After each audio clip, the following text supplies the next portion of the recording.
game, the group that's not playing is the group with GOAT Team, meaning we're not going to have Nepex, Regicide, Virtus Pro, and GOAT Team. They're on break. They're not here. So we kind of got all the good teams then. But hey, sorry. I mean, we have like a lot of the good teams in there. You just said, oh, we got all the bad teams out for the first game. Why do you do that to Regicide? Like, they got Virtus Pro? Yeah, I don't know. Virtus Pro's like kind of not so much on my list anymore. It used to be on watch parties. You're too... We've unleashed blank, guys. This guy's harsh. This guy's harsh, dude. Sorry. Yeah, I get some forehead hair to Max. I could do it. Oh, Colaris. Like a little transplant. No, it's not from Colaris. Oh, no, he put something. If you combine blanks and Max's haircut, it'd be one complete haircut. Oh my god. I'm not seeing Kale's chat. It's the funny thing. Oh, because I'm a mod, I can see stuff that maybe is shadow banned. I think Colaris is shadow banned in the chat. Wait, you think Colaris is shadow banned in the chat?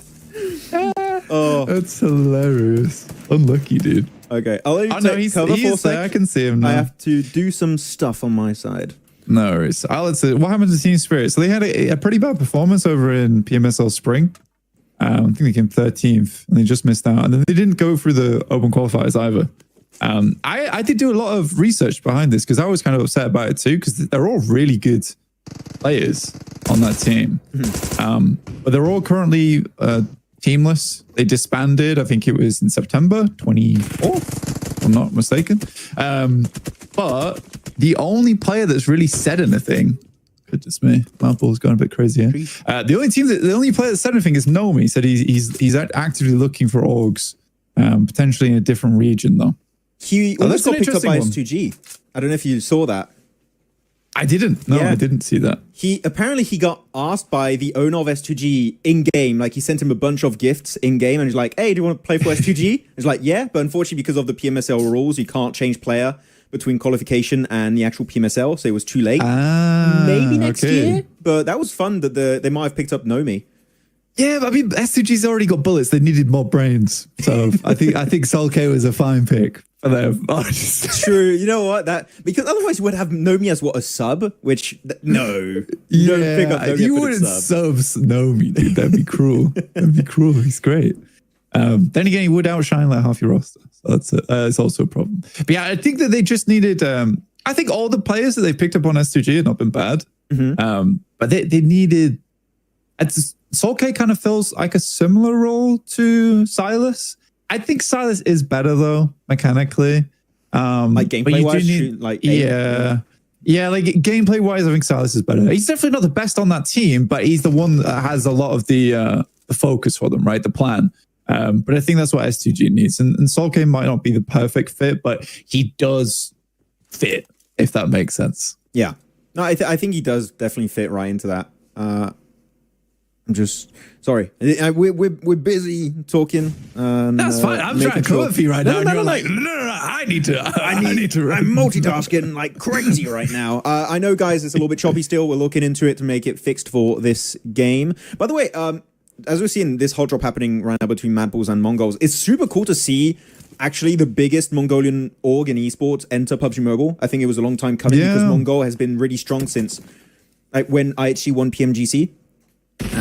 And it's really cool to see orgs invest in that scene in Mongols. I think that's great. Of course, this is like a pretty new name compared to like your APGs or your Skyforce. But I'm excited to see how much the Mongolian region is going to keep growing after like this initial pickup.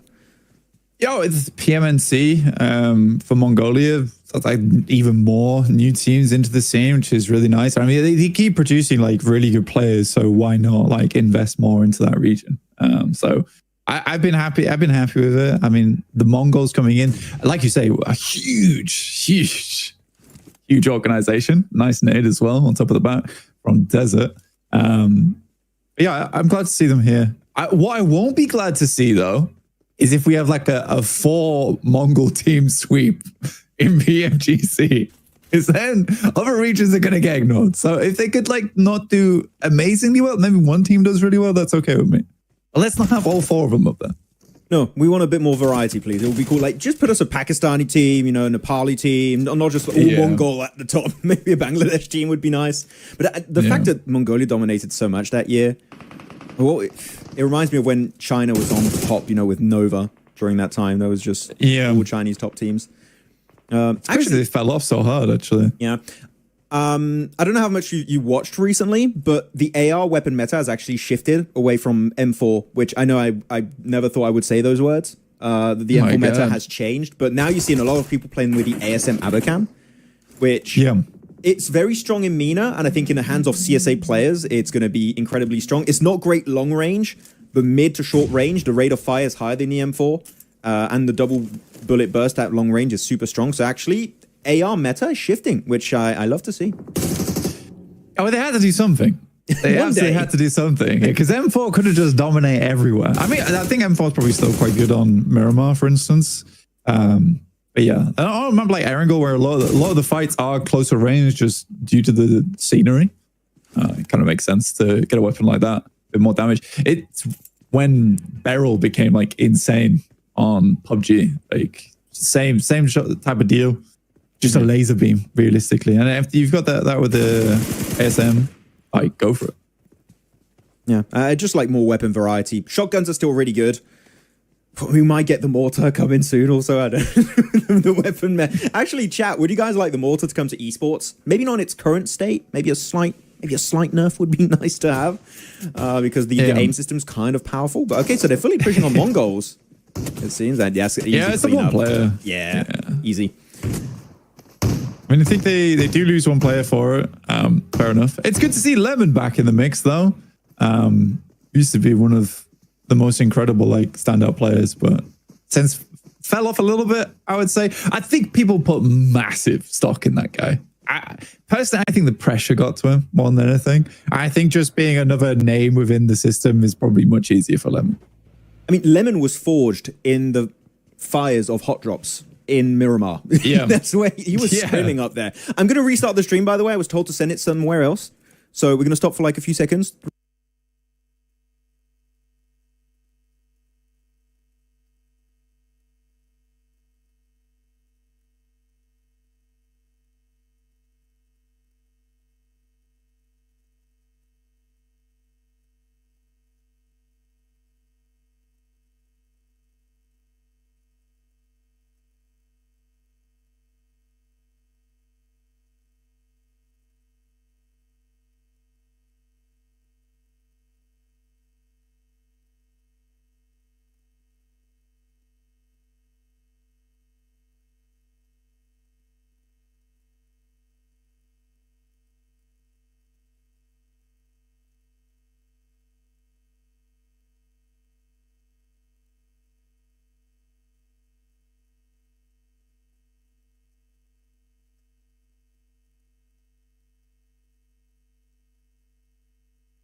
We'll check in.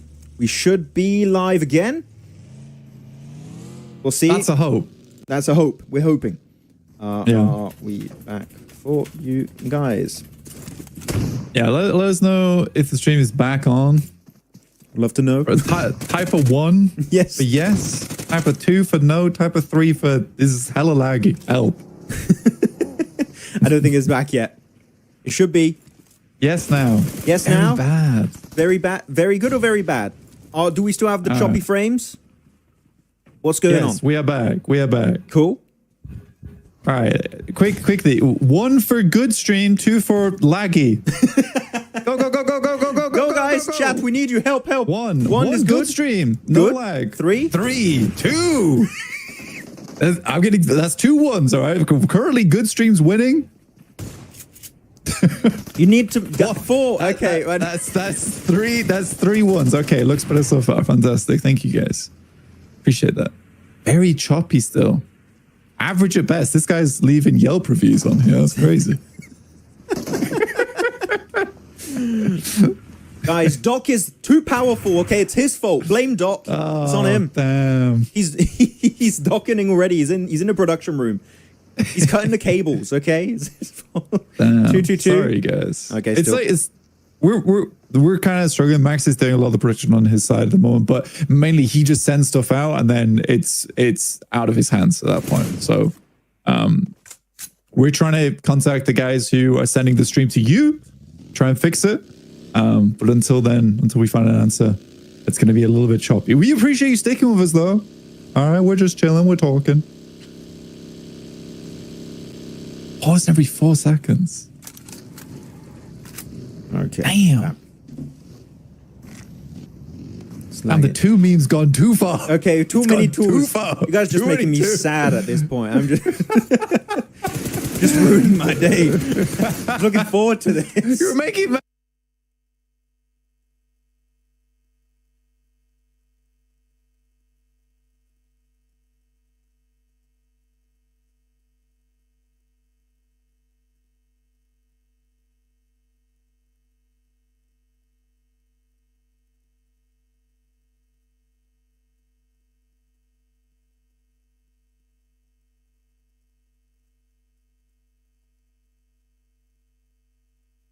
That's a big brand move. Yeah. That's why they pay you the big bucks, man.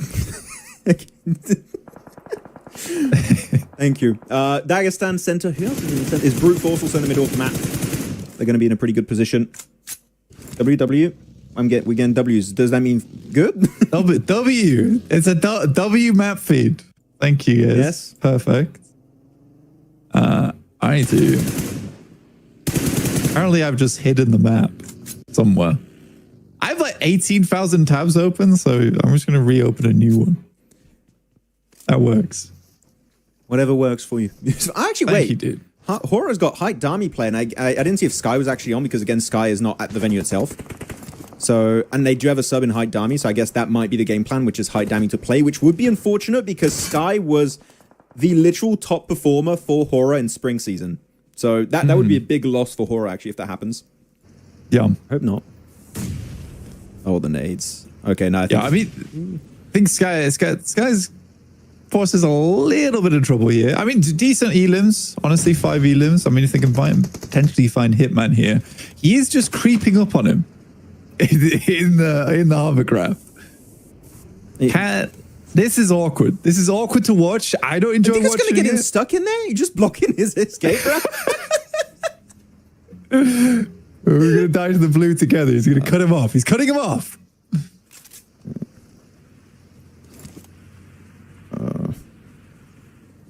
Yeah, Yazfield's finish. Never a fun one. Down from southwest side. This is always really awkward to play around. By the way, I actually have a fairly decent spot. Play on that side, though. I'm okay with. You definitely play this one. Yeah. I'm checking with production again. Right. Oh, good. Dagestan probably have the best spot, though. It just sort of depends whether brute force can backfill them. But if I was Dagestan, I'm pretty happy with this position. They are playing right now 4 players alive. I thought I only saw 3, so 4 players. This is really good for Dagestan. It's potentially a Dagestan win, actually. Yeah, we are trying to fix it. We are trying to fix it ASAP. Yeah. Okay. Yeah, it's happening. Maxman's got like 8 phones out right now. He is ringing people on the other side of the world. All right.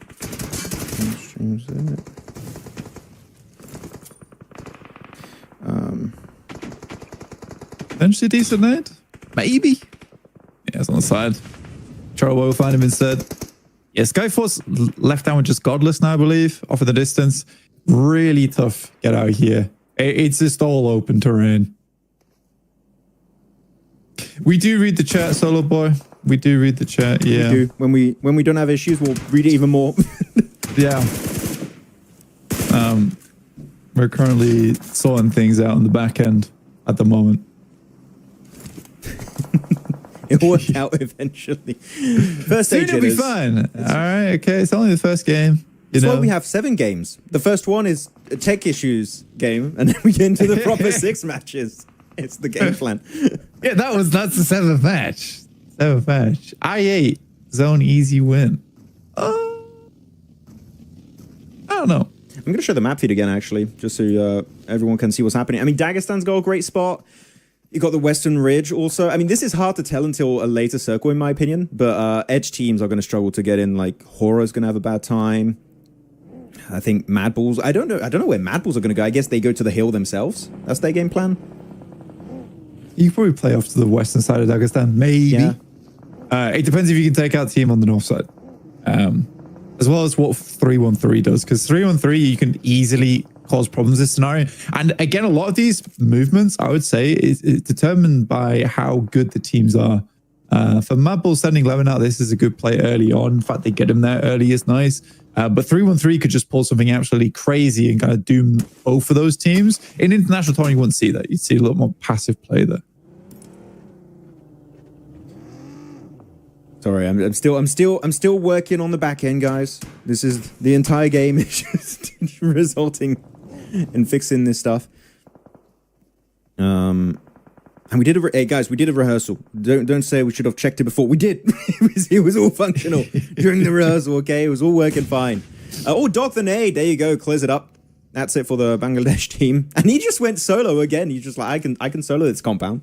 Yeah, well, I think this is why APG wins so much in CSA, dude. So Top is not playing. I just because sorry, I was looking on production stuff. So Top is not playing. It's Doc, Zyol, Reefus East, and the fact that Top is benched is all like super surprising. What? Okay. Yeah, it depends what they do, because they might bring Top out for Miramar. Honestly. Oh, I think that's what. Yeah, I think that's what APG was doing quite a lot of, is that they were switching out the players quite frequently. I do think that, especially here for APG on CSA, like playing that 4-man, pretty aggressive, and it's nice for just taking control of Erangel. That's my reasoning. I could be totally wrong, Max. I could be totally wrong. I saw people earlier saying the top's benched, but we were focused on fixing the stream, which is in the process of being fixed. Yeah, and I'm told I have to resend the stream to another link, so we're going to do that. Hopefully not miss much. We'll restart now, guys. Hopefully we fix it.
Okay.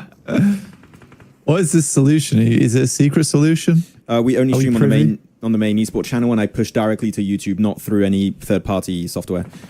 Ah, okay. I like it. Maxman's going to do it himself. He's going to do it live. I'll do it live. chances. Tough break. That's some incredible nades from Lemon. I get that it's what he was known for in the past. Instantly catches the second. That is disgusting stuff. Very well played. Tulica on the side. Yeah, APG out 9 limbs. Tough break.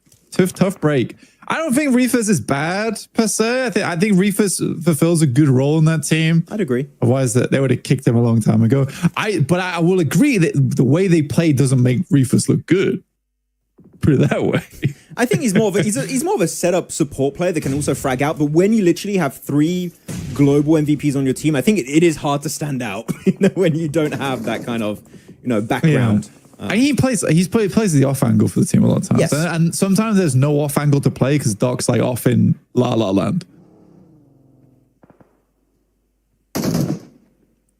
Okay, we may have found a solution if it gets approved. We're just waiting for approval, and then we may just change it up. We're gonna do something new. Yeah. Totally new. Do you have a prediction for this game? Because we're going full Yasnaya field finish here. Like it is in the middle of nowhere. I actually just saw. Sorry, I'm like, it's a problem where I'm reading the chat, I'm watching the game. It's like it's a whole new vibe for me. But yeah, this is disgusting. God, that guy who predicted IA earlier seems so smart right now. I hate it. I remember one time John did a prediction on a team that was in a bad spot and they won, and just like, I'm so frustrated right now. It frustrates me, dude. But maybe he was honest though. 2 fair is not a terrible spot. It just seemed bad. I mean, moving all the way away from Dagestan's kind of crazy. Baye does have a good chance. I think a lot of teams on the west here are going to have a tough time. They're going to get shredded up. I love the other squads on the west side. Depends how well they do versus Horror here. They lose players and it's bad. But if it's a clean sweep, Crypto doesn't go down, this could just be an I8 game. This is not great though. Are they going for the cleanup right now? Yeah, I mean, I don't know what I8 was thinking on this one. I think you lose Crypto in the backline there. I think you just kind of reset on that. They had the entirety of the Wizard Tower smoke. Come on. This is bad. But we'll play to Horror. You know, they keep no fear up, but probably as long as it lasts and Canadian Power is going to immediately swoop in. That was a nice third party from them. Never mind, No Fear's still alive. What is this? What is this? Sky is watching the stream from Nepal, from his home right now. It's just like, he's proud of his boys. He's like, I didn't need to be here, apparently. Which is cool. Actually, it's really cool to see Hyde Dami play because he's never really given an opportunity to play that much. So I want to see what he can try and bring to the table. He does get flushed, as I say that, unfortunately. But regardless, I want to see how he's going to try and perform in this kind of lobby. We have 8 teams left. So placement points are going to start rolling in. But it's still so high in terms of elims at the top. You've got 9 elims, 8 elims, 6 elims, 5 elims. It's very top heavy already. Yeah. No way. This Sammy guy is absolute Chad in the chat, by the way. He's trying to hold the chat back for us. I respect it. Well played, man. I appreciate you, dude. You're holding back the tides. You're like Spider-Man in front of the train. Yeah. I just saluted him, and I hope it froze when I was saluting. So you could at least see me. I was doing it. Thank you very much, Sami. Help us out. Proof also? Okay, so you got Aprit. Oh, no, they're just going to get completely sandwiched in the fields. I mean, any off angle that you have against you when in the field just negates those hay bales completely. So you had DG, had Inner Circle. They're still in this game, by the way. Again, it might be choppy chat, but we still have 2 players alive for Inner Circle. It's T24 and Falak. And if anything, you trust in Falak. Okay. I trust in both those players. T24, Falak, both really good players. Yep. Most teams are struggling right now. Dagestan has been fortunate to hold on to this roadside for such a long time. They really are fortunate to have that. And what they also have done from that position is clear out a lot of the teams around them. So I think the main thing here is that for Dagestan, getting out over towards the east, a lot easier because it's mostly just ragtag teams. It depends how much these teams towards the eastern side respect one another to actually take the fight against the real problem team, which is Dagestan. Okay, guys, we're going to restart right now before the end of the game. Hopefully we'll get it. We're going to get it sorted, guys. We're going 3, 2, 1.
if it works when we are back. Good. We'll see. There's 2 teams alive. There's in a they're not in a circle anymore. They're gone. It's just only fire down. We'll see how we got Arc as well as Dagestan left remaining. And it was a good thing. You slightly missed Dagestan getting shredded as they left, but they were able to keep 2 players up, which is pretty incredible. MG3 as well on Zadira. Nade goes long. Charaboy unable to hit that one. Not the hardest nade in the world to hit, and the fact that he still sat there, that could be on target. They're also split. Yeah, I don't know what Dagestan are doing with that. I don't know if they were out of smokes entirely there for Zadira's angle, but that is such a nadeable spot, as you said, so it's not going to be functioning whatsoever. Well, I think he just plays over towards Shifu. You just play 2-2, right? Or you just play 2 players on there versus their 2. You stay out of nade range, especially the MG3, if that's all you're rocking with. They got 3 nades, so that's rough. He's going to deny. I think he's denying. Oh, I know he's going a bit wide, I think, to try and deny his angle, his position. You want to try and go for 1v2. I think you give it a shot.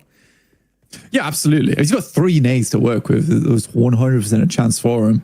There's also a nice rotate. He actually uses the blown out BRDM like as cover to rotate fast behind. So I think now Arc is like sort of don't really know what's going on. Like it's fixed now. Amazing. Yes. Do you know why it's fixed? Because Maxman is streaming himself. All right, Maxman's doing the stream now. It is being streamed directly to YouTube normally, from what I know. So we should be okay. And if it's fixed now, that means the rest of this season we're going to be buttery smooth, quality-wise, hopefully. Yeah. But yeah, keep on telling us, guys, if you have issues with the stream or anything. We want to try and make sure you have the best viewing experience possible. So please do tell us.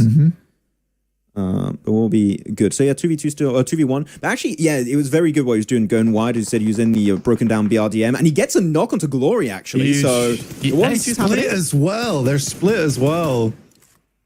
Oh. And he has hard cover to work with. That is the off angle that he needs to get rid of too. Now versus 0 nades as well. He's got 3 to work with. If he gets up towards his hay bale, the nades are easy. I think Shifu just needs a bit of patience right now. That's all. Patience is the name of the game. I wouldn't say patience. I would say move, because the thing is, he just took a shot on Arcred's buddy, his mate. So they know where he got shot from. So I would say you want to try and go somewhere else. Use another hay bale, go into another angle, because you can see Hardboy is going exactly towards Shifu right now, and he's going to be quite patience on the nades, because he could have started throwing them right then, which I would have been upset about. Yeah. But you kind of want to wait until like this circle closes further, and then you know you've got a really good chance of hitting that nade. He knows Charaboy's out in the open. Kind of nuts he's playing on this. Maybe you just throw a wild one. Like you have 3 to work with. Is he gonna, he's going wide. This is depressing. This is depressing. No way. Shifu's a life steal. Oh, that was such a close one. That was such a nice attempt. But yeah, the circle was forcing him to go forward, right?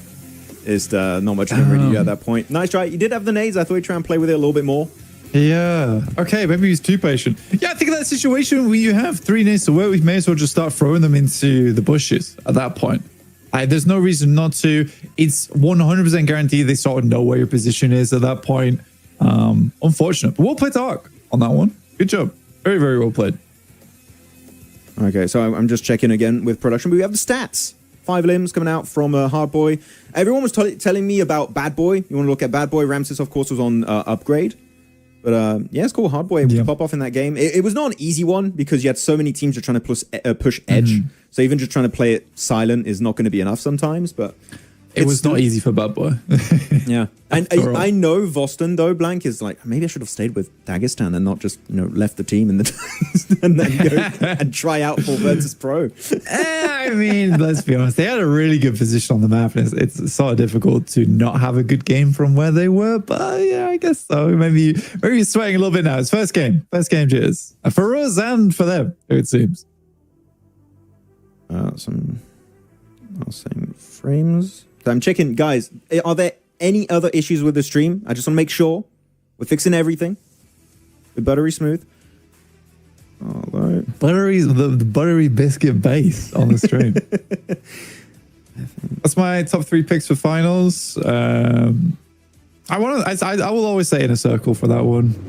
Horror is kind of like I don't know, it's like one of these. APG, obviously. I think it'd be silly not to predict APG on that. Yeah. Okay, there we go. So far, we're good. Seems fine, Doctor. Okay. Is the tournament land? So for the group stage, all the players on a hotel in Abu Dhabi, just to make sure there's no ping issues. And the finals itself is going to be in the same venue as PMSL MENA. So all the players are going to be there, except for those who couldn't get a visa, unfortunately. Otherwise, everyone is going to be in a LAN event. We're going to have a proper setup here for the PMSL CSA finals, which is hype. It's always fun to have a LAN event. And I think some players in this lobby, Blank, perform way better when in a LAN environment. It's just having your mate next to you and stuff. It's cool. It's nice. Yeah, that's why that team refused to move in MENA. They just wanted to play all together inside that small room at the optimal amount of team synergy. Yeah, I don't know. I feel like you 3 nades there, you just start throwing out the nades. Sooner rather than later. I don't really know why you waited so long to do it. Yeah, like you just go down with 3 nades. You could just use it. You never know. Maybe it hits, or even if it doesn't hit, it forces Hardboy away, and he just shows his location, and then you make it pretty much even Steven at that point. You can maybe win that fight. Exactly, because in that situation, there's no cover. So typically when you throw grenades out, the idea is that you shift between the covers so you completely block all the damage, because it's LOS based, right? Mm-hmm. But there was no LOS to go behind. So like you said, he would have had to have moved. Please, no. Do not say the stream is laggy. No. It cannot be. Is it quality? Why is it, guys? Make sure you put the stream in. I'm pushing the stream out in 1080p 60 FPS. So make sure in your YouTube settings it's good. Looking at the player stats. Hey, look at that. It's going to be no fear. Yeah, 818 damage. I mean, he played really well. I feel like I8 had a really good chance to take the Wizard out. It was 4 versus 3. They had the smokes. They had the nades to work with. I think they almost smoked themselves out that situation. Yeah, I was a little bit upset with the way that went down. Just blocking out their own vision. And Reefer's up there too, actually, for APG. So we're hyping up the entire team, all the global MVPs on the team. And like Reefer's like, I can do that too. And he gets 4 limbs, 500 damage. So actually really good conversion ratio on his side. And they still got, what was it, 9 limbs total, Blank, I think it was, before they got eliminated. Yeah, APG 9 limbs. Yeah, there you go. You can see there, 0 placement points though. Is just playing absolutely out of their minds. Balls the wall a little bit. But yeah, I mean, fair enough to APG to come out swinging. Again, I just find that kind of playstyle a little bit unsustainable over 7 matches. I think even 5 matches is like one of the best amount of matches for the day. 7 matches gets tiresome. Yeah, 7 matches at the end, you're going to start to get a bit sloppy with the rotates. You start to get a bit tired. The thing is, it's cool when you're a team that has a playstyle that's not forced and you can just roll with the punches the entire day. Yeah. Then you'll be able to do good in these longer formats on a particular day. But yeah, 18 points Arc Red, Dagestan 14, then down to 12. But it's very low at the bottom. You got 2 0-pointers, 3 1-pointers. Keeping in mind also that 4 Yonkos are playing remotely. Today is also something to keep in mind. But otherwise, yeah, as we said earlier, it was very top-heavy elimination-wise. You add up the placement points, it's even more top-heavy at the very start of the tournament. And that's just 1 game. So we'll see if the top teams can keep getting the wins. Ooh. Yeah, I think it's definitely going to change over 3 days. Absolutely. I think No Fear didn't wipe KP by himself. I think there was shots coming from the side as well on that one. It did look like it, and it kind of looked cool, and he held his own. I don't think he wiped him by himself. Pepper Port saying that Blank is already better at reading comments than I am. I'm multitasking, Pepper Port, okay? I am doing multiple things. I am trying to fix it. But yes, Blank is carrying right now, okay? I'm doing some reading on the side, some light reading, okay? It's nice. It's nice. The thing is, it's nice to be able to interact with chat a little bit more. It's a watch party. And again, I think there are a lot of people... I mean, I could cast like it normally, but it's sort of a watch party. It's a bit more chilled out. Again, I wouldn't put Max through that. I'd be shouting in his ears the whole time. I mean, we can cast. If the moment is appropriate and we're like, okay, this is a pretty hype finish, we can go in casting mode if you guys request it. We've done it a few times last season. People were like, cast it. Do the Raw. And we did the Raw. And we did cast a few games every once in a while. Fair enough. Thanks, Truce. I do my best. Hopefully I don't make you blush too much. Only thing left to fix stream is Blank's hair. Hey man, no, I woke up this way. And I was like, it's not doing anything. All right. I could get it to stay up. Usually it's up. Maybe tomorrow. Maybe tomorrow. This is like a typical day for Blank. Wakes up, PUBG Mobile, back to sleep. That's it. No shower, nothing. What the hell? There's at least one shower going on, I promise. Between games, maybe. let me quickly have a sip of my non-distinct brown liquid.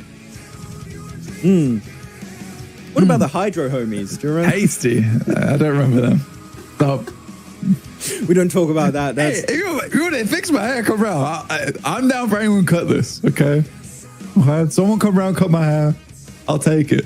All right, but you gotta pick me up on that. Or Calaris. I'm excited to hear them cast for the first time ever. Yeah, I've never casted. Last time I casted it was with an Irish gingerman. So it's very interesting. Yeah. It was not Calaris. Wild right now. Yeah. Wait a sec. I've got the stream like on max volume. Oh. Holy. There was some serious singing going on. Okay, but you know what? By the way, I saw some people talking about the fact that we don't have Rondo because of the whole format change. Because we have groups and it's a 3-day group stage to qualify for the finals. If you added a Rondo per day, every team, every group would play a different amount of Rondo, which wouldn't make it fair. So you have the same amount of Erangels and Miramars played by group, which makes it even at the end. But that's why there's no Rondo. We will have Rondo in the finals, which I'm very hyped to see, Blank, because I think Rondo's quite cool. No, not the emergency, the recalls. I know some people are a bit unsure what to think about it, but the map itself, I think for competitive is great. When is the next match? Take a beat, bro. Okay, look on the screen. 3 minutes 30 is the number. It is. Okay. We have Sometimes we need to step back and just think about a little bit of context. That's all. All right. A little bit of context in the situation. We're waiting for the game. I wasn't showing it. I was on our face cam. Now I seem like the bad guy. I seem like the bad guy. As you said it, I went to the scene. Okay, so people could see. There's a 3-minute timer. Okay. But we're on desk. It's our two faces. Bro. I'm sorry, bro. I'm sorry. No, I'm not saying sorry to you. Say sorry to the chat. Oh, this is a great watch party. Guys, W in the chat for the watch party. This is flawless. This is a flawless stream. Yeah. Hello. Was it actually a no-fear 1v4 on Canina Power? Was it? I felt like I was watching that. And I thought there were shots coming from the side. If it was actually 1v4, that's hype. Blank. We were kind of not watching it because we were fixing other things. I am production. Oh, you can rewind. We can rewind and check it out. If it was a 1v4, crazy. Are you guys lying or not? Where was it? The 1v4. It was the start of this fight. Okay, let's go back and see it. Because we have a break. So we're going to do a full-on replay of what could be a 1v4. So here was Jiggle that got the first one. So 0 eliminations so far for all of Horror. This is IA coming in, right? Yes. If you want to watch Canina Power, right? Surely. They're gonna. That was a third party from them, right? Yeah. Yeah. They came in afterwards. Canina Power is currently at 4 players, correct? All right. So far, you guys are doing sick. You have the amount of players, right? Okay. So this is not. That was not a 1v4. He just gets a 2-piece on IA. Now the 1v4 begins now. This is the 1v4 now. Okay. All right. What's he cooking up? So they gave already multiple 1v1s, which that's a mistake from Canina right away. Yeah. So that was good. Boostman is down. Eugene left up. 3 players still alive. Yeah, we must have missed it. That's a terrible nade. Second one? It actually might be a 1v4. It might be a 1v4. Did it get stolen? One of those limbs? I think one. Yeah, but he still got the knock. Have you even count that? Yeah, but he got the knock, which is what matters the most at the end. You want to make sure you're actually able to win that fight. But they give multiple 1v1s, and then it's just a 1v2 left. Drops down, gets another one onto Eugene, and he gets the second there. Okay, so it is an actual 1v4. It is a 1v4. That was incredible. Okay, well played. Well played. I mean, there was some damage coming from the side, but it was not as much as I thought it was. Yeah. He has no backup from teammates. It's just other teams, and I think that you can count that. If it's other teams kind of having an impact on the fight, you can count it as a 1v4, right? Yeah, I guess so. Remember we set the rules here. Yes, so. We did. Okay. You think Skyforce is a force to reckon? You missed a with, but I get it. I understand where you're coming from. Just checking grammar live on stream. No. I respect. This is a good question. I think they're good. I don't know if they are the force though. Potentially. Oh, why 7 matches for CSA? Again, the 7 matches is because of the format change. Initially, PMSL CSA was going to be, what was it, 10 days? We had a calibration, we had a group stage, we had a finals because of, again, world events and also the whole format having to be changed to have it be a LAN event in Abu Dhabi. They had to make it shorter and change how everything worked. So that's why we have 7 maps and Rondo will be only in the finals. Just to make it very clear. It's a little bit all over the place right now, but we're getting through it. And to be honest, we sorting everything out in the first 30 minutes whilst trying to commentate and do the watch partying. I'm not sure what to call it, but you call it the pod pie. Yeah, the pod. The pod pie. Maybe don't call it. We're on the pod pie right now. We're pre-podding. It's good. By the way, just to inform everyone, I was told tomorrow, because again, first day jitters happens, but tomorrow we are going to be having the feed pushed to 4K. So we'll have better quality feed. So if there's anything choppy now, we'll have to work with that today. And tomorrow we'll be in full 4K 60 frame goodness. Okay. It's going to be good. Gonna be good. Hello. I think it's no biter or no bitter. I'm not sure. Oh, I like how no biter sounds, but I think that's because I'm British. Best moment I've cast until now. Do you remember the Miramar Max PMGC 2024 at Eastern Island? The best game of all time. I do remember the best game of all time. Yes, and I got to cast that, so that's easily my best moment of all time to cast.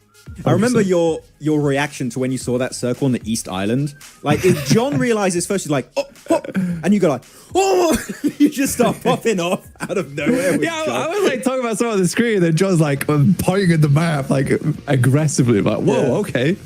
Yeah, sick. Amazing. Yeah, guys, we are joined on the watch party by Blank, who covered the best PUBG Mobile esport game of all time. Okay, that's true. What a guess. What can I say? What can I say? Really? What would you know after you've done that? Like, where do you go from there? After you've covered the best game of all time? I actually don't know. It is rough because I don't really know.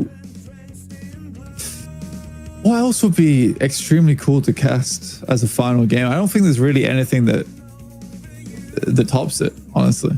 No, except you getting scared by the t-shirt launchers during the PMGC finals in Istanbul. Man, he was having a great time, guys. You have no idea. It's so funny because I get to talk about this stuff now as well.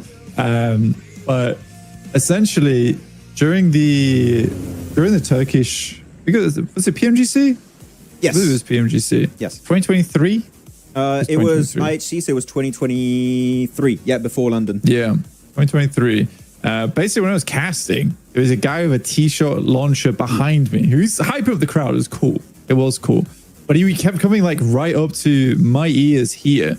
I'd have a mic on. And he would just point the gun like past my head and then shoot it up. And it was so loud. It was so loud. It frightened me every time. So if you were listening back in 2023, I like went super high pitch like Jerry Cass. That's why. I was terrified. I was terrified. We would look at you from the analyst desk and he just jump scared every time. Like, oh, in the middle of talking. Actually, you wouldn't hear it that much. I think you did a great job with that in mind, but they were definitely not making it easy for you. They made you cast in hard mode the entire time. They did. Yeah, they did. Okay, winner, chicken dinner prediction? No. Guys, so typically how we do for the watch parties, we do prediction with the chat around circle 5, maybe 6, depending on how it goes. Because the issues are fixed, unless, no, touch some wood. Now we can start doing the predictions again. Now we're in normal watch party territory, okay? So we get into it. Things aren't bad. Wait, I have to predict someone right now. You want to do that? No, I'm asking, do I have to? Like, no. This is your show. No, later. When we get in the like phase 5 or 6, then we predict. And then we see who wins it. Okay, I see. South circle at least, anyway. So, not always horrible. He's going to go Parto. No, he's not going to go Parto. No. We'll see. I hope he doesn't go Partona. I'd be upset about that. I don't mind Partona too much. I think it's a fun ending. This skin is diabolical, by the way. The Buzz Lightyear skin. It's horrid. Actually horrid. I think that's also, it's so untactical. I mean, you know what? If you had it on Sanok or Erangel, I would forgive it. Amazing. But the color match with the ground is just not. It's not it. It's not it. By the way, looking at the groups, So this time around, Group D is not playing, so we're not going to have 313, Horror, Alpha Gaming, or Inner Circle. So the Group of Death guys is not here. They're not playing this game. I love how you like drop 313 as the first team you call out there. Like, I did it in order. Yeah. I was reading a list. They were at the top of the list. Okay, want it in importance level? Okay. Alpha Gaming, Inner Circle, Horror, 313. Oh, yeah, fair enough. Yeah? Okay. Oh my God. Actually, it's such a good point, Darth Rake. The Ryzen Bush or Miramar was insane. You were casting that too, right? Yeah, it's cast it all.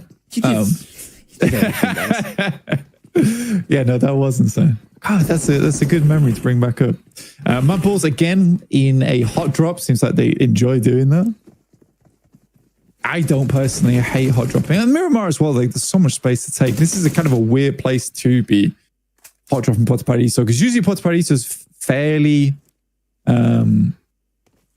That's one of those areas in the map where I think most teams know that I'm going to go here, you go to Impala. Because like, if one of these teams loses this fight and they have to leave, like, where do they go? Yeah. Like, it's a rough place to be. And I think most some teams will agree beforehand. If you would hot drop, you would hot drop typically a central position because it favors your rotations, not an absolute edge of the map city.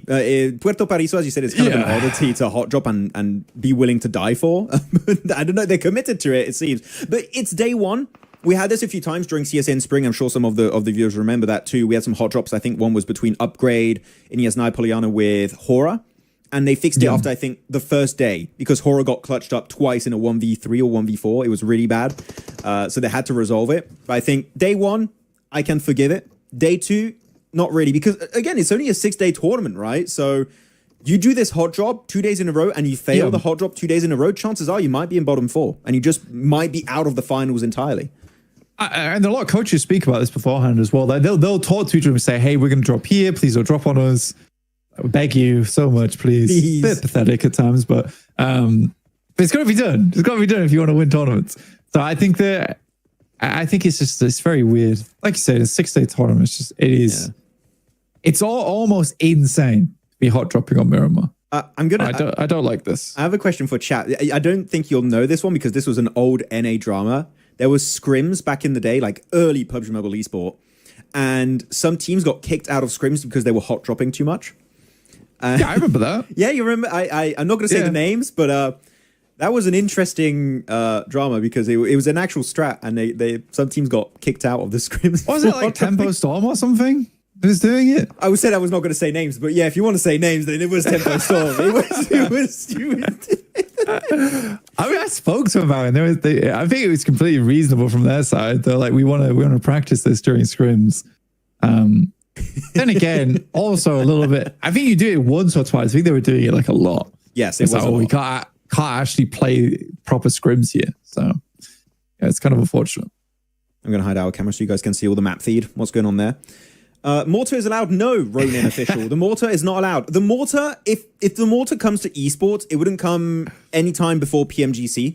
And even then, I think it still needs a bit of rebalancing. So I don't think we're going to have the Mortar. I don't think we'll have it this year, is my prediction. I hope never. Also, I was not hating on Monica. Monica was very nice. You started saying names, man. You drew more attention to it. I'm not saying... You dug yourself a hole there. That's funny. Still trying to be politically correct on the watch party, guys. You and me now. Okay. Guys, watch parties I think are cancelled after today. We're fully done. Okay, I'm going to show the map feed real quick, just out of interest. Los Leones and Circle, Northern Rotate. Okay, so far we shouldn't really lose anyone except for the Puerto Paradiso hot drop. I think they're heavily committed to it because they're all split from one another. It's going to be hard to regroup. I don't think it's possible actually for them to regroup. One player's stuck on the roof. It's a mess. let's say what it is. It's not great. I think the Puerto Paradiso is going to be. It's so difficult to get out of as well, honestly. So we'll see what happens. I mean, Arc in front of them as well at the moment. A lot of these teams over towards the northeast side, it's not a terrible way to get down either. You can also slip past over El Pozzo down to Monte Nuevo, which are both free right now, which I find a little bit surprising. Wait, yeah, I'd never enjoy the circle, by the way, Max. On like West Los Leones, it depends on where it goes. I wait for phase 2 before I start saying if I like it or not. Well, that's exactly what I'm saying, though. I think it's funny because a lot of times when I'm casting, obviously I've got to give predictions of what's happening here. But this circle in particular always stumps me a little bit because it's so fair to everyone, but also it has a lot of moving parts to it where you sort of have to wait for phase 2, figure things out. Mm-hmm. Precise, Max, I'm going. You're not replying to my comments. Sorry. Now I'm getting in the rhythm of things. I'm going to be able to see the comments and everything. Precise, I'm sorry. Please stay. Stay, Precise. We need you in the chat. And, Colaris, actually, nowadays is very strict in PUBG PC scrims, like certain compounds near big drop spots belong to that drop location, etc. Yeah, it's just early days. It was a bit like everyone was disagreeing, I think, with that kind of topic, but it makes sense you want to try and play how it would be in an actual tournament. Unless you intend on hot dropping in the tournament, then you can scrim it. But otherwise, if it's just to be annoying, you shouldn't do it. Then that's going to be a bit of a pain. Well, I mean, I think they were like one of the best teams. But I'm not dropping the name again, by the way. But I'm just going to say they from now on. They were one of the best NA teams back then. So for them, it was like good. Just ruin all the scrim sessions. Let's make that's why NA still struggling. Yeah, no one could get better at the game, so they stayed on top. It was a genius play. Genius play. That circle is kind of that's touching the edge, right? I think so. Yeah, that's on the edge. That's on the edge. Down to a Partona. We might actually have a Partona finish. I think maybe. That's highly unlikely, but it could be. If they keep hard shifting south, I don't think it'll happen though. But we're still on this fight from Halal Extron and Mad Balls. How many players Mad Balls have? I think it's down to 2 or 3. Anyways, they're not in good shape, that's for sure. Yeah, they're sucking right now. A little bit. Yeah, it's not working out as we really want. There you go. Just get rid of him. That's going to be their second elimination, so Mad Balls still have 2. They're trying to escape fully. I think that was their sacrificial lamb off flip. And they keep 2 players alive at least. But regardless, this hot drop on Puerto Paraiso should be resolved moving forward, I hope. Yeah, I don't know. I just don't know whether. I'm sure there's loads of places to go. I mean, over towards that northwest side is so much open. Spectre dropping a little comment for you there, Max. Also, I love that he has to say that at the end of his comment because he knows you would just say it. Wait, who? Yes. I used to, not anymore, but I used to. But I dropped it. Actually, Crypto in the elimination feed. They're going to be having a big fight. Also, Brute Force versus Pro. I do want to say, Crypto, I was very doubtful of Crypto in spring season. He has been doing good in side tournaments recently, so we'll see if he does well. But man, VP full sending it on Brute Force is pretty even, down to just Malloy. God, just one player left, I think, for both sides here. So it's a full 1v1, and this is horrendous watching that. The spray that, did you see the way their weapons are going? Literally just waving those things around the wind. Yeah, well played to Caprice to keep them up in that situation. Very, very aggro fight. I mean, there's barely any cover on this ridge side as well. It was always going to go a little bit topsy-turvy. Aya Doctor saying the Panzerfaust is the perfect counter to hovercraft. What do you think? Oh, actually, Panzerfaust, chat, and also Blank for us, I think this is a fun topic. Already, it's not in Classics currently. It's in a separate game mode. I think it's Payload. I think in esports actually would be really fun because, yeah, that would be the perfect counter for the Panzerfaust. You just, the hovercraft. Just instantly get rid of it. Would you like it in esports? No. That was quick. No, dude. No Panzerfaust. I hate the mortar and I hate the Panzerfaust. To be honest with you, the thing is that the Panzerfaust would be cool. But it depends on like loot density, right? Yes. If there's a Panzerfaust in every compound that you go to, then it just becomes ridiculous. If a Panzerfaust is like a thing that you found and it's like kind of rare, that's cool. And then you get to use it. Say you've got a hovercraft coming towards you, you've got a car that's looking to crash, you just Panzerfaust. It's like, damn, those guys found a Panzerfaust. It's a good shot from them, one shot in it. But no, in PUBG Mobile, it's likely a case that it'll come with rocket loaded ammo pouch. So it'll have like 5 shots in or something ridiculous. Yeah. So yeah, it depends how it's implemented. Same with the mortar, because I think we had a conversation about that earlier, right? Yeah. Where it's a case of, I think for esports, you have to eliminate like the aiming aspect of it. It's so easy in PUBG Mobile. It is. Like, I got squad wipes with a mortar. Yeah. And if I get squad wipe with a weapon, you know, it's just too good. You might need to nerf it a little bit. It's just currently the aiming feature of it is definitely too powerful. And in esports, you give it to, like, I'm thinking Falok, Doc, or Sook. You know they're just going to abuse the hell out of it. Like, they're just... Yeah. My man Sook is going to have explosive bow combo with the mortar. Any position, he's just going to AoE the hell out of it. You just don't survive it. It's in PUBG PC. Yeah, I know it is. But it's just... Because you're playing in third person, it makes it a little bit harder to, like, bring things completely over. Because third person, with a Panzerfaust, or with a mortar, you literally can shoot while completely safe. No one can shoot back at you. And you just get an insta squad wipe, or, like, how many limbs you can get based on where you shoot. So yeah, it's in PC. I would like to see emergency pickup, by the way, in competitive. I think emergency pickup's cool. I don't think it's broken either. Yeah, a little replay on this bad boy. By the way, chat, I increased the game audio. A few people were asking me to increase the game audio. Tell me if the game audio and mine and Blank's voice is like at a good level. What should be higher? What should be lower? Again, first day I'm trying to change it and make it better for you. So please do tell us. But this circle's bigger and south. We're not quite Partono, Blank. We're not quite there. Almost, though. But we're on these, like, valley, downward cliffs positions that are going towards the water. I don't know how this one is going to end. Like, a hard shift could, again, just make this entire game completely different for the teams. It's funny. This circle always kind of reminds me of RRQ. God bless their souls.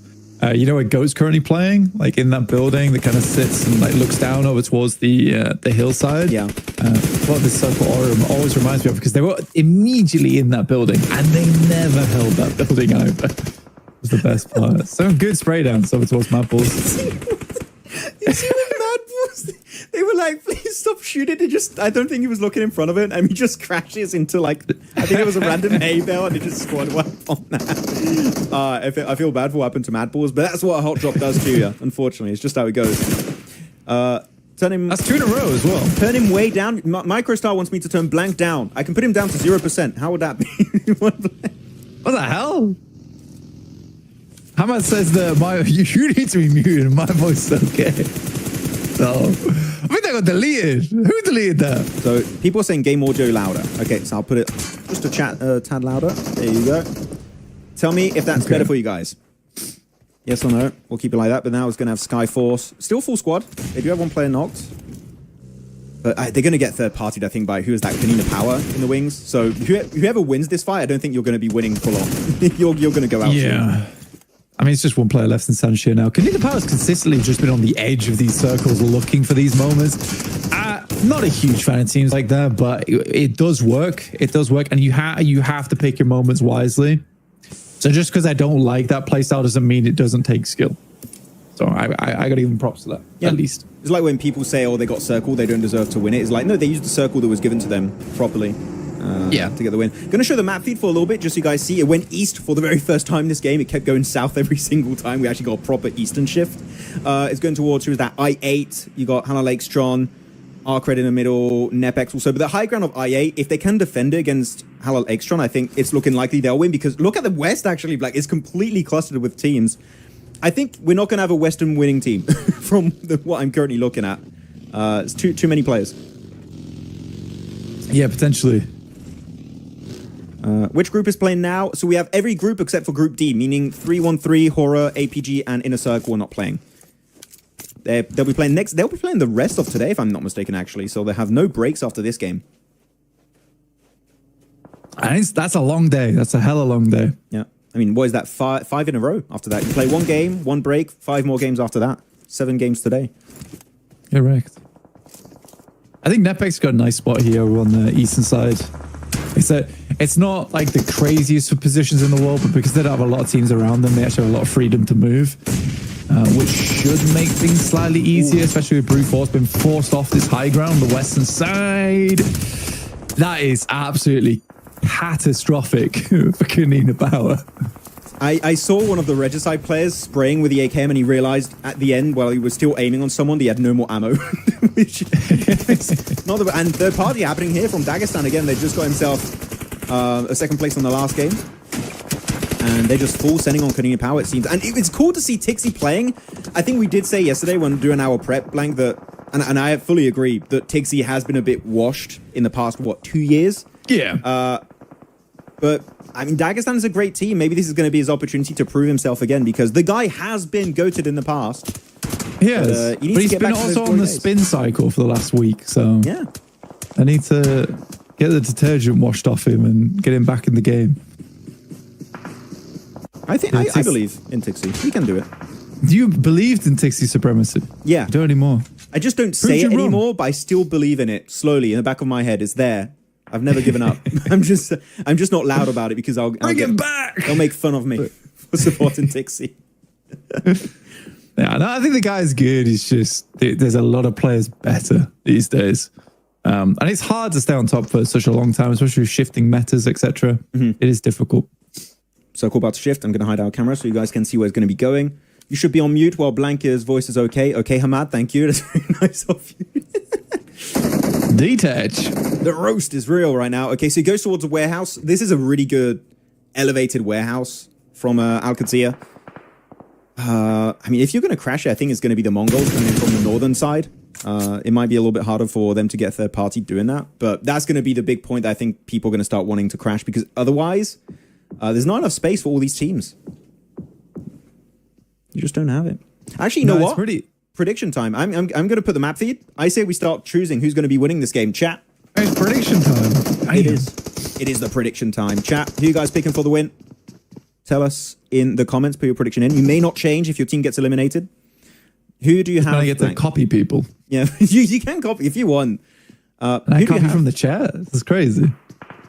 I'm going to say... I'm going I8. Really look at this one. You're going I8. Yeah, for the memes. I'm going I8. Okay, I'll remove the map feed now. Back in the game. I'm thinking brute force. Brute force from... They're currently... Western side. Okay. I mean, you got a compound on the high ground, so they can still play around that. It's not the best position in the world. I think it's just more how they play. Either they play south or they play north. At least they're scouting, right? South is not terrible. They know where everyone is located from that position. So based on the circle, I think they'll be able to make a pretty good decision. So I get it. I respect it's kind of similar to what I'm doing with I8 pick, to be honest. So we have a lot of predictions. Okay, so what's everyone saying? I could see I8, Mongols, No, Nepex. Max, don't pick them. By the way, I saw you, Anas. Hello, Anas. I hope you're doing good, Mohammed. Welcome. Sorry, I'm trying to read all the chat and multitasking, but we got the issues resolved, so I'm able to read chat a bit more. But so it seemed like chat is not quite locked on one particular team. It's quite even. It's a hard circle to predict, honestly. And I don't envy anyone having to predict this, because there's loads of locations here which are winnable spots. There's loads of locations that look good and then become difficult as the game progresses. So it's hard. I'm not confident in my brute force pick. I'm happy to say that, but I have seen teams win from that position before. Yeah, I've seen teams win from there, but not with a lot of elims. Typically, they try and take it quite slow. They don't get involved in too many fights if they can avoid it. But there's definitely, you can win from that angle. And I'm kind of surprised I picked I8, because you would have asked me in spring, I would not pick I8. But I'm actually more hopeful for I8, which I don't know why I have that feeling. Maybe because Jason's not here and he's not talking bad about crypto. Maybe that's why. If you guys were here in 2024, you know why I'm saying that. Why though? He had a bone to pick with him. No, sorry. I'm talking about brute force. I'm getting upset. Okay. I don't know why they scouted that so aggressively over towards Dagestan. I mean, now they've also ruined the day for Dagestan because they forced them to take shots. So Mongols are now shooting at them. Maybe I just never, ever predict brute force again. They've betrayed me. It's done for the rest of the season. It took one game, one bad game, and he's done with the brute force prediction. It's over for them right now. Max, do the anti-prediction thing. What do you mean the anti? If I try and do an anti-prediction thing, it doesn't work. It doesn't function that way. And someone commented, Tixi is better than the whole of I8. What's your view? Not now. No, not now. If you told me like 2021 Tixi, I would say yes, but not currently.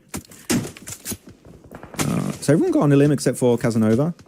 By the way, Casanova, I don't know if you remember a player called Choco Blank. He renamed to Casanova. Oh, did he? I remember Yes. Choco, yeah. Yeah, I think it was Choco, guys. Chat, just make sure to confirm, but I'm pretty confident in that was Casanova rename. Yeah. But Brute Force. So actually, they sent on this compound from Alcazia. So Alcazia willing to share. It seems they want to give away the warehouse, which I think that's a good plan. You can take it. You can hold on to the compound part. One team holds the warehouse. Kind of coexist together, symbiotic relationship style, and then you just fight each other when the circle moves away. I think that's a good plan from Alcazia. Yeah, potentially. I think for Alcazia, it's like, it's not a bad position to place yourself in rather than getting yourself locked down inside a warehouse. You see so many teams do that where they'll just sit inside a warehouse. I think this is very proactive. This is what you need to do.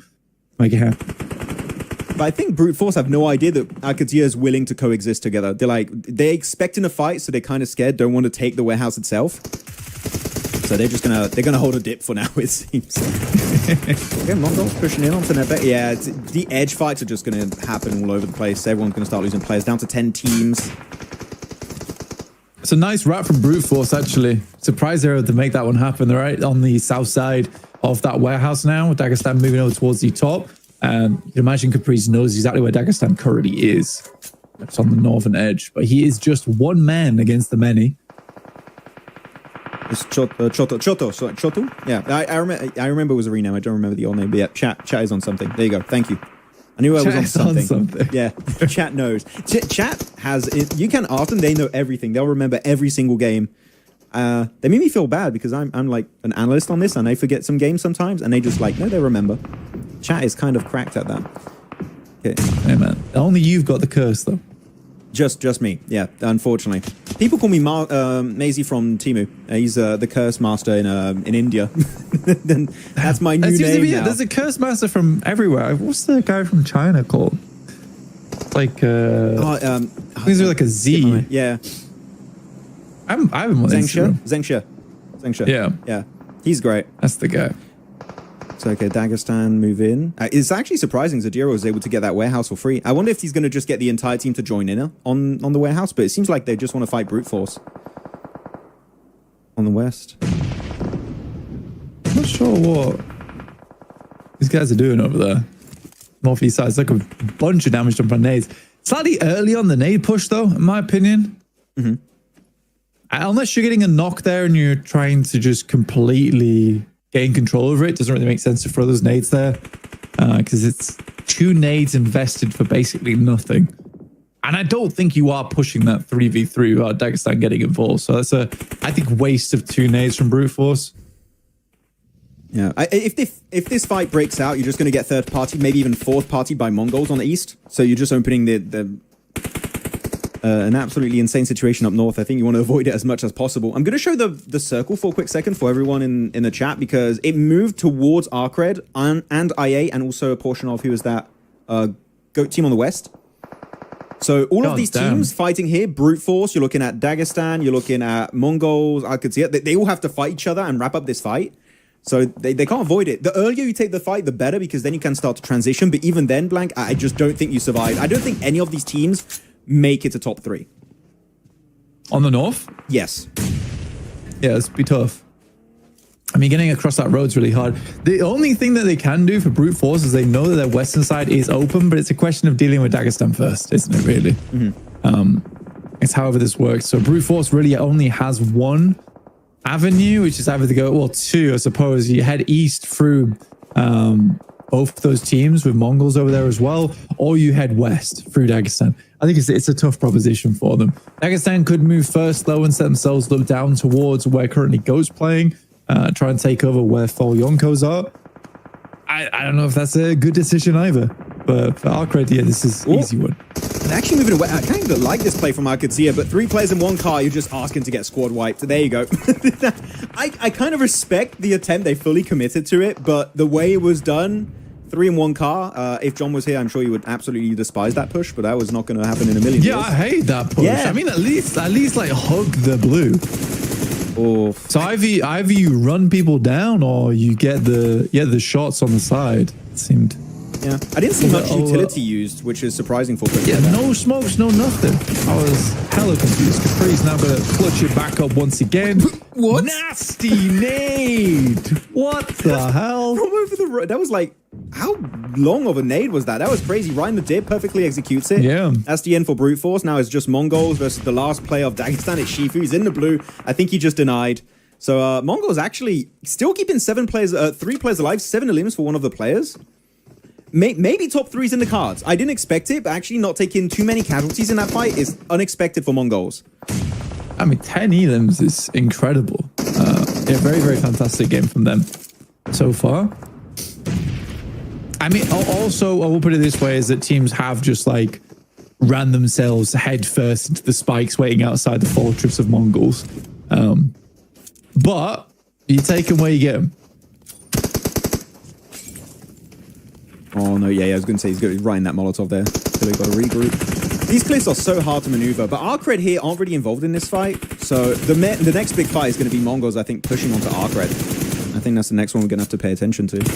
Chat, if you want to put a new prediction now, if your predictions got eliminated, you know what? We'll allow it. You can do a new one. As IH just farming, also got 8 eliminations. This is another game. The elims are so top heavy. You got 11 for one team, 7, 8 for I8 currently. So it seems like Inner Circle's got a bit of a Pakistani rivalry happening here. There's not just the best team in Pakistan. They might have another team competing for them. Yeah, it's a hella squeeze from IA, honestly. The fact they're able to, like, interject between all of that on that roadside while still keeping their sightlines clear of Arcred. Incredible. Really, really incredible. So well played to IA there. Oh, good smoke road. Good smoke screen. Yeah, good smoke screen for Mongols. Going to try and move across that. But we didn't really have much else to play around with. This ridge behind for ISIA. Crash I building. cannot believe they get that many players in. I mean, 2 players in the building is pretty miraculous from the Mongols. Now one, and actually this is given so much time for I8 to just go for the full reset. Mongols down to just 1. What is it? Fearless with the UMP. Hello? That's going to be the squad wipe. Arcred down to just 2 players. I8 should push this. They get the res, you insta push this, you wrap up the game now. This is your winning condition. They're slow on it, though. They're really slow on it. I mean, I think there's maybe nades coming their way. I think they just want to take space and take ground, but I don't think that's the right choice. I think you're 100% correct in saying that they should push. It's too late now, though. As you said, they were too slow. That window of opportunity is gone. But look, Huzaifa off angle, they have no idea Huzaifa's there, right? Like, he's been sneaking up there for the longest time. He's going to get behind the hay bales. The circle, where does the circle end?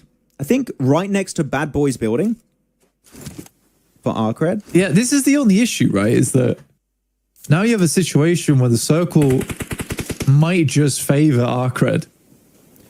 Yeah. Wait, actually, this is why they had to get Huzaifa. This will be a back-to-back win, right? For Arcred? Yeah. Ramses, hard boy, but yeah. So? Yeah, it will be back-to-back. Like, your first 2 games of CSA would be won by the same team. I kind of forgot because we had all the production issues earlier. But yeah, this would be back-to-back win. Okay, running back. Oh, what was that? No smokes. That was bad. I still think in that situation, you just have to crawl back. I mean, you give away 1 player's position, you know where he's running to, which means that now you have a rough information of where the other players are. Whoa! What was that? What? Bad Boy jumps out the window and gets knocked with a nade, like mid-jump. That is a crazy way to play with a utility, and it's working! They're obliterating IA. They're down to just, what, 2 players? Down to 1 player! Arcred, they were surrounded. The off angle's going to be enough, though, to secure the win. But that was way too close than it should have been, Blank. Normally, that should have been an I8 win from the get-go of that fight. That's insane. If Arcred had 4 players alive, that might have just been a back-to-back for them. But yeah, I think Huzaifa makes a big mistake there. I think his initial crawl out towards the hay bales, great. He realizes it's no longer that big of a position. He needs to move back towards his team. You have to crawl back. You can't reveal that because immediately allowed Bad Boy to know that all the angles are on that side. This is the building I need to get out of sight lines. So yeah, bad play, but it works out. But Huzaifa makes it very difficult for the team. Yeah, I think the idea was there, but I think maybe there was a lack of communication and what they wanted to do, and they just didn't fully commit to the initial game plan. They tried to change it, and then when you do a mistake like that, you saw what they were able to do with a nade mid-jump out of the window, and it just connects. Then it really turns the tides instantly. So still, I think I8 did a really good game until that fumble at the end. But yeah, I8 here to play. Everyone doing well on the team. Huzaifa, even Crypto doing some moves. So, and it's still group stage. There's still room for them to improve. And Jason, I know, is watching this possibly, and he's like, it's not 2024 anymore. You can't talk smack about the I8 anymore. It's not possible. It really isn't. I mean, they're a good team. Again, a lot of times Crypto's been hyped up to hell. But the thing is, he's not a bad player. I think Crypto is a good player. It's just unfortunate that he was hyped up to such insane levels that people expected so much from that guy. But he's a strong player. He's a strong player indeed. Yeah. Popping off. He's on fire. Going back to the desk real quick, and we're going to be waiting for the leaderboards. After that, we'll take a break, as we typically do after 2 games played. Music is back on. Here we go. But yeah, so really good start from a few regions here already. I mean, you're looking at already Arcred, which is their home region, is Uzbekistan. Replacement for the likes of Upgrade, and with a 7-2-1. So yeah, really good start from Uzbekistan, which really, I would say, one of the weaker regions going into CSA. Because they have, like, again, you have Mongolia, you have Pakistan, you have Nepal. You're not really looking at too many of the teams from Uzbekistan. Like, these guys can actually shred it, but so far, Arcred have done so. Yeah, I mean, Uzbekistan, when we watched PMGO as well this year, I mean, Uzbekistan had like some really good teams overall. I think even me and you, the PMGO, like the ability from some of the Uzbekistani teams. I thought there would be like maybe one good team from Uzbekistan, but I was surprised to see 3. And I think that's a huge thing to take note of. So I think, yeah, definitely excited to see more from Arcred going forward. Almost the back-to-back, and maybe do another. Again, they went through the fire there to get to that position. Yeah, and then ASA, I think they had like a pretty free game, honestly, overall. If you look where they came from, it's like, how did they gain all that space? And I'd be curious to watch that back tomorrow. I think it's purely because of the terrain. There was a cliff south of them, and no one could really contest from that angle, so that they were never going to get pincered. They were never going to get in that situation where they're completely surrounded. So in that sense, they used the terrain exactly as they should. And Crypto, what is good? This is a new year, new Crypto. No, it's too early. It's too early. Stop that. Okay, Crypto is a good player. Let's not overhype him. That's when he starts doing badly. Okay. We got to let him cook. Crypto, you're bad. Cook Stop. A little bit. What are these stats? This is horrible. He's not bad. Okay. If I say let him cook. If I say he's bad, he's going to keep getting good results like this. Hopefully, maybe hiding cam to look at the stats, and it's every single player here. Except for one of Mongols, which is hopeless. 8 limbs, almost 1,000 damage. Makes sense. Got Huzaifa 4, Crypto 3, Iron 4, Casanova 3. So everyone on absolute fire for this team. Sure, Huzaifa, as you said, maybe a little bit of a fumble towards the end, but he shows up in terms of stats. So I can't complain too much. It's a super subtle mistake he makes, though. So you can't be too angry with him, but it is a mistake that does lose games in internationals. I mean, he absolutely revealed where the rest of the team was playing. For sure. Which allows him to go for it. But yeah, again, chat, Crypto's not the best, Crypto's good. Right, we're not overhyping him this season. We're gonna let him cook. He's gonna go to international. He's gonna do well there. He's just gonna do well. He's not gonna do amazing. He's gonna do well. Okay, let him cook. We're just setting expectations early on. Let's not drag him down. It's too early. Okay, we'll do it maybe in the finals. We'll see how it goes. Casting mode, blank and max. Maybe if we get a very interesting game, maybe we'll activate casting mode. We should give a joker to chat. And if they all vote for one game to be casting mode, like they'll get... Which game do you guys want the casting mode on? Tell us. But yeah, 24 points, IA, Mongols, 16. We're not seeing any of the big names, but that's normal. Again, they're not here in this group. And we just see match rankings twice. Yeah, I think we just showed match rankings twice. We're waiting for leaderboards, and then we'll have to go to a little break, as we said. And now leaderboards. Yeah, it's a small one. Hey, there you go. 30 points, 25. And it drops off quite quickly, actually, after you get down to Dagestan. Then you get 17, 15, 12. Yeah, so. Typically what's going to happen. Especially Erangel into Miramar, it's like 2 very different maps as well. So 2 very different types of teams win. It's rare that you can go from Erangel for like Arcred to get like a win, and then go to Miramar and get a 2nd place. So yeah, they sucked up a lot of the points there. But IA, over 2 matches, 25 points, they've done good. It's good. That's all I need. Yeah, plus 10 for Mongols, able to jump the ranks quite a bit. Someone said in chat, who was it? Dabama, do you miss PEC, the Peacekeeper? That tournament in China was a global. Yeah, that was a really fun tournament. Now we have the Hong Kong Invitational. I feel like I kind of prefer the Hong Kong Invitational because now that PMWI became PMWC as non-invitational, I still like having one invitational a year. I feel like it's still a fun format. You get all the most popular teams and players out there. So Yeah, Hong Kong. What do you think about that? Do you like the Hong Kong Invitational format, or? Yeah, I mean, it's good. It's fun. Again, it's like playstyle's so different though. It's like when I watch it, it's like it sometimes like takes me out of like when I go to the nationals, like, whoa, why are they making this weird play or doing these weird things that way? It's just kind of just Chinese gameplay. So yeah, yeah, it's tough. It's tough. Okay, but with that said, guys, we want casting. Maybe you'll get casting. Okay, if you're nice, you'll get casting mode. We'll see. With that said, myself and Blank, we're going to head on over to a short break. Again, we're going to try and see everything in the background is all good and smooth to go for our third game of the day. So, guys, we'll see you guys in about 10 minutes time for our third match on Erangel. See you soon. Bye. But I'm feeling kind of bold. Through it all, I've still me. I won't stop, the light's still on green. If I gotta swipe, the platinum's on me. Turn a wrong to a right, I'm nothing you've ever seen. Nothing you'd ever be, I'm nothing you'd ever stop. The armor is on me. Put me in the game, now I might overstay. Play till I can't, take it straight to the bank. Talk to him like all-star, ain't no missing my shot. In the game now, never losing my spot. Came from the bottom, got my eyes on the top. MVP, all-star, that's me. Sit back, watch me ball out. When I step in, bring the stars out. In my own pace, won't stall out. Made it to the top, now they all shout. Okay, time to get paid. Waited this long, I'm taking it to the bank. Full court press, I'm taking it to the paint. Curry with the range when I get off fast break. IQ vision, the game on display. Run it all back like it was a replay. The game is slowed down, I'm watching it freeze frames. In the clutch, you could try to imitate. See him stuck, me and you don't relate. It's a bunch of to-dos on my plate. Lace up my shoes, check them out day to day. How can I power these blessings on me? Never had doubt, I just worked and I wait. All of this here, you can't take it from me. Brick by brick, put it all in the safe. All-star, ain't no missing my shot. In the game now, never losing my spot. Came from the bottom, got my eyes on the top. MVP, all-star, that's me. Sit back, watch me ball out. When I step in, bring the stars out. In my own pace, won't stall out. Made it to the top, now they all shout. MVP, that's me. P, that's me. All-star, all-star. Watch it see. It's on like MVP, that's me. P, that's me. All-star, all-star. Watch it see.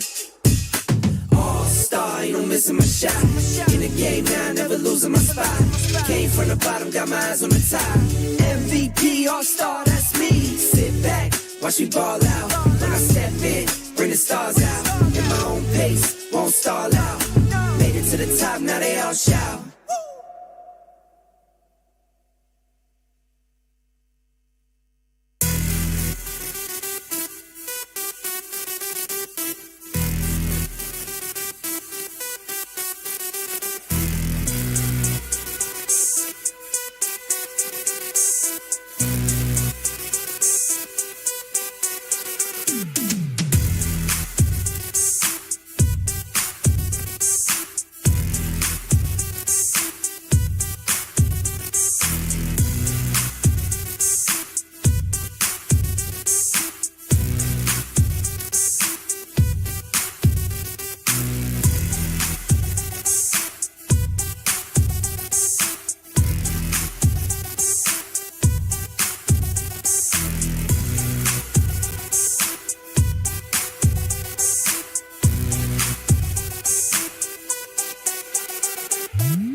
till the end. I'll be the last man standing. I ain't no quitter, I'll never give in. When others fall, I will stand tall. When the going gets rough and the tough had enough, I just get going, I made up standing stuff. I am a fighter with my eye on the prize. There ain't no stopping me now. I keep my eye on the prize. I fight till I die. No retreat and no surrender. Ain't no way I can fail. No, I'll prevail. Gonna fight till the end with my eye on the prize.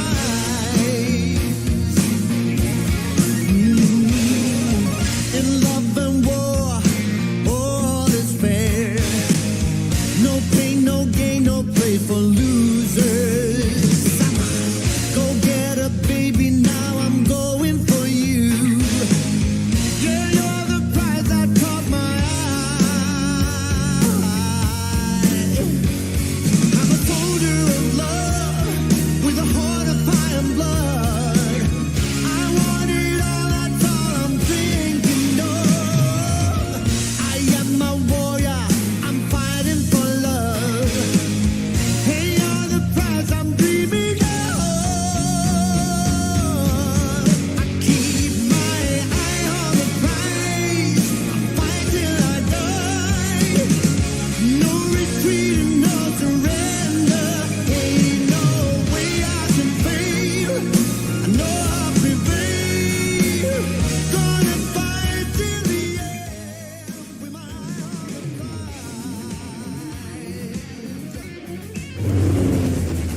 Well, the timer was lying, guys. There was 2 minutes 30 on the clock, but the game is here, and we're not going to wait. We're going to dive right into the grassy pastures. Match number 3. It's me, Maxman, back with Blank to bring you the action. It's been a good day after match 1 shenanigans. Yeah, it has. It has been a good day. For Arcred, at least, it's been a great day so far. Yeah, it's been fun. It's been fun. First time on the watch party, having a good time.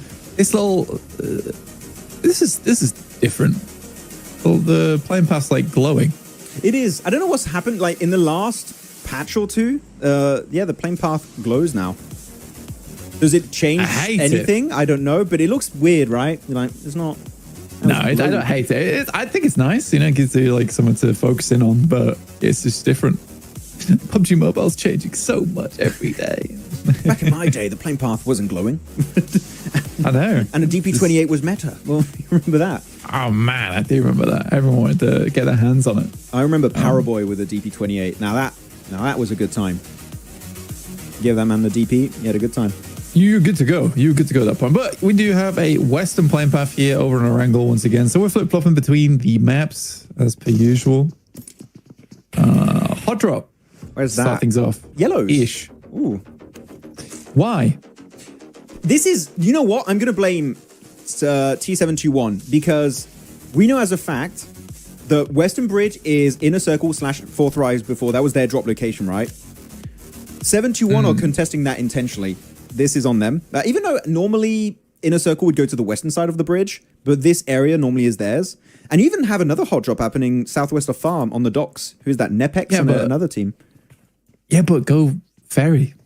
Go Primorsk. Yeah. Hot dropping yellows is mental stuff. Just so everyone's aware. It takes ages, and also the car spawns aren't easy to access. So if you want to escape, you got to run, which if you get backstabbed, you're just done. So. Also, it's terrible loot here. Why come here? Good loot for 2 players. You go yellows when Ferry Pier and Primorsk is contested. We don't go yellows when both of those are open. This is actually ridiculous. T24 with the SKS. Well, you know what? It works out great for Inner Circle. I'm sure they're happy about that hot drop. They already got themselves some eliminations. I mean, if anything, I can't be too mad. Yeah, if anything, this is good that it happens again early on because T721 might rethink if they want to commit to this drop. Yeah. Which I hope they don't. I mean, for Inner Circle, I can't be too mad at them because they're my favorite team, but still. That's a good bait. I'm going to call that bait. That's a bait. That was intentional. Oh, they got to flush it. Yeah. With the ASM Abercant, there you go. Trying to get some damage done in the distance. They are sending it kind of solo in a circle. They're not using their man advantage to its full potential. They're still able to just overwhelm because you have Phallic on the front line. There you go. The double flush, get 3 points. Yeah, hot drops, right? They're all going to be over the place, a little bit weird. Yeah, I just think it's poor. It's a poor play. Again, pull the map. Pull the map. Okay. We're pulling the map. The map. The map is up. Pull up the map. Pull up the map. Look at that. Look at Ferry Pier, Primos, Quarries, all free. Western Coast is free. And bear in mind, guys, the playing path was on the western side. There's absolutely no reason for any team not to be playing Western Coast, Quarry, Ferry Pier, or Primos. This is why CSA does confuse me sometimes, because it's some of the basics that we get wrong. Yeah. Now, the whole drop stuff. Day one, if I see this continue long term, then I'm going to be a bit weirded out. Like, this could be fixed very easily. What a nade! Zerich, that was massive from Madballs. I also fighting on the side. That was peak cinema, right, Max? Absolute cinema, I think. Or this is peak. Peak. I mean, it's a good mashup of memes if you want to use it. That was peak cinema, that one. Peak cinema? Real chungus grenade. Sound like Kalara's trying to just outdo the Zoomers with the memes. I don't know, it's just trolling. Man's committing to the push. Oh, a lot of bullets missing here, but it's fine. I8 still winning. 8. They already have 8 elims? Did they win 2 hot drops in a row? Did we miss one up north? They eliminated VP and KP, and they didn't lose a single player? Rewind? Oh, wait. Maybe after the knife throw? Okay. We can wait for the fights to chill and then we can rewind to not miss anything, if that's fine. But that's insane. I don't think we even saw it on the feed. It was happening while we were looking at Inner Circle fight T721. What the hell? I mean, 8 eliminations at 5 minutes. They're doing good. Yeah. I still can't say crypto's popping off. We still can't say that. Crypto's doing well. He's doing quite good for himself. Like when you invested in Nvidia back in 2017. You're doing stocks right now. Yeah. Okay, so just going for clean up 313. Good job, 313. Proud of you guys.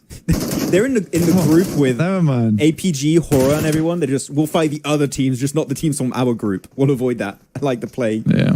Oh, okay. That was the double barrel from Rex. Oh. That was a nice one. That was satisfying. I love that. That's the one tap to the head. Goodness me. Yeah, love to see it. Absolute blue shell of a shotgun right there. Yeah. Some people saying about the quality. Again, just quick reminder. We got all of the stuff sorted. We should be getting a 4K 60 FPS feed tomorrow, I was told. So today we might have to just work with this main feed quality. Tomorrow it should be way better. Should be as good as that can be, just like in the spring season of this year. And we'll work on getting that fixed. Yeah, you need to put like a little pin message. The Maxman stream right now. 4K tomorrow. Yeah, you can pin something. I'm a modder. I'll try. I'll let you. Oh wait, actually, I'm hiding the map feed. There you go. Hiding the camera. You guys can see. Yeah, pin some in there. I don't know how you do it, but pin it. Mods, help Maxman pin a message that says, "Big stream quality tomorrow. Today, issues. Yes. But fixing." There you go. Can I pin? I cannot pin. Oh well, I don't. I'm not a super mod. I think that's why I can't do it. you got to be a super mod? I think you need to be a special mod to do that. Do we not have any special mods in the chat right now? I don't know. Is there any special mod in the chat? Are there any like super cool people in the chat that can pin a message? Yes. Or just drop a little message now and again. Would be cool. Thank you guys. Yeah. Casanova 1v4 VP, not even 4P. He actually got a 1v4. I don't think it was caught. Was it caught on camera, Mohammed Adas, or was it just a feed thing? Because if it's a feed, it might just be a 4-piece, not an actual 1v4, because we were focused on the Inner Circle 7-2-1 aggressor fight. But Again, we already said, right, Blank, the fact that they got 8 elims is crazy. The fact that also on top of that, you don't lose a single player is literally the best case scenario in the worst case scenario. The fact that they survived that is crazy. I mean, for ASA, it's not only that, you're getting 2 teams loads worth of loot.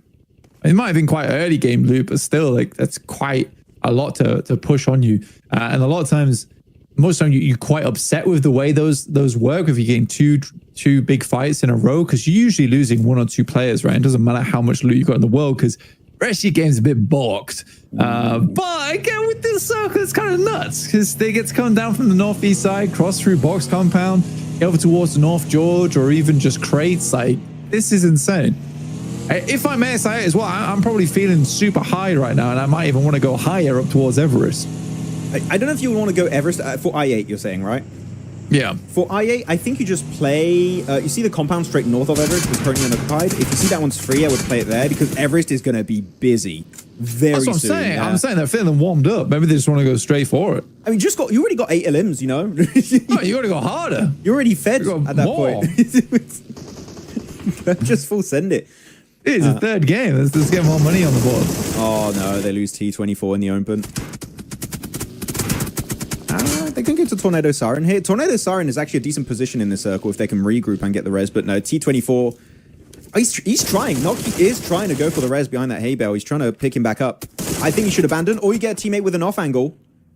And that was the third party from APG. Okay. Yeah, that's Apago for the distance. Good shot from Refus. Finally, the off anglist gets it done. So Top is still not playing, by the way. Like, did we see him on Miramar? Or no, he wasn't. They weren't playing their group, right? No, I think he's fully benched. I think he actually is fully benched. It's somewhat sad. Chat.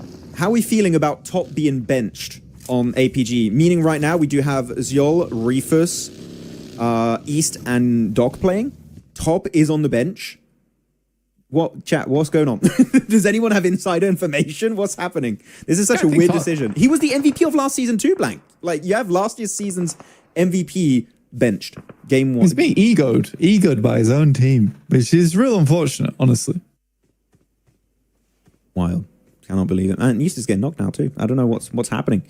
It was during the inner circle fight, says Muhammad Anas. Casanova was fighting VP. Other 3 were fighting KP same time. Hope this helps. Okay, cool. Thank you. But if that's an actual, we'll see if we can replay it later on in this game when we get at the end, maybe during the break, see what was happening. But this is a mad start to an Erangel game. I'll tell you that much. Yeah, you're right, Abdul. Like, why are we gatekeeper the GOAT right now? It's not cool. It's totally not cool. But gatekeeping Top? Yeah, the GOAT. We won't give you Top. We picked up Top on the team so you guys wouldn't look at him. I think they're testing out East. I feel like East is fairly tested as a player. But yeah, I don't know. Let's pay a bunch of money for East and we'll test him, see if it was worth it. No, let's not do try out. So true. He is resting so he can perform PMGC. They've got him like in a hyperbolic time chamber somewhere. Wait, you said he's resting for he's hibernating. Why is he? They got him a hyperbolic time chamber. They just got target practice in there. That's all he's doing. Wake me up when it's PMGC. Oh, he's going to get the res? He's bleeding out fast? Oh, he gets it. Okay, no, he cancels. No, you got to go for the res. Commit! He's actually at 1 HP. He's sticking it. Oh my god. Is he going to get it? That's crazy. Yeah, he should do. And we didn't see him in the elim feed. That means he's brought back because otherwise he would have insta-bled out. Oh, he gets knocked again.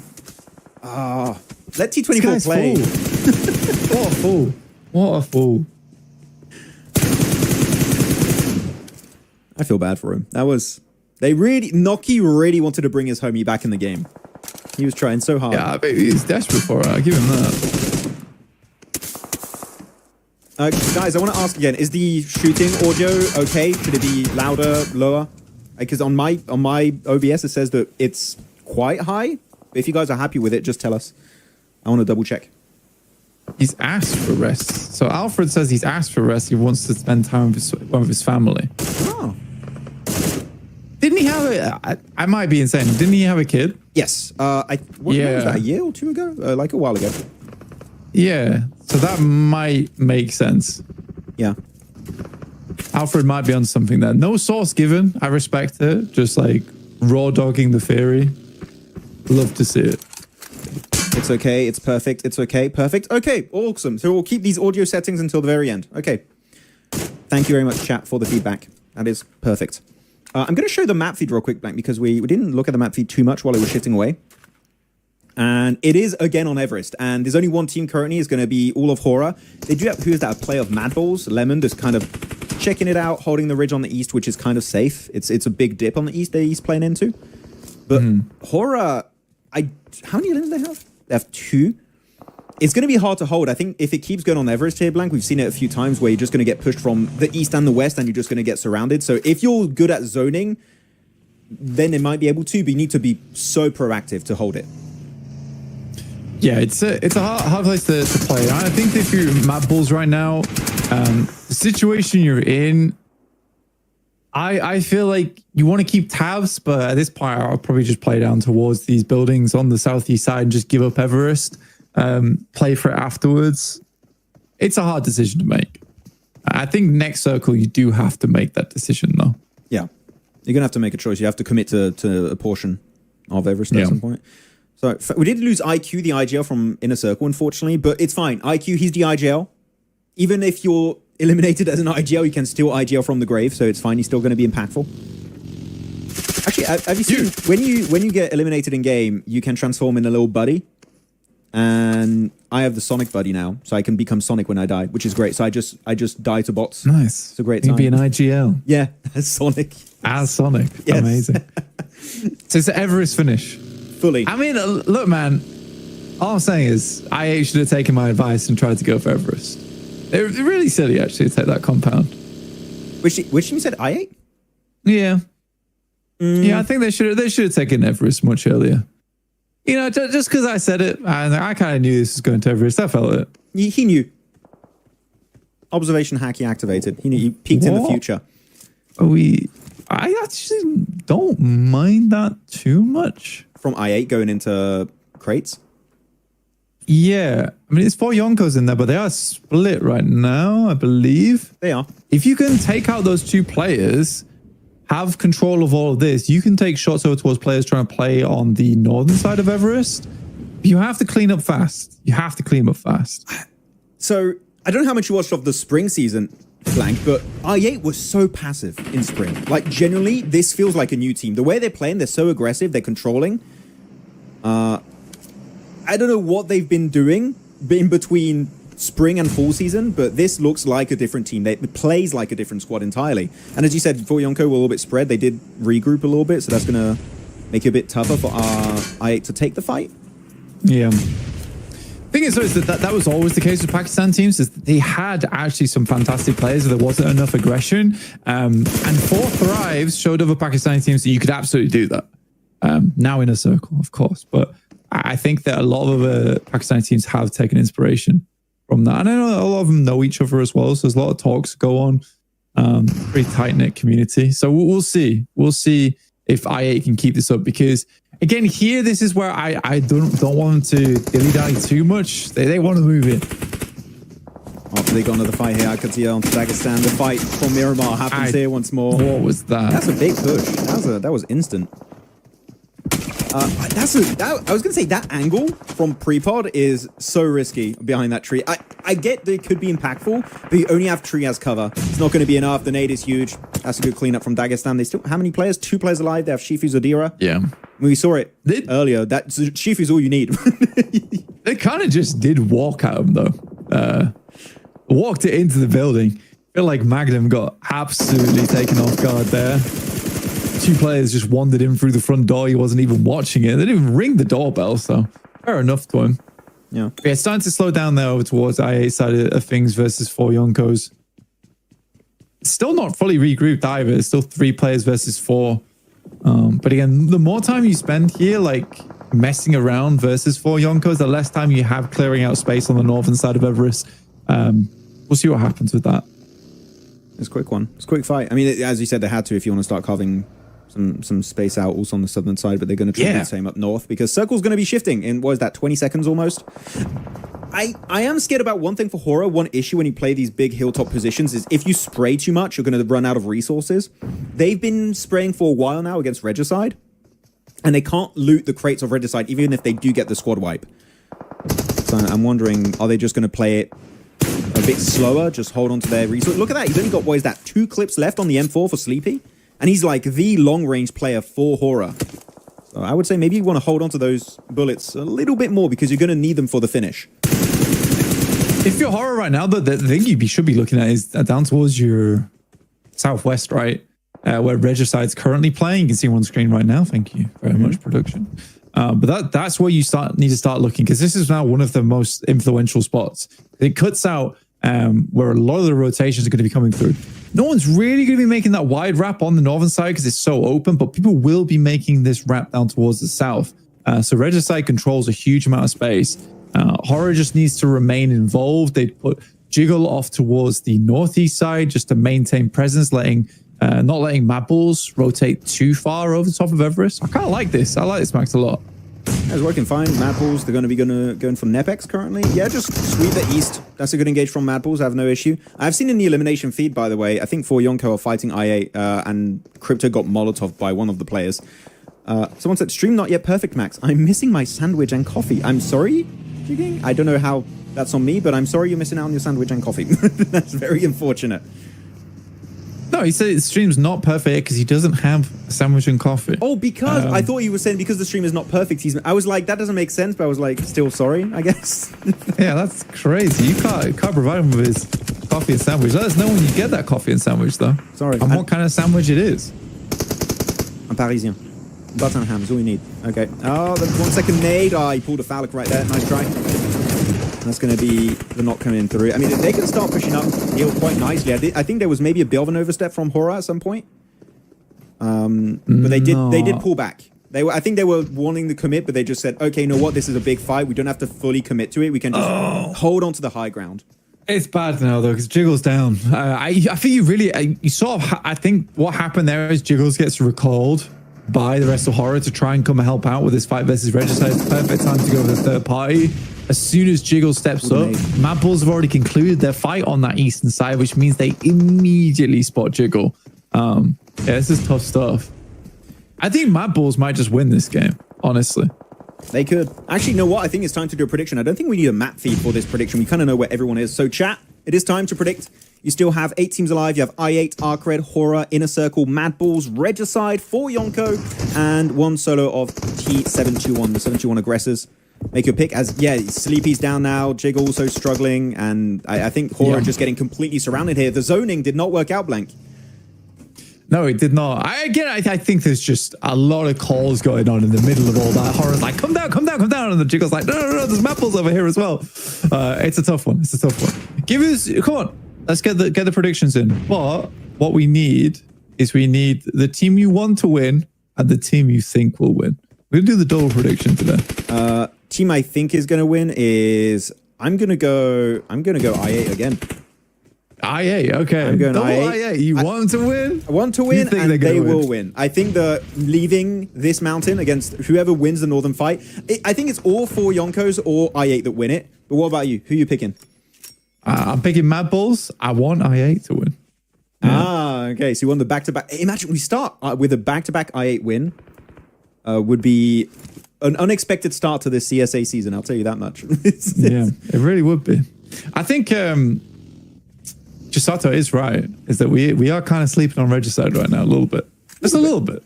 They do have 5 limbs. They got some crates also from Horror, so they're able to loot up a little bit. I mean, I don't know how much loot Horror had, really. They got a little bit, at least. But they're forced to push now, Blank, right into all of Mad Bulls. So I don't know how realistic it is that they still come out of that with 4 players. Yeah. And yes, Chisato, Lemon is ex-Navi. He was, yeah. We called him the hot drop master in 2024. He was Chuma said on Miramar, every game you would hot drop it. Who was he hot dropping? Was it Hard Bass chat last year? It was Picardo, wasn't it, right? I'm not mistaken. No, that was Stalwart versus another team, and there was also a Navi hot drop, and Lemon was on Navi, and it was, I think, no, was it Hard Bass? There was another team up north. I forget who it was. No! Pusher, come on. Dude. Chat saying Mad Bulls. So free. So free. Yeah. Chat is a bit split. I'm seeing a few Mad Balls and Regicides, but one I8 from Senpai. Okay. Respectable. Yeah, that was free from Pusher. I don't know what he's doing. And Regicide actually have a good chance on this. Excuse me. No worries. I've got my beauty sleeping. Oh, we had Niptura on Mina just yawning all the streams. It's fine. Oh, really? Yeah. I'll do like a 1 or 2 yawn. Okay. Okay. It's fine.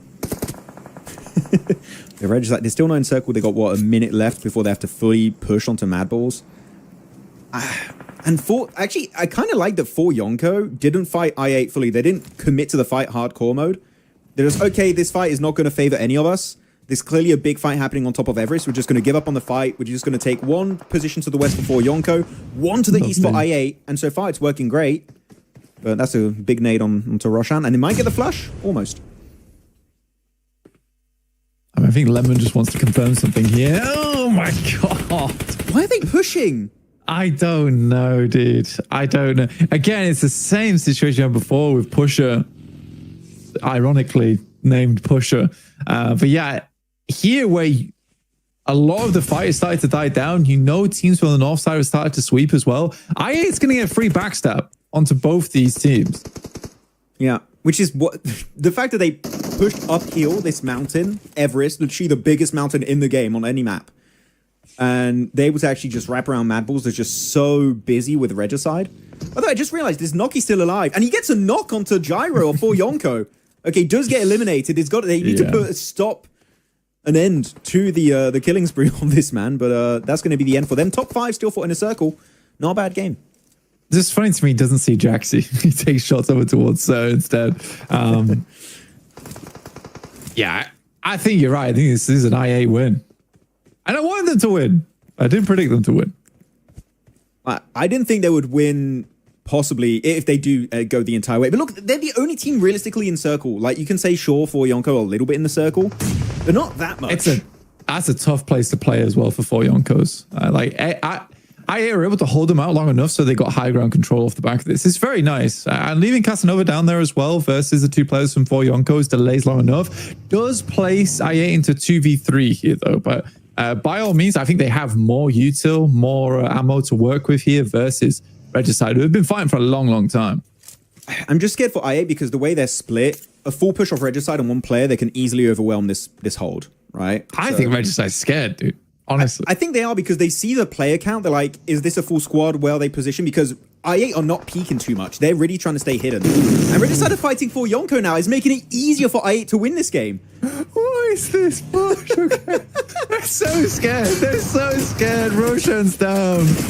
Oh, it's bad news. It's really bad news. Oh, it's so free for IA here. Oh, okay, it's fine. They can get the res onto Pinkman. Do you want to go for the full push IA and just wrap it up? Yeah, they got the high ground control. This is done. Yeah. This is game over. It's going to be a 3v2 after that revive onto Pinkman, but there's not much they can do. GG. Back to back, Max. I mean, things could still change, but I highly doubt it.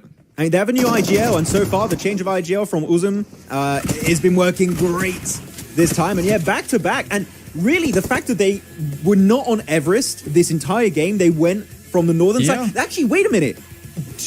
Back-to-back hot drop fights, 8 eliminations, circle 1, don't lose a single player, have this symbiotic fight into crates with 4 Yonko, realize this is not worth it, push the high ground, take the entire mountain of Everest away from Mad Balls, Regicide, and at the end 4 Yonko.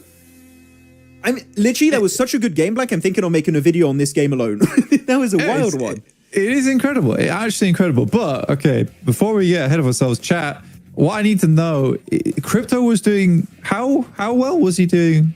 He was doing good, right? He was doing good. It's good. Just did good this game. It was a good game. Just a good game. Just a good game. He's not fragging, like top frag. It was Iron this time, whose I forgot 1. Yeah, exactly. Crypto was just doing good. So Crypto's just there. He's just doing good. We don't talk about Crypto. Don't talk about it. But yeah, fantastic stuff from IA. Very, very impressive. Very impressive. Slight delay on their fight versus 4 Yonkos, but it works out. And now I'm looking back on it, I think the fact that they did delay towards 4 Yonkos, and and held out on that east side. Potentially that was actually the plan all along, because then you have the opportunity to wrap back around where they came from towards Everest, and they had a much easier way to get into it. So looking back, I think potentially I was even wrong there. So very, very well played to them. Yeah, the change. Who's the IGL, by the way, guys? Currently for I8. I know Uzum was the IGL. He's not here anymore. Who's the one that replaced? Is it Iron? Esport Maniac says replacement is Iron. Okay. I mean, Iron is notably a very aggressive player. So I think that you put an aggressive player in that IGL role, instantly the playstyle is going to change, because Uzum in spring was playing very passive. They were not willing to take big fights. I'm liking this new I8. Is this going to be the rivalry with Inner Circle? I mean, so far, currently, they're playing better than Inner Circle. They got back-to-back win. Yeah. Was I found? Like people are saying in chat, yeah, it's just an average game. Average game for Crypto. Thank you. You're starting to get it, guys. We're not overhyping him. He's a great player, but we're not overhyping him. I feel bad because people are actually thinking that I'm being mean to him. I'm not. I just want to overhype the guy. So when he started to do bad last time, you know, I think the pressure got to him. We're going to take the pressure right off, and Pakistan's going to go to PMGC. Okay? Yeah. That's what we're doing here. I mean, technically, so far, this has been the best year for Pakistan ever, because in PMWC, that was the first time we got a Pakistani team in 4 Thrives that qualified for Global Grand Finals. I playing at this level too. Like, you would show me a team do what I8 did in a global lobby, I'd be like, yeah, that's a global kind of strat. Yeah, I mean, honestly, from the beginning of the game, where it's just like this pure mechanical skill, right? Pure gameplay, getting the 8 limbs, and into that holdout over towards, you're playing on the north side of Everest, playing around that compound. They had the 4-man splits, they had a lot of information, pushing over towards 4 Yonkos, holding them out of the backswing back over towards Everest to control the third party. Like, there's a lot going on there. There's a lot of moving parts, and if it was luck, then they were very, very lucky. If it was planned out, it was a very, very good plan. And I hope it was planned out, because it was nice. I think it is. I think maybe not the hot drop situation, but I think otherwise it was planned out. Let's go take that, Jason Kaplan, says Mohammed Anas. And Huzaifa's the IGL then. Okay, so Huzaifa also, I said he's like, I think he is the best rookie from like last year, now this year also, from Pakistan. And he's known also as a very aggressive player, just like Iron. So actually, that also does make sense then if Huzaifa is the IGL, that they are going for these more aggro-focused moves around the map to just take fights when they can. And the thing is, they were just not fighting without reason. The fights they were taking, they always had kind of a terrain advantage, especially on that finish on the eastern side. Then the circle's pushing an hour away. You don't have to peek. We play it slow, and we'll strike when the time is right, and that rewards them with a win. Yeah, I mean, it's very, very important the way they played it. And it's nice, you know, Esport Maniacs in chat is one positive thing from Pakistani teams. They play Ultimate Royal together. And I hope that's the case, because it sort of goes back to what I was saying earlier in that game as well, is that it's a very tight-knit community over there. So there's a lot of skills being shared across all the teams. So the rising tide lifts all ships kind of deal. Yeah, it's nice to see. It's nice to see. We should play some Ultimate Royale blanks sometimes. It will be fun. Yeah, I'll fail. Yeah, but at PMGC, I'll kind of know where I'm going. We got the leaderboards there coming up. So 50 points already, 2 wins for IA out of the 3 matches played. 20 placement points, 30 eliminations in 3 matches is a wild ratio. Actually, that means that they got 2 chicken dinners, and their other game was a 0 placement game. But because the sample size is so small, I can't even like say, oh, they got 1 really bad game. Like, it doesn't matter. When you get 2 wins back to back, it's fine. It makes up for it. I mean, it's ridiculous, right? We're almost above. We're above a 15-point average right now. You realize that, right? That's crazy. Absolutely, a 10 elim average game. I mean, for ASA, fantastic stuff. Should be very proud of themselves, honestly. Yeah, I mean, they can definitely be happy. Regicide, big jump up in the leaderboards. A lot of red arrows here. APG going down, Skyforce going down, Kanina going down. Yep. I mean, APG's got, what, 9 of their points off of 1 game? Game 1, right? Yeah. Yeah. So I think things can certainly change for them. It's just the point sponge at the top has been real right now. And so it's hard to kind of lift yourself out of this second page. Need more games in them. That's why we got 7 matches today. Okay. Wait. Good. I'm just checking stuff on my side. We're all good. I'm not seeing that keyboard warrior who said Tixie is better than the whole of IA. I mean, currently, I think no solo player would do better than what I8 is doing and bringing to the table this tournament. They're kind of popping off. Yeah. It's a fun one. The fact also that we have such a short group stage, this alone, is this fair to say, Blank? This alone kind of 100% secures their spot for the final already. Like, they could get 0 points the rest of this 3-day group stage they're in. I don't know. I think maybe a little bit more. Maybe a little bit more. I think you could absolutely fall flat on your face. There's always a potential, right? There's always a possibility of that happening. But I think right now that they're playing on such a high that it should be fine. I don't see them like getting terrible games here on out, especially with the way they're playing as well. I think that just off that alone, like I think I'd be happy just to see them continue. Yeah, on this approach, it's nice. Hopefully, I kind of, you know what? I'm going to open Wikipedia on my side. I want to see PMSL CSA Spring. What was the point threshold? Just to see actually. Would this just be enough if we were in a spring situation, right? I'm gonna check it out because you go last season, you go in that was calibration, survival stage, and the teams that didn't qualify. Oh no, actually I'm way off. Okay, so it was 88 points. Okay, no, I'm crazy. I took it. Yeah, I was gonna say. I think they had 5 days. No. They had 5 days during survival stage. So 88 points over the course of 5 days. You take 2 days away. Well, technically 1 day away because they would play 4 days out of the 5. Actually, they're kind of there on the point threshold. Right. Okay, I'm not saying don't get points anymore. Are you saying like getting to the top 16? Yes, to like top 16 to reach the finals because it's only the bottom 4, and they've kind of secured that in the first 3 games alone.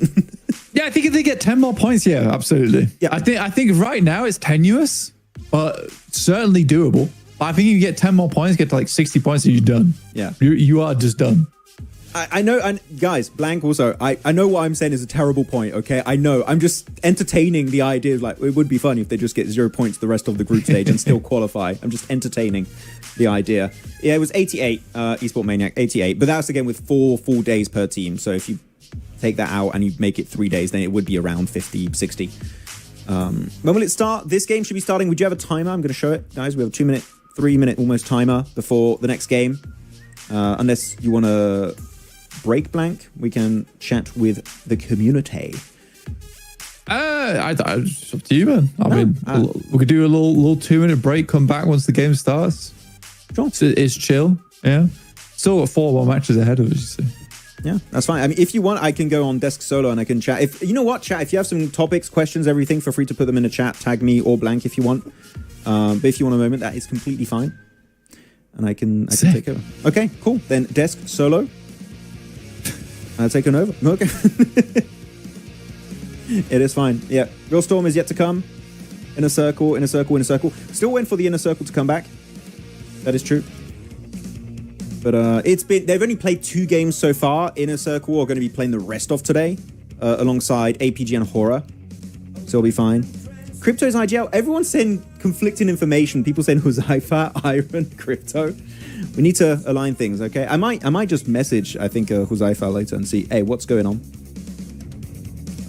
Or Trinder, actually. Trinder, who's coaching analyst for the team. 4th Thrives, Inner Circle, Real Storm, yet to come. I mean, Pakistan so far can look good. We know Inner Circle can be on fire.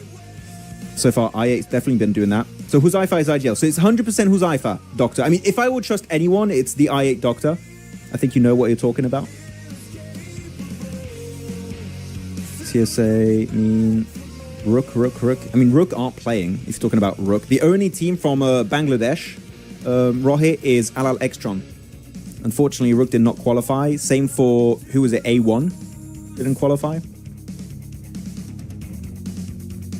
Who of the 2 of you is better in PUBG Mobile? Well, I'll chat with Blank when he's ready. Oh, he's back. Okay, wait. Let me unmute you. Okay, he's here. Okay, he's back. I just went to quick lube break. Who's the best in PUBG Mobile out of us 2? Obviously me. Okay. Okay. Yeah. No, I'd probably Max, man. Probably Max on a moon. I mean, I'm okay. I think I do pretty well in my games. Well, we have good games when we play. We play a lot more when we go to LANs. Usually, like we get in someone's hotel room and we just start gaming out. Ultimate Royale didn't exist back then, but more classics, and we get good games. Yeah, well, I think my main issue is like it kept running into bots like quite often. Yes. And then as soon as you jump out of the bots phase, like you start running into real lobbies. Even though I was still getting like the 20 kill games, stuff like that, which is always fun to go for. But yeah, you're definitely better than me. That's right, Doctor. It's got to be done.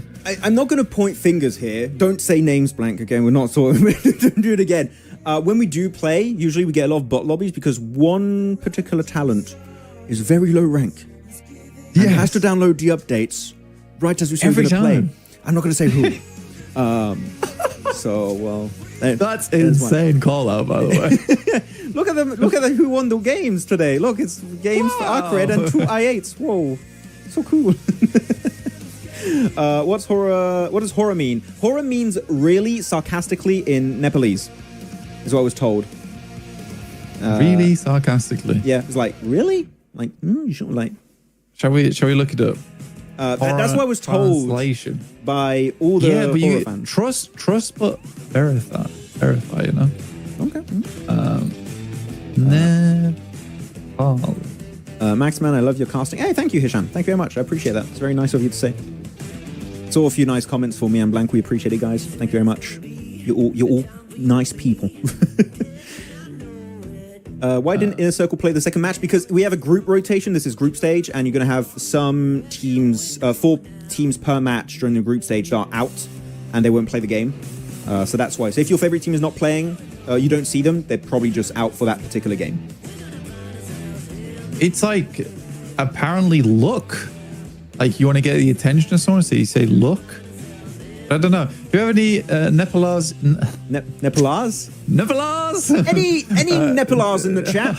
Tell us. Nepalese speakers in the chat who can confirm this for us. Not Nepalese. Which country is that? That's like some kind of really posh British man trying to say Nepalese. Yes, Nepalese language is very nice. But someone confirms, Edwin confirms, correct, can confirm. Really?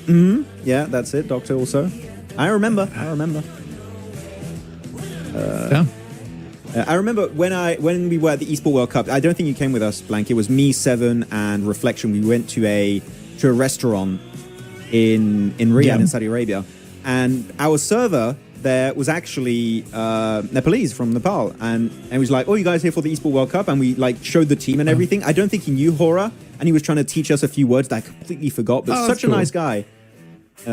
Yeah, sorry. When you said our server was Nepalese, I was like, "Oh, you're playing on the Nepalese servers or something?" Yeah. No, like in the restaurant server. I'm so esports pilled. It's problematic. No, like an actual restaurant. Yeah, got you. By the way, game starting in 20 seconds, so I'm going to get us on the overlay. Is back into Miramar. We go now. Huge. Back straight into it. 4th game of the day. Only 3 matches afterwards. People just joining. We do have 7 matches today because the tournament format was shortened a little bit, so we're trying to squeeze as many maps in as possible. And I'd imagine, I don't have confirmation on this, but I imagine it's just because you want to smooth out variants. Because it is pretty quick. It's 2 weeks. 2 weeks. Is it? Yes. 7 games, no Rondo until the finals, which makes me a bit sad. I was hoping to see some Rondo early on because it's like, this is the new map from spring season. But it's been assimilated in every region. They're actually playing it for the first time today in India. I was watching it in BMSD. And actually, do you want to know something interesting, Blank? This is genuine. This is real stuff. I was looking at Godlike's social media, and they announced they have a new analyst for Godlike, specifically for the finals. He's the Rondo analyst. They have an analyst for one particular map for Godlike, which, because it's a new map, I kind of respect it, actually. It's kind of like they're committed to being good on that map. We got to bring in that one guy that's got 100 hours on Rondo. It's the only way. You just check the leaderboards on Rondo, like, we need you. Get in there, dog. Very, very fair playing path to start things off here on Miramar. I thought you said it was Erangel. You lied to me. No, it's Miramar. It's Erangel, Miramar. So we did 2 Erangels, we did a Miramar, and because we just had an Erangel, we're back onto Miramar. Unless I misspoke. You gaslighting me. Maybe I misspoke, and then my bad. I'm sorry. You gaslighting me. I've decided. Told me it was Erangel, it's Miramar. I believed you. You're such a trustworthy man. Stop it! believe I'm gonna say crypto's popping off. Okay, guys. Stop! No, Don't say that. don't say that. Stop it! Stop it! Stop it! Playing Impala, Trailer Park. This Phase 1 circle, not amazing with the playing path, but it's still playable. It's fine. This is the exact same circle. Yeah. By the way. It is actually, yeah. No hot drop Puerto Pariso, from what I'm currently seeing. And one player from, who was that, APG, getting insta-tapped with a Mini 14 Ironside. Kind of Buzz Lightyear, kind of different in Toy Story 5. Jeez. Yeah. It has weapons now. It's crazy. They're all grown up. An R18 now. Buzz Lightyear goes to the battlegrounds. Like, this is definitely Buzz Lightyear skin. The color scheme and everything, definitely. Any update from John Allen regarding PM? Are you trying to replace me? You guys just want John and Blank for CSA. I know it's the duo. John Allen. God damn. I was gonna say to chat, guys, tell me, do you want John to replace me? I know chat would say yes. I'm not even, guys, I didn't ask the question. Don't say. I don't want to know. Okay, it'll make me sad. You'll ruin my day. Thank you, FM Spoke, by the way. I appreciate that. But yeah, I mean, I think John is casting EU. So go check him out. You say I think like you don't know. I think. You think so? And he could be. He could be casting EU. Possibly. No, I believe I'm on EU. This is not public knowledge, by the way, guys. So you gotta be careful with this information. But I believe I'm on EU later. I love how you're saying I believe, I think, just to not just like I said I think. Exactly. I've got fallbacks. I've got fallbacks right now, okay? It is a possibility that I may be doing it. I may be available on these days. It might be happening. Yeah, exactly. You can't replace Max, man. You guys are so right. Addition is the best way to put it. Absolutely. Thank you. Nice. Unfortunately, Neptura is not here. She disappeared for a little bit. She's here for Mina. She'd be back. She'd be back for Mina. Right. By the way, she was yawning so much. You had to give her like some time to sleep. Wait, it's 4 p.m. Mina's live now. Am I mistaken in saying? I'm gonna check. Wait, is Mina live now? And I'm already missing out because this overlap. So who's going to be? Are you going to be like watch party Mina right now? No, I'm not. I'm not leaving. Don't worry. I'm staying. You're leaving me on my own. It is live. PMSL Mina is live right now. I'm missing out because normally, just so you guys know, PMSL CSA would end and I would have to instantly pivot into streaming PMSL Mina.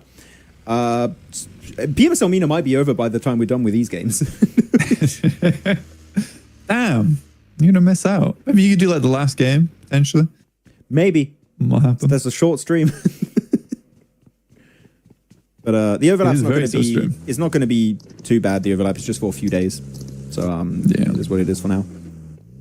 Have to do some big catch up. You have to do like a little summary each day. Chat. Quick TLDR. Yeah. Yeah. It's gotta be done. Actually, I'm gonna ping Niptra and say, watch the game and tell me what happened. She's my informant. Oh, that's actually good though, because she could like update you on everything that happens. Yeah. Once you jump in. If you watch pies at the same time, it would be possible. It might actually get like both streams at the same time. That'd be sick. We just swap between them now and again. Yeah. Like match of the day type of deal. It is unfortunate. It's just the entire rescheduling made it a little bit tougher to organize things. But I genuinely though, I do want to say big props to the PUBG Mobile eSport team, because going from what the world situation that was happening, having to stop the LAN event happening in Nepal, and then they tried to make it happen online, but there was the ping was clearly going to be too high because of where all the teams were. And they found a very quick solution, which is to make it happen in Abu Dhabi in the same venue as PMSL Mina. I think they made the best out of the situation. I think this is the best case. This is the best outcome we could have gotten because we won't have a ping issue, which is nice. Yeah, absolutely. It's BMIC is ending like 2 days, right? BMSD, yeah. The BMIC is the India, Korea, Japan event happening. Yeah. Yeah. But BMSD, that's the one I'm talking about. Yes. September 18th to October 12th. So that one's currently on. I have not watched much of that, so I don't know if anyone can use their knowledge of watching all the esports. Let me know how that one's going at the moment. I don't know if Godlike's still doing decently. They're actually decent. Yeah, they're all doing really good. Over there, like the team Solar doing good, Orangutan, K9. It's very entertaining to watch. And it seems like they have leveled up quite a bit from the spring, from earlier this year. So, am I saying India's going to win PMGC? No, calm down. But I'm saying that they seem more prepared for what a global lobby could be, thrown their way. Damn, aggressor getting demolished here. Unfortunate for IC. I think that they've been having some rough starts to a lot of these games so far. Again, getting rocked up on like that is somewhat your bad.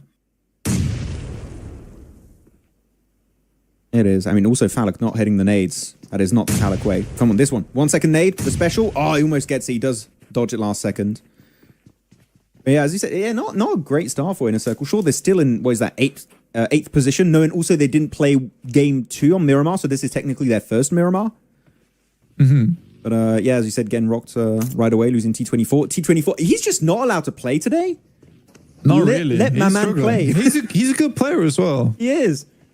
Godlike is done for. OG is ready. Damn. I might need to watch some of the games then, honestly. Yeah. I made a video today, but I wish I could also watch it. But that's the thing with PUBG Mobile Esport. The scene is so large. There's so much happening at the same time. I can't keep tabs on everything. It's tough. Yeah. It is tough. Oh, Soul's in second. Are they in second now? Oh, sick.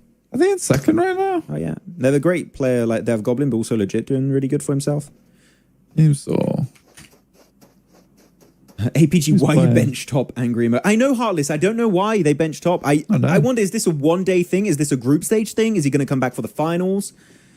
Because otherwise, it's kind of weird. You're building this synergy with East, and then you maybe just replace him at the end. I don't know. Weird. Yeah, this saying the Taunts are doing, that is a nasty circle shift, by the way. Down towards Chumasera. There's quite a few teams there, but this is time. This is the time for APG to shine, right? This is a nice position for them.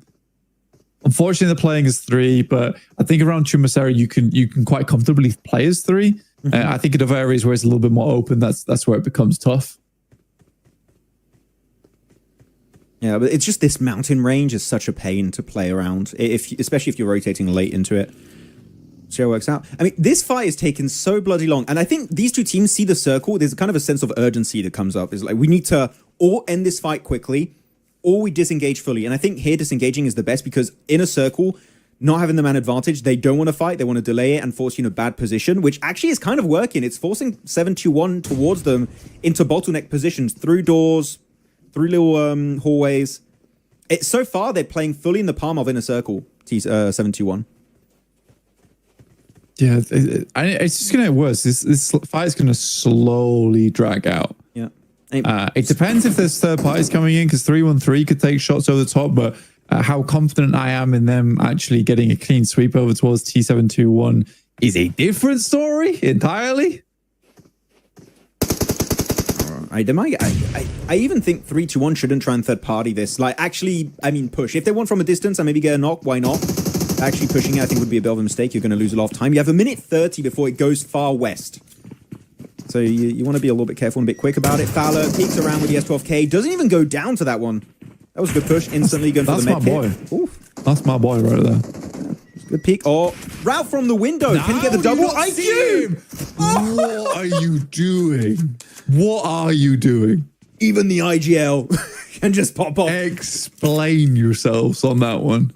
Oh my Aggressor goodness. literally saw him touch heel down onto that walkway. But it happened exactly as you said, right? They were playing fully in the palm of Inner Circle. They were just trying to force them in this really bad entry point, and then Falak and IQ just shred it completely. And they're gonna, are they going to do the same? I just like IQ was invisible or something. I don't know. It's silly. I mean, they have more nades here, but they're all getting placed terribly. They're doing it. Could be a nice Molotov from the side. Still no damage. I hate this building. Nading this building is such a pain. You never... Oh, going right through the Molotov. Okay, IQ, you're in the blue too. It's phase 1. You can tank it. He's got first aid. It should be fine. I'm scared. This is just all the util. Just all the util in the world. Okay. Look behind. He doesn't know he's there. Yeah, Falak, he does it again. He just waits. and they just fall right in that trap. Now to just knocking Falico. Now they can clean the nades. They've got to be careful. Yeah, I mean, this is 313 just relying way too much on utility. You're nading your teammate. Oh, they get it. Oh, they get it. No way in the circle. It's down to Noki. 1v1. 1v1 from Noki. Come on. Yes! I can't believe it. I do not believe it. They pull the same trick twice, and it works twice in a row against two different teams, 7-2-1 and 3-1-3. Inner Circle, unbelievable. Inner Circle should never be allowed to get this in a million years, and they get even the full res. They get back up as a 3-man team. Are you joking?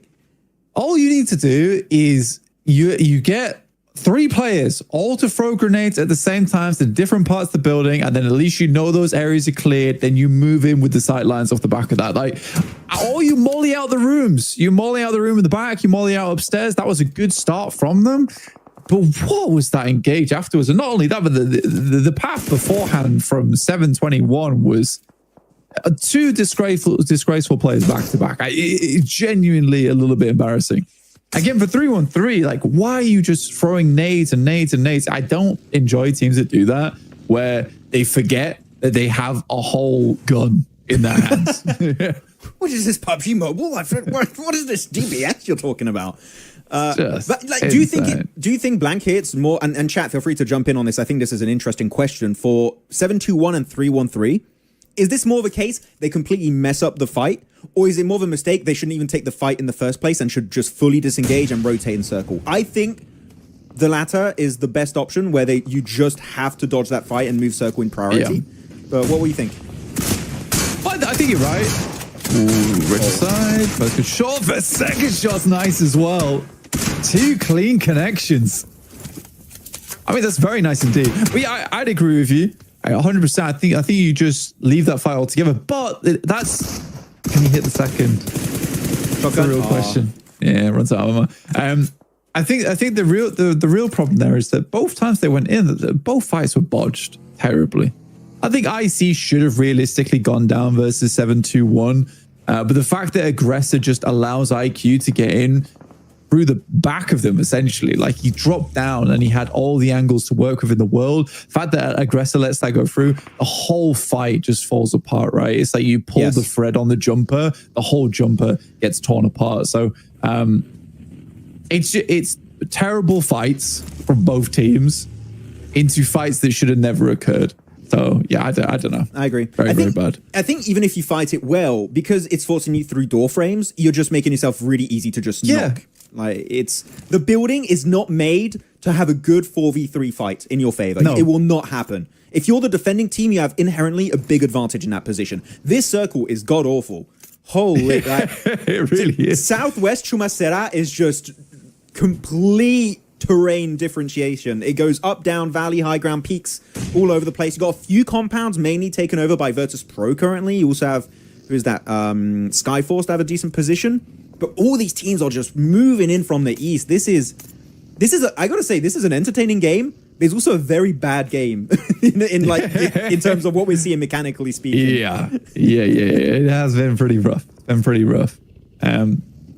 yeah, I think that the chat's very right now, where they completely messed up. They didn't read the room. Yeah, true. Yeah, they really didn't read the room. None of them did. And again, I think what we're discussing is the case of whether it's worth it to leave that or not. Because that building, like Maxman said, there's so many areas that you can hide. I mean, even behind the door frames and stuff like that, where you can get away out of LOS of nade damage. But you were all so right. There's just some terrible fights as well. Yeah, and actually, that's actually a really good point. You bring up the door frames, which I didn't even talk about. These are metal doors in that building. You can't just explode them and make it easier for you to bounce nades. You can close them, and instantly all that utility is just fully negated. Yeah. So yeah, I think it was really well expertly done by Inner Circle, and just 2 fumbles in a row from 2 good teams. We talked about it a lot. I think that fight, we could do an entire podcast, I think, about that one particular engagement, but which is fun. It's cool to see that subverted expectation in that fight. I mean, last thing I'll say is that I enjoyed this. Is that Truce says 313's decision was somewhat understandable, which it was. They had a lot of utility. T721 messed up real bad. And I'm like, yeah, that makes sense. And only for Shahid Ali underneath just be like, both chokers. And they're both equally right. This is fun.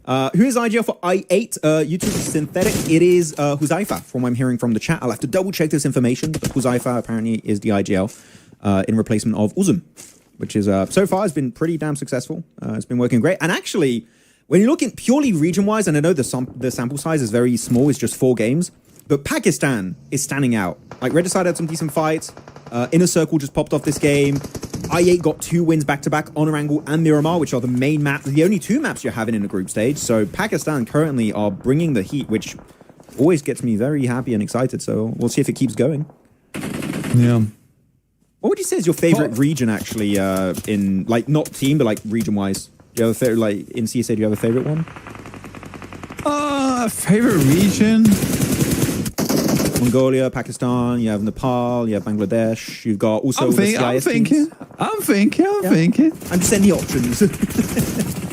They're putting me on like a multiple choice quiz test right now. That's crazy. I'm not sure. I think I quite like Vietnam teams, honestly. Mostly just because I enjoy the way they play. I think they're very it's very strategic heavy. Not always the best gun skill, but I appreciate a team that I can look at and understand from minute 1 where they're going with their game to minute 25. Okay. And I like that a lot. And I think in the past you have a lot of teams like that. I mean, I'm going to fumble big time here. I'm going to double check before I say it. Yeah, the DX Xavier. There we go. Yeah. For instance, that seems really cool. I've always enjoyed that play. Yeah, I mean, DX always good. It felt, you know what? It felt very weird during PMWC to not have Dig Xavier. Usually I was like, you have a global event, Dig Xavier always make it in some way, shape or form. Not this time. It felt that there was a void. It was left open by them not being there. Yeah, I mean, Vietnam definitely it is a unique choice, but again, I think that for all my years of PUBG Mobile, they are the teams that I've had the most fun watching. I do enjoy it. I think if we're talking storyline wise, I enjoyed watching the Pakistani teams quite a bit. I mean, IC coming through from 4 Thrives, I8 as well. I8, you know what? Credit to that org who's just stuck by this team for such a long time and rebuilt. Well played to them. They finally have like a very, very, very strong roster that still works with a lot of the original players on side too. Bear in mind. Do we know how many times Crypto left I8 to rejoin I8 just a few months later? Is it? Yeah. Is it 3 or 4 times? It's a few times. It's definitely a few times. Just like, let's get rid of him. Let's take him back. Did you improve? No. Okay, now we'll get him back. Again, I think that's because people have overhyped in the past and teams like picked him up off the back of that. I think he just needs to remain on a roster and work his way up, because I think the nice thing now here for him is that on I8 he is surrounded by other like-minded and good players at this point who've leveled up alongside him. But I think in the past it was kind of like Crypto was the spearhead of a lot of teams. That's not the case anymore. He's just part of the weaponry that makes up I8 now. Yeah, I would agree. I think maybe also the IGLing style of Huzaifa compared to Uzum, just more of a passive IGL, maybe suits Crypto more, because he is a player that he is very aggro. He likes to fight. And I think maybe that just doesn't quite gel properly with a passive IGLing style. So maybe this just gels perfectly there and it suits how he plays the game on a like very bare bones level. So maybe that's what's working out for him. Someone apparently has 8,000 XP in the chat. We have some top tier chatters in the comments. So thank you guys. Keep the chat active. Love to see it happen. As Kanina, actually teams eliminated. We don't have Inner Circle, no Dagestan, Regicide, Horror, Mongols, and in bottom 3. The most of them actually got taken out by Inner Circle, which is funny. But I think are going to also go out soon. They're down to just a solo. Maybe they'll get the double res. Doesn't seem likely. So actually we could see a bottom squad here do a comeback blank. It could be happening. X-Man mentioning Crypto then getting knocked. I saw that. True. I saw that. So true. I thought no one would mention it, but yeah, you caught me. Get his ass. Thank you, Tweaker. You could have stayed silent. We didn't have to talk about that at all. Yeah, this game's been a bit weird. It's been all over the place just because the map geometry's absolutely garbage. Let's be honest. Yes. APG suffered. I don't think APG's been having a good day today, honestly. Everyone's agreeing that benching top is a bit of a crime, which I think it is. I don't think it's the main reason they're doing poorly today, though. I think a lot of their rotations have been pretty shoddy. Honestly, some people were saying actually that because of top underperforming during PMWC, there's no one in the buggy. The bait almost worked out. He does get the 1v2 there, Claw. Oh man! Hey, for a second it worked. It took his full focus. He was like, "There's no one in this bloody buggy." What is that new tech? Is that new tech? I mean, actually, technically, it's not bad because the back of the buggy, you got that seat that it does. You can't see right away if there's a driver in the buggy. It's kind of a top tier strat. That's sick tech. I like that. But no, back to the topic. Back to the topic so yeah, people said because top underperformed during PMWC, that might be the reason why they benched him. But he did so good in spring. I don't think that's a good reason. Like, okay, riddle me this. Was it really top underperforming in PMWC, or was he just a guy with 3 leads that were just getting stretched so thin over those games? I felt like he was the only one like trying to play for objectives, and you've got 3 guys just running off in separate directions. I think he was trying his hardest to keep things under control, but again, I think APG plays like they play in CSA at international events, and they never bring things back. Like they never play slightly safer. They never play slightly more, let's say, deterministic in their games. It's always just go, go, go, go, go. And I think that works here because you have more feeder teams to work with. I'm sorry to some of these squads, but yeah, it just doesn't work in an international format. Right now, to be honest, APG kind of is one of the feeder teams. So, I mean, what rank are they in APG? 11th. So yeah, and they're definitely not going to remain in 11th. I think they're going to drop a little bit more after this game. But the reason why I feel weird about top not playing is not because also past performance. If anything, I can overlook that entirely. It's because top on the team is very clearly the best long-range player. With his Mini 14, he's not only just good at taking shots, also he gathers information if he finds a good scope. So he's a technical quote-unquote scout with the Mini at the same time and gathers information. So I think you lose that value top brings to the table by benching him. The other players like East, Zyol, Doc, and Reefus, I don't think can fill those shoes as well as top can. So that's my reasoning why I think it is a mistake to have him on the bench. To be fair, Cheyenne is right. You guys should know how APG plays on their first day tournaments. Again, it's tough. We can only really look at what we can see right now. Sorry. It's close, and it's fine. To be fair, in the past, I have kind of excused APG's first days only for them to perform terribly on day 2, and it's like you're constantly waiting for something to happen. I think sometimes you can build like a false narrative around that. And as the commentator, I don't want to do that. But totally from your guys' perspective, I can understand it. Okay, Canadian Power. I mean, yeah, Canadian Power just going to be losing everyone there. There you go, eliminated 6th place, 2 eliminations, 4 points total. Down to the last 5 teams. You know what? I think it is time for a little prediction game. Chat, put your team that you predict to get this win in the comments. You have Brute Force Solo, a duo of Nepex, trio of Skyforce, Virtus Pro Full Squad, and a trio of Goat. Now solo, actually, yeah, for Nepex, you're right. Who are you picking here, Blank? Do you have anyone in mind? I can't pick Brute Force because it betrayed me. I think... Let's say Skyforce. Oh, let's wow, go Skyforce for this one. Yeah. I'm going for Virtus Pro. I think they've got a nice... bet you are. Yeah. Yeah, I think Virtus Pro has got a strong... It's a 4-man squad. Only thing is, yeah, I'm kind of wondering how... That's worrying every time he does that. I wish he would stop peeking that. You don't need to peek it anymore. But I really want it. He's going to die at some point to Virtus Pro. All you're doing is wasting resource. Oh, annoying. But I love damaging my helmet and my vest. I love it. It's my favorite thing. Agreed with your PV Max about top A. Thank you. Yeah, I think top with the Mini 14 is quite important. But so almost everyone is saying Virtus Pro. Skyforce prediction from 4th Rise Forever. Also not a bad pick. Skyforce. So it's between Skyforce and Virtus Pro very clearly between these two teams. Because Goat. I mean, Goat could win. What do you mean Goat's about Goat? 3. Yeah, very clearly. That three-man team over there got no chance. I forgot. I was looking at these guys in particular. But you're right. Yeah, there is also that. Oh, that's funny. I mean, to be fair, Skyforce right now, they've got a lot of ammo to work with. Not bad nades. I think they need to start backing up now, though, honestly. Instead of going forward, go back. Actually, him going forward saves his life. Never mind. Take it back. Shots. Do VP just not have cars? Doing that rotation by foot is going to be tough, but they actually have 2 players, Aragon and Malloy, already over the ridge, so they can kind of keep Skyforce from peeking over. So maybe if they time it right, Milky Way is able to cross it. That's actually a really good play. 2 players keeping the ridge controlled, making sure the entire team can regroup. It was not an easy one, but I think that was the only way Virtus Pro can make that transition work in the first place.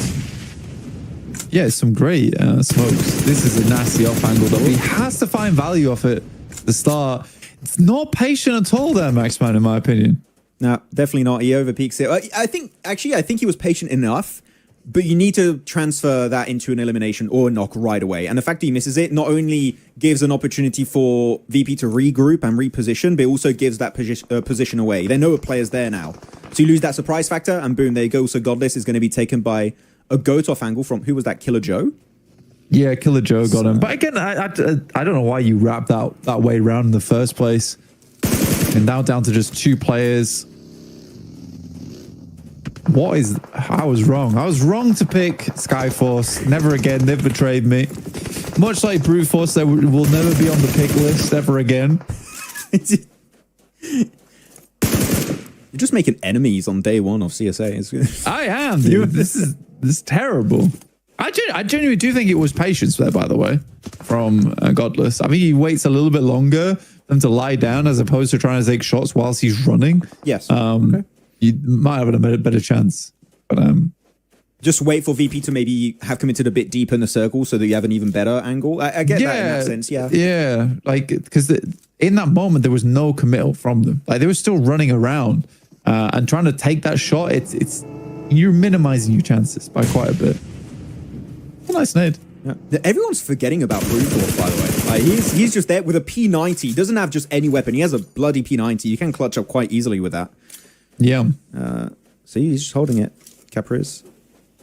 I like this Go angle because they have 2 players southwest and it's just stopping VP from just going over the ridge against Killer Joe. So it's kind of negating a possible push from VP, which is nice. But the circle's moving. It's phase 8. It's going to center. Actually, the closest I think is Brute Force, right? I think it is. He's slightly, or is it Voston? I'm not sure. But it's tough because the center of this is very open, right? Yeah. It's a good shot from Vic over towards Milky Way. That's through the smoke too. Killer Joe might look up to try and take the 1v1 with Malloy. Oh, he peeks.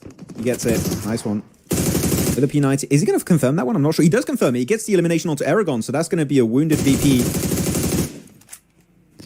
This is rough all around. This is 2v1 here.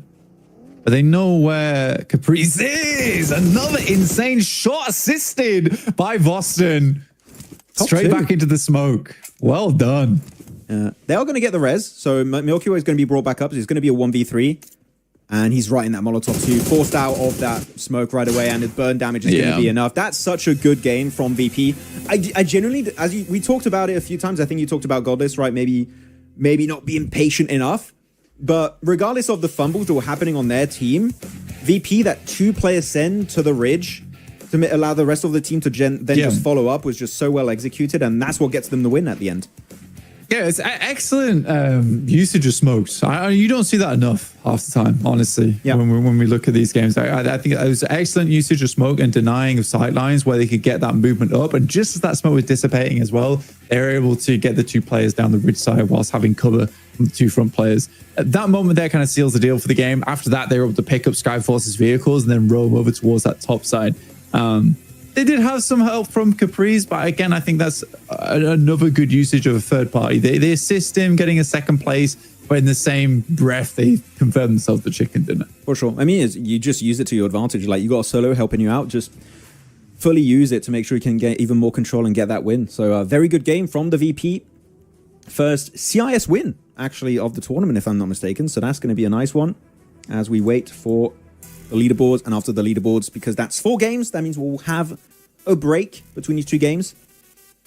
Indeed. Nice predict. Actually, yeah, I've been pretty good on my prediction, which is odd. It's weird. And even what's happening in BMSD, people tell me apparently Orangutan and Team Soul are in first and guys, is it still the case? Are Team Soul and Orangutan still in first and second? Because they were both in my top 3, which is, I don't want to. Yeah, I think Orangutan is first and Team Soul second. Oh, wow. Yeah, I could check. Please do. That's exciting. If they can maintain that. Commentators are too goated for this. Oh, thank you, Sandri. I appreciate that. Thank you. Yeah, we'll just leave. Yeah, Orangutan first, Team Soul second. Nebula Esports is third right now. Someone asked about the format real quick also. Just to explain, so the format is different from what we had initially, or was going to be happening, I think it was 2 weeks ago. So now the tournament is shortened. It's only 6 days, no break days. You have the group stage, which is 7 matches on day 1, day 2, and I think it's 6 matches on day 3. You have 5 groups, all rotating every single game. And after those 3 days, you have the top 16 going to the finals, bottom 4 eliminated straight up. And in those finals, top 3 teams move to PMGC, and the top team from South Asia, Uzbekistan, and what was the other region? Pakistan, also make it to PMGC, but they go to the group stage. If you're top 3 in the finals of this tournament, you go into the gauntlet stage. I hope that was not too much info dump, guys, but that's as short as I could explain it. Yeah, it's a tough one. I mean, honestly, the gauntlet is a bit of a crazy addition where I mean, before we had survival stage knockouts straight into groups and then finals, and we had that kind of stuff, right? Yeah. But now we have a whole new stage being added over towards PMGC. So there's a lot of moving parts going into PMGC going forward, which hopefully will start soon. Very, very excited for that to come around. But we got to conclude the fall season first to lock in all those points. Yeah, I do like the fact that we have this gauntlet. You just skip the group stage. It's kind of like an easy pass also to the final. So the formats are interesting this year. I do like it. Hello, Denji, Nilesh Power, welcome. Rajiv, WizGod, what's up? Anti-Maxman, oh, he's back. Hello, Anti-Maxman, what's up? Fleo. Wait, what? Anti-Maxman? There's so many Maxman accounts. There's Maxman Lover, there's Anti-Maxman, there's Maxman X 7WG Lover. There's amazing. There's a lot of old accounts. They all use my face, like weird screenshots too. I feel weird about it. Good. They should. So they should. I thought it'd be on my side. Yeah. No, absolutely not. Thank you. You know how I am. Top players. It's Aragon, Voston, Noki, Domain, and Caprice. So just one of Inner Circle. I thought we'd have more from Inner Circle up here, to be honest, after that crazy fight. I think, honestly, for me, standout for this game is definitely Caprice from Brute Force. I think it was well played from him. They betrayed me, but he did well. He definitely did well. Get themselves 14 points for 8 eliminations over towards those final moments of the game. So well played. And Nepex too, able to get 11 points. That's kind of a surpriser. It is. 11 points. I mean, this is a good game from them overall. Inner Circle, Skyforce, Mongols Horror. So yeah, we're not seeing it. Again, as you said, middle of the pack right now, APG. Would I go as far as calling them a feeder team? As you said, mate, I wouldn't go that far just yet. I'll wait. Hey, man. You'll break eventually. Oh, maybe. If they keep slipping down the rankings, I may just say the same thing. It may happen. Waiting for the leaderboards now. And after that, guys, we'll have a break. Like it. Yeah. They're acting like it. That's all. 54. I ate with a strong 4 points that game. And it's still first. Easy. They're gaming. Yeah. VP jumping up 14 ranks. A lot of red arrows otherwise for the bottom of the first page. And Inner Circle also jumping up 4. Actually, Inner Circle 8 placement. No, okay, no, so this makes sense.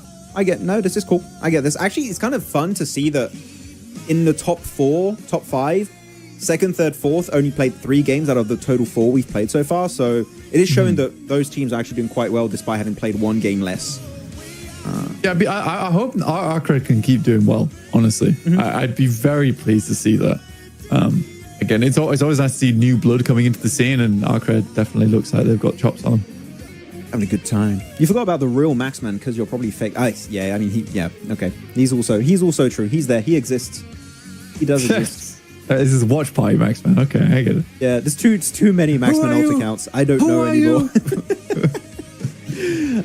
With that said, we do have some quick highlights, but the highlight's not moving. So I guess that is a highlight. That is a highlight. The broken highlight. Okay, with that said, guys, myself and Blind, we're going to head on over to a short break. And after that, we'll be ready for our 5th match of the day. 3 matches remaining. So yeah, we'll see you guys in a little bit. Take a break yourself too and come back for our next match. Bye-bye.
It's game time. It's match 5. It's coming right up. It's Erangel once more. It's me. It's Maxman. It's him. It's Blank. And that's It do be me. It do be me. That's why I don't host. Yeah, welcome back to the show. A little watch party from me and the Max Moon. We're back at it again over on Erangel. 5th match of the day. We got 7 matches coming at you. So 2 more matches after this one, but straight back over towards Erangel. Nice, a luscious map to sit us straight back into things after Miramar. So far, Erangel's been a bit weird. I'm glad we're seeing more teams dropping out over towards the western side of the map, though, because last time we saw it was pretty empty over towards the western side, Max. It was quite empty, actually. I'm just looking. Is anyone going to try I8 again? Like, you come at me. We're ready. Actually, are they playing? Maybe I said that and maybe I spoke too soon. Wait, are they playing this game? I didn't look at this. So we're match number 5. We're not oh, I8's not playing. Okay, cool. Yes, I love that. That's perfect timing. Thank you. Well, no one's going to try them out this game, at least, and that should be a free Severny for, who is that, Alcazia? Nice. It always happens to me. I always talk about one team, and it's the team that's not playing. Nah, dude, honestly, so when we're casting, actually, I usually have like a little sheet up that has all the teams, and then I list out which groups are on which day. I got on my phone in notes, which makes my life slightly easier. Because it's tough. It's tough otherwise. I have Liquipedia right in front of me, and I just didn't look. So I have no excuse this time around. I also tend to just let John make the mistake first as well, and then I play it off as if I always knew. That John, one's fun. You impotent fool! How dare you? How dare you? You do not check this document that clearly says they are not playing. Not playing. No, I've had, that happens quite a bit. Why top over? Yeah, okay. So we talked about it a little bit during the break where I was chatting with some people, typing in the comments. Do you reckon you can do like a little Instagram short right now? Why top isn't playing? And then everyone knows. Excuse me, Sauce? Why he's not playing top? What's going on? Follow, guys. It's cool. I don't know, man. Reefers told me that top's on well. He told me top actually not. I'm being sarcastic. Sorry. I just, as everyone's clear, top is not on well. That was me making a joke. We actually don't know. There's a lot of speculation going on. He could be unwell. I don't know. He's just not here. That's all we know. That's the limit. That's the extent of our knowledge on what top is doing currently. Oh, we haven't CSA watch party. VJ. VJ. Because everyone during the MENA watch parties were asking, are we doing a CSA watch party literally every minute? And I said, if I see someone say that during the CSA watch party, I'm going to flip. And of course, it's VJ. VJ, I like you, man. You're my #1 informant from India, telling me everything that's happening over there. But be careful, okay? You're not safe. Mods ban that guy. Yeah. But this hot drop is still not resolved then. They're still fighting Madballs. No, I still want it. I mean, this one I can understand. I think Rozhok is a really nice place to own. But it is weird. I do find it where you only have 20 matches total here on group stages. I don't think this is the time to be going for hot drops. Like if you lose it the first time or you start getting like unlucky drops where you both walk away with 2 players, it's not the play. I think at that point you leave. I mean, apartments is free. Play there easily enough. Not too far outside the realms of possibility. Also from apartments, you can get vehicles and quickly swing up towards Severny if you need to. So I think Rozhok mainly has power when you do have those bridge crossing. Like for instance, here right now, in my opinion, this is where the teams part ways. Right, Max? Like you part ways at this point. There's no power to be had from Rozhok right now. But you can't part ways here because look how intertwined they are. Like you got one player just surrounded by, what is that, 3 players of Mongols? Yeah. One player's just north of this big warehouse hill up north of Rozhok. Like they're very interconnected and it's very hard to separate without taking casualties, I feel like. The only way you make this one safe is if you have one team drop in north or south or east or west or whatever, and you don't mix up. But now look, Pusher, he can't regroup. And I think Mongols know he's there. Yeah. They should, yeah. Lemon's down. At this point, it's going to start falling apart for Madballs because they're so split up. They were hoping to like get this surround sound going on. I mean, that's some good shots and an important shot to be taken as well over towards Hopeless. Maybe they get Lemon up here. Depends how quickly he can get an off angle, but I don't think it'll be quick enough. We all know Mad Balls will never leave their drop, so either the other team will leave or drop Clash every day. So true. That is the Mad Balls way. So That is a truer. Someone said, Caster, questions. I like how he tags casters. Like, it's better if you tag me, Maxman30, or Blank. What's your YouTube tag? Blank. Just blank cast. Just Blank Cast. So if you tag the two of those, we'll see if you have questions directly for us. If Inner Circle made it to the top 3 in the finals, will they be in the gauntlet or group? So if you are top of your regional points for PMGC and you're also in the top 3 of PMSL CSA full, because gauntlet is the better stage, like there's literally no downside, you will go. Gauntlet takes priority over group stage slot. So they would qualify through top 3 of PMSL CSA, meaning the team in Pakistan regional points, the one below them, would be the one to go into the group stage. That's how it works. I know it's a bit convoluted and a bit weird to explain, but I hope that makes it clear. Gauntlet gives you a chance to go straight to the finals, though, right? Yes. I'm not mistaken. Yeah. There's no downside to it.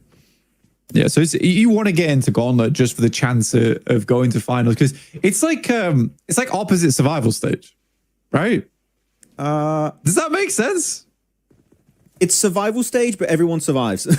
It's survival plus, right? It's a vacation to the finals. It's really. vacation, yes. That's what they should call it. Vacation stage. Vacation stage. That's the game. This is everything breaks loose right now. They're just full setting it, looking for gyro. They find it. Mongols out. Mad Bull. Oh, the BM. Okay. Oh, they really don't like that hot draw. They're not happy. I mean, fair enough. I mean, they got away with all 4 players though, so yeah, give it some BM off the back of it. We'll play the Mad Bulls. Mongols go down. That's not correct, Max. What are you talking about, non-existent? Hello, non-existent, by the way. What did I say was not correct? VJ, it's clear, the concept of Gauntlet. Yes, it is so clear. That's like, whenever I explain it, it takes me 20 minutes to get through it. You are so right. I think it's the qualification to PMGC that takes a moment to explain. I think the format itself is quite simple. It's like Gauntlet is a straight access to the finals. If you don't make it to Gauntlet, you go in group stage, and then it goes back to how we played PMGC last year. You have group stage, some go to finals, some go to last chance, and then last chance. Or you go to finals, or you're out of the tournament, and then you have your finals. So. Again with the misinformation. What misinformation? What am I lying about unknowingly? It can't be podcasting because we're actually having a pod party right now. It's not a cast. It's the watch party. Think you're fine. This is the pod party. Get with it, Max. I don't like that name. I don't like that name. Why don't you like the pod party? It's amazing. I want to ask chat to pick which one they prefer. Chill stage. Which side. Chill stage. Chill stage is nice. Yeah. Is Rondo confirmed in the full finals? Yes, we'll have Rondo for the finals. It was supposed to be in the group stage, but because of the format change, it's not in the group. It's going to be only in the finals when we have only 16 teams. A circle about to shift. Are we getting Sovnovka Island here, Blank? Is it happening? No. I think it's going down. No, I've analyzed it. Oh, okay. Well, damn it. Yeah, I've analyzed the circle. Oh, dear me. Do you think it's fair, BGMI getting 3 slot, but from PMCL only 1 team joining PMGC? Is that correct? That's not true.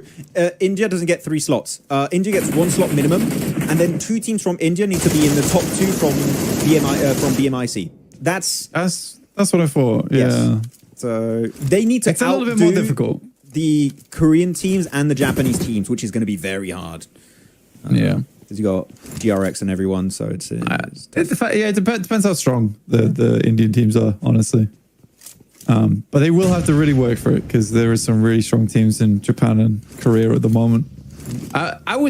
There's a few really strong teams in Japan and Korea, is what I should say. That's the difficult part because they're the ones that I would feel are more guaranteed to get towards the top of the lobby in BMIC. Yeah, I mean, I can count them on my hand, really. You have Reject, COG Osaka, D plus Kia, DRX. Yeah. Those are the 4. But that's what there's quite a few teams in those regions, but there's 4 insane teams in those regions. Yep. That's the issue. Someone said something as well, so I can't remember. Strongest region at the moment, blank guy, not you, kiddo. Yeah, that's the one I wanted to look at from Anti-Maxman. I think CSA probably the strongest. But again, I was talking about this earlier, where it's hard to say which region is the strongest right now, because all regions have such different playstyles, and some playstyles work better at an international stage than others. It's weird. This is a full commit. I didn't expect that, actually. NetPex and Arcade are fully going at it. This compound in the double warehouses. And yeah, this is kind of crazy. I mean, Claw's in a tight spot now. Yeah, it's okay. They're not full HP here, so you can still try and clutch it around this building if he gets multiple 1v1s. I don't think they're going to give it that way. Oh, especially if he jumps around the corner. Maybe he gets it. No, doesn't even find Glory. So that's an instant squad wipe. Arcred able to get himself 4 points. All of them for Glory, actually. He got all 4 limbs. Yeah, it's going crazy. Can you explain the partnership-based invitation, how it works? It's above my pay grade. Sorry. That I can't explain. Partnership? I don't even know the inherent details of it. Yeah, it's above our pay grade. I just know partnership is you get in PMSL and you make content, and that's like kind of the baseline. And it's cool. Yeah.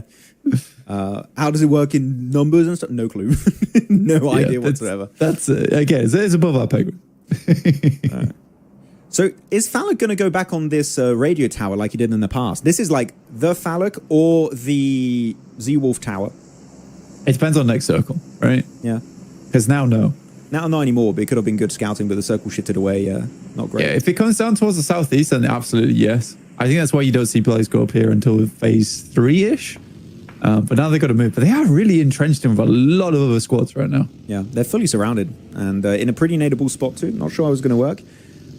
You made the same mistake in PMSL SCA. If Inner Circle is top 3, then not regional, but 4th PMSL will go to group stage. I mean, that's not how it worked based on what I saw in Wikipedia. I'll have to recheck then. It's a bit convoluted. I'll have to recheck it to make sure. But because when we look at PM, I'm going to check right now. Actually, you know what? I'm feeling quite. I want to find on this topic. Circle shifted, by the way. Over to the west once more, so we have 2 western shifts, and it goes Cat Hill, actually, east of Quarry, which is always a fun kind of finish area. I mean, Brute Force has a good spot, but they betrayed me, so it's hard to say. APG finally have a decent area of the map, but they already lost 1 player earlier on, so a bit of a tough one for them. And they're sharing the compound right now with, I think it's HLE. Can't quite see on the map, dude. You're right about the SES stuff, by the way. Whoever said it in chat, I forgot the name. Yeah, I'll have to recheck everything, the rules, how it works, because it's a bit confusion. Confusion. Just a little bit. Can you move the camera to the top? If I put it higher, I'm going to hide some vital information. We're just below the elimination feed. We're hiding as little as possible. This is optimal. We've had all of 2024 to perfect the spot of the cameras. This is the best. We can't put anywhere better than this, guys. Actually, let's check out the map feed a little bit and see where teams are rotated, actually. There's a few good spots. Skyforce in the warehouse to the, center. In a good position. Yeah, I mean, so far, I don't really have much to say about this circle and where teams are positioned. It's pretty straightforward, I feel like. Yeah, it's one of the Brute Force got a strong spot. You mean APG is going to have a good time over towards that position. Virtus Pro have a position to play from. Question how far they'll get off the back of it. I do like Horror's spot on the map. I always enjoy that compound, but it is very much dependent on the next circles. What did you say, VJ? What was it? Was left blank while casting PUBG Mobile game of all time, UMGC 2024 match 82. Yes. It was the best map. That was me. He made that me game. doing that. Yeah. It's actually Blank who picked that circle. He decided where it was going to go. I had a little bun. To make it happen.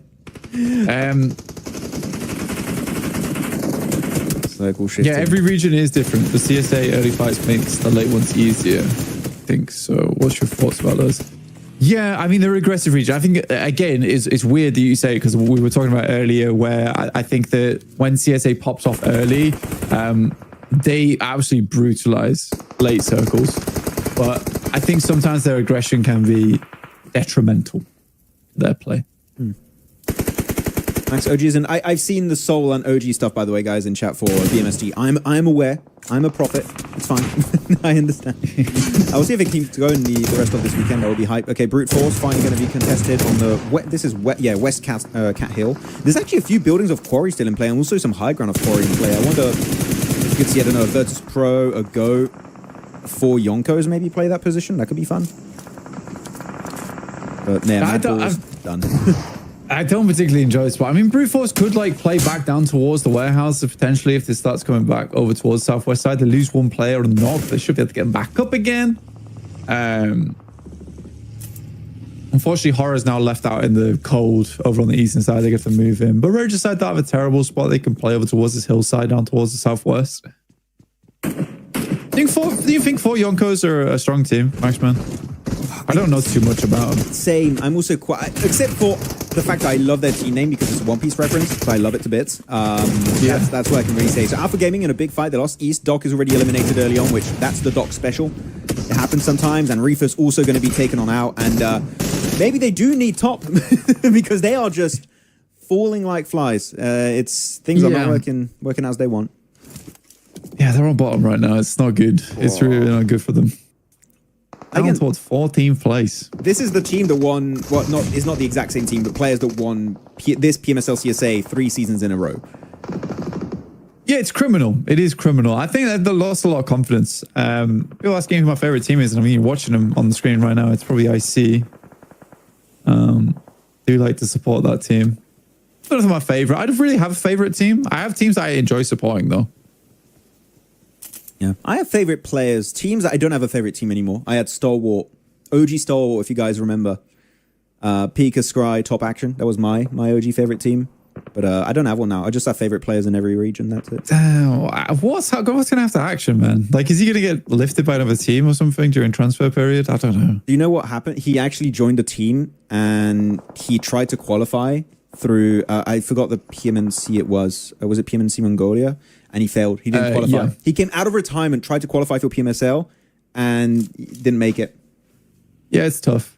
I can't get like, where is he? Yeah, I felt so sad for Action. Genuinely, it's so sad. I'm trying to find him. Oh, I'd like the a little. breach.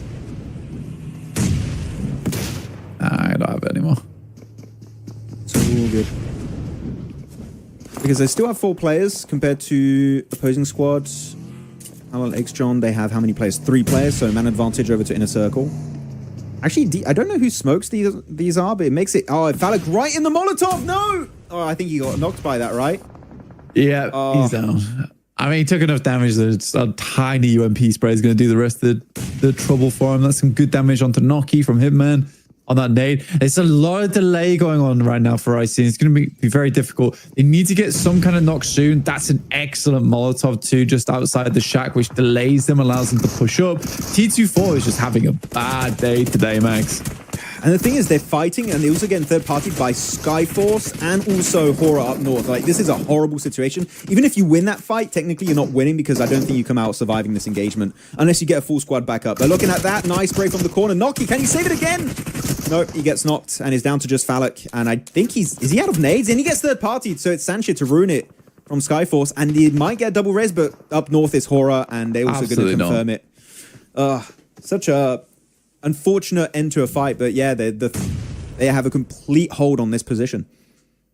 Yeah, again, this is what I'm talking about, where when I say that some teams just have such a refusal to just part ways. I mean, there is a case where maybe HLE don't really have too much choice about it, but I think they could have decided to change or switch things up a lot sooner.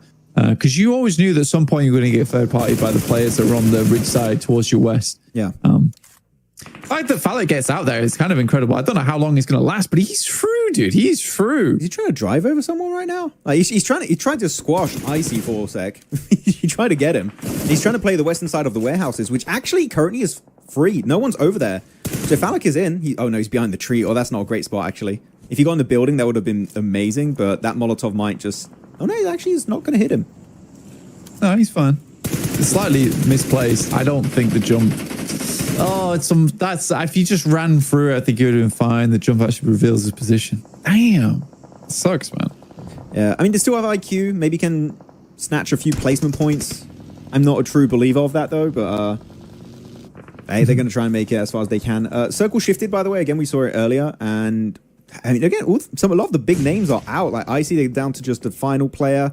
Horror have a 3-man team, so this might just be their best game. APG fully out of this match. So it feels like the new gen is just showing up more than the big 3, as we would call it in CSA. Yeah. It's weird. It's always weird how you go from spring to fall and like things get shaken up a lot at the moment. I wouldn't even say spring to fall. I would say this is the first time in 3 seasons that this feels like a big shakeup. Like spring of last year, fall of last year, spring of this year. Like same old in terms of who you would see at the top, kind of with APG in particular, then 4MV. But now it feels very different. I think it's weird as well because you have PMWC in the middle of the year. And again, this is why I always talk about play styles, because CSA play style is very aggressive and you can get humbled at PMWC. Suddenly you have to, like, you've got like 2 months, you think to yourself, well, if we make the PMGC, we have to shift our play style up. And sometimes that can cause some big problems within your team. And instead of like potentially APG coming back to this and being like, let's just play our own game from spring, suddenly they're like, we need to switch things up to win in PMGC. And you kind of butcher your own performance going into fall. Kraken last remaining here as GOAT goes down to a single player. Or third party for Yonko. Oh, they're going to find him, I think. There's no way you survive this Kraken. Can he flush it? Can he get the confirm? Almost gets the knock onto Vaz. He's just completely surrounded on this one. I like what 4Yonko are doing here. They instantly take control of the high ground, and they're just going to bully Regicide and eliminate all of them. So I like how opportunistic 4Yonko were. We saw it earlier on that Erangel game near Everest, and they're doing it once again here on another Erangel game. Doesn't drive over Vaz, almost, but it's fine. They wrap it up, and that's all the northern side taken over by 4Yonko pretty much. All right, Max Man, tell me your prediction. Tell me who you think's winning. I'll show you the map feed. Guys, prediction time.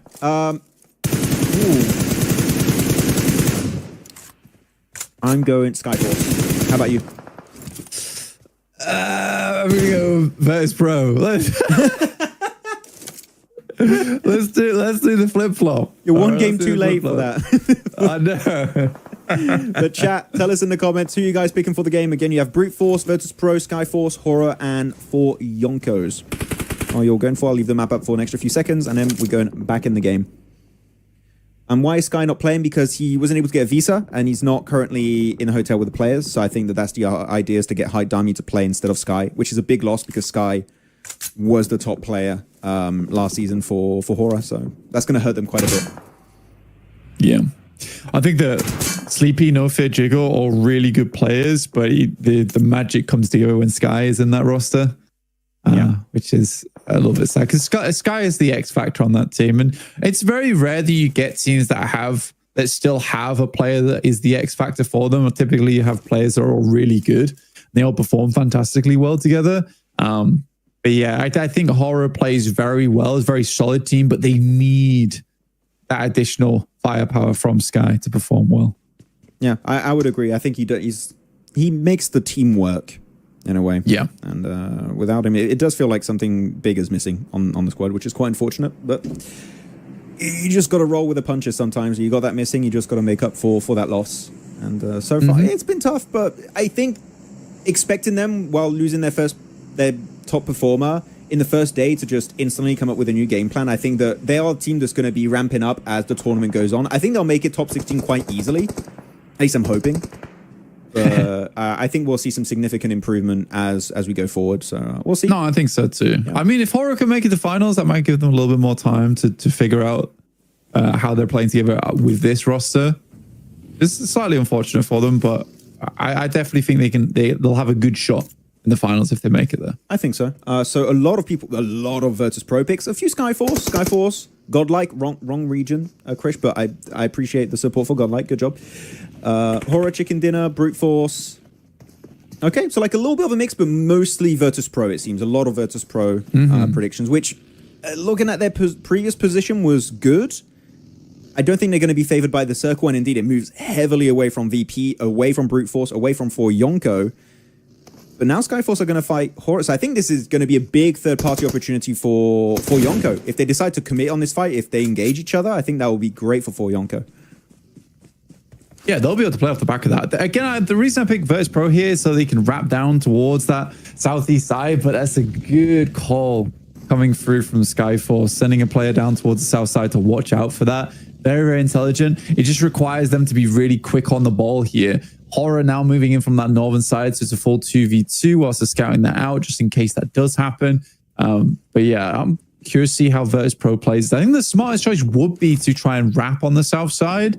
Depends if they can find a pick or two over towards Brute Force, maybe play on the north.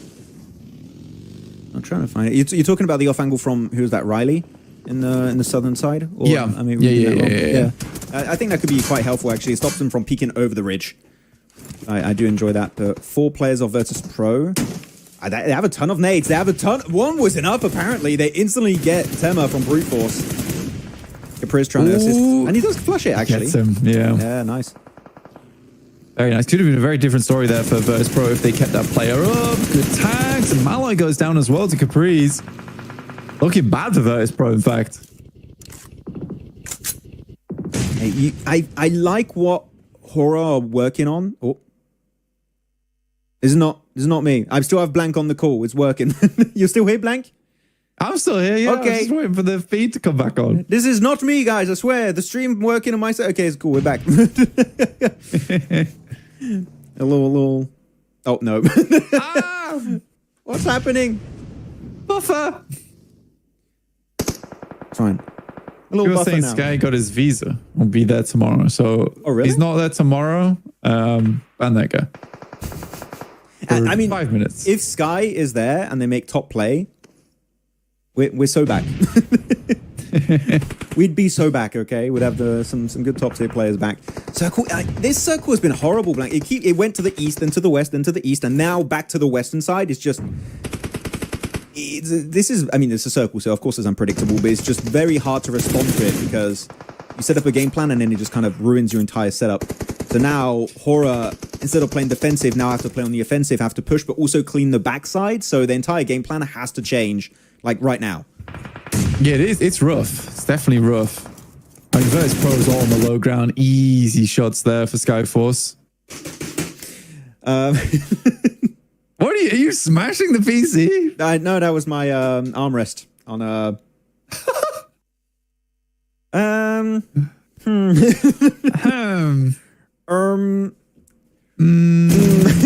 There we go. Okay, we're back. Yep. Okay, we're cool. Again, guys, day 1, we're gonna work in the background to make sure tomorrow. Day 2 is the real day 1. Okay. Yeah, Virtus Pro dead. Yeah. Oh wait, did I see Sancho with an MG3? I did. Can I change my pick to Skyforce? Actually, actually, wait. Who did I pick? I forgot who I picked. Did I pick Skyforce? You pick Skyforce. Okay, yeah. I'll maintain my pick of Skyforce then. There you go. I knew. They're dead.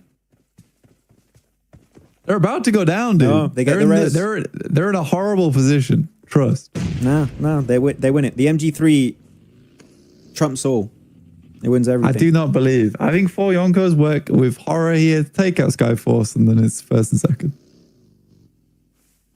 Obviously, Virtus Pro just got really unlucky. Yeah, That's all it was. You picked VP, yeah? Do you have a new one you're going for this one to pick? Who did you say? No, first? no, I'm just I'm confident in my VP pick. I was wrong, Okay, and that's okay. that's fine. We can't win them all. Exactly. I can't win any. Oh, I thought we could miss that. That was a really good prone play from No Fear. Wasn't enough.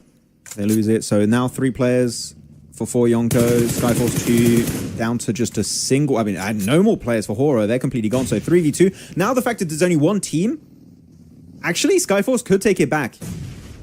That's a good third party. Are you sure you don't want to change your prediction? No. Sticking to Skyforce. It's happening. I cannot not pick a player that has an MG3. It's my code. I have to stick to it. Okay. I was about to go crazy. The armrest was going to get it. It really was. Yeah. Come on. Scouting as much as possible. I just spamming it with the S12K. Not able to actually get the knock, and the MG3 spam is going to start coming out, and it's enough. No. It gets Jaxi. No, come on. They're going. I just want the circle to do the work. There's some good Molotovs, though. Some very good Molotovs. But Icy apparently just skated right over the top of them. Are they going to go for the res here? I think they are trying for the res. And the blue is pushing in, but it seems like they're going to have time. Seems crazy. Seems crazy. I think you won't have time to go for the first aid, though. That might be a little bit of an issue because, yeah, Sanchez got control of the ridge. Same with Icy. They still have nades. I'm surprised they're not just spamming the nades. This will be a prime time to use them. The nade comes out. Nice, the double knock from Sanchez. That's I don't massive. believe it. I don't believe it. I feel like go for the res was the mistake there. I know teams are like very much told you should always try and go for the res. Well played. Well played. I think this is unfair. This is actually unfair. In the Sanchez nade, we trust. That was genuinely such a good nade. I think he heard the audio cue, and the fact he got double, I think was he even didn't expect it at that point. But Sancho carrying with the nade with the MG3 and able to get himself their first win of the tournament. And actually, look at 9-0 in Sancho, 3 for Icy, 1 for Riley. Unfortunately, none for Godless. We went out. Did he really go out 36 seconds in? Oh, that's It's unfortunate. I'm sure he was enjoying watching that game. I just don't. I think that they had to press the advantage there. I don't know why they were like taking just one guy with a DBS. Where were the other players? Why weren't they up front as well? I think they win that 3v2 every time. Correct me if I'm wrong, Max, but yes. They should have won that. Yes.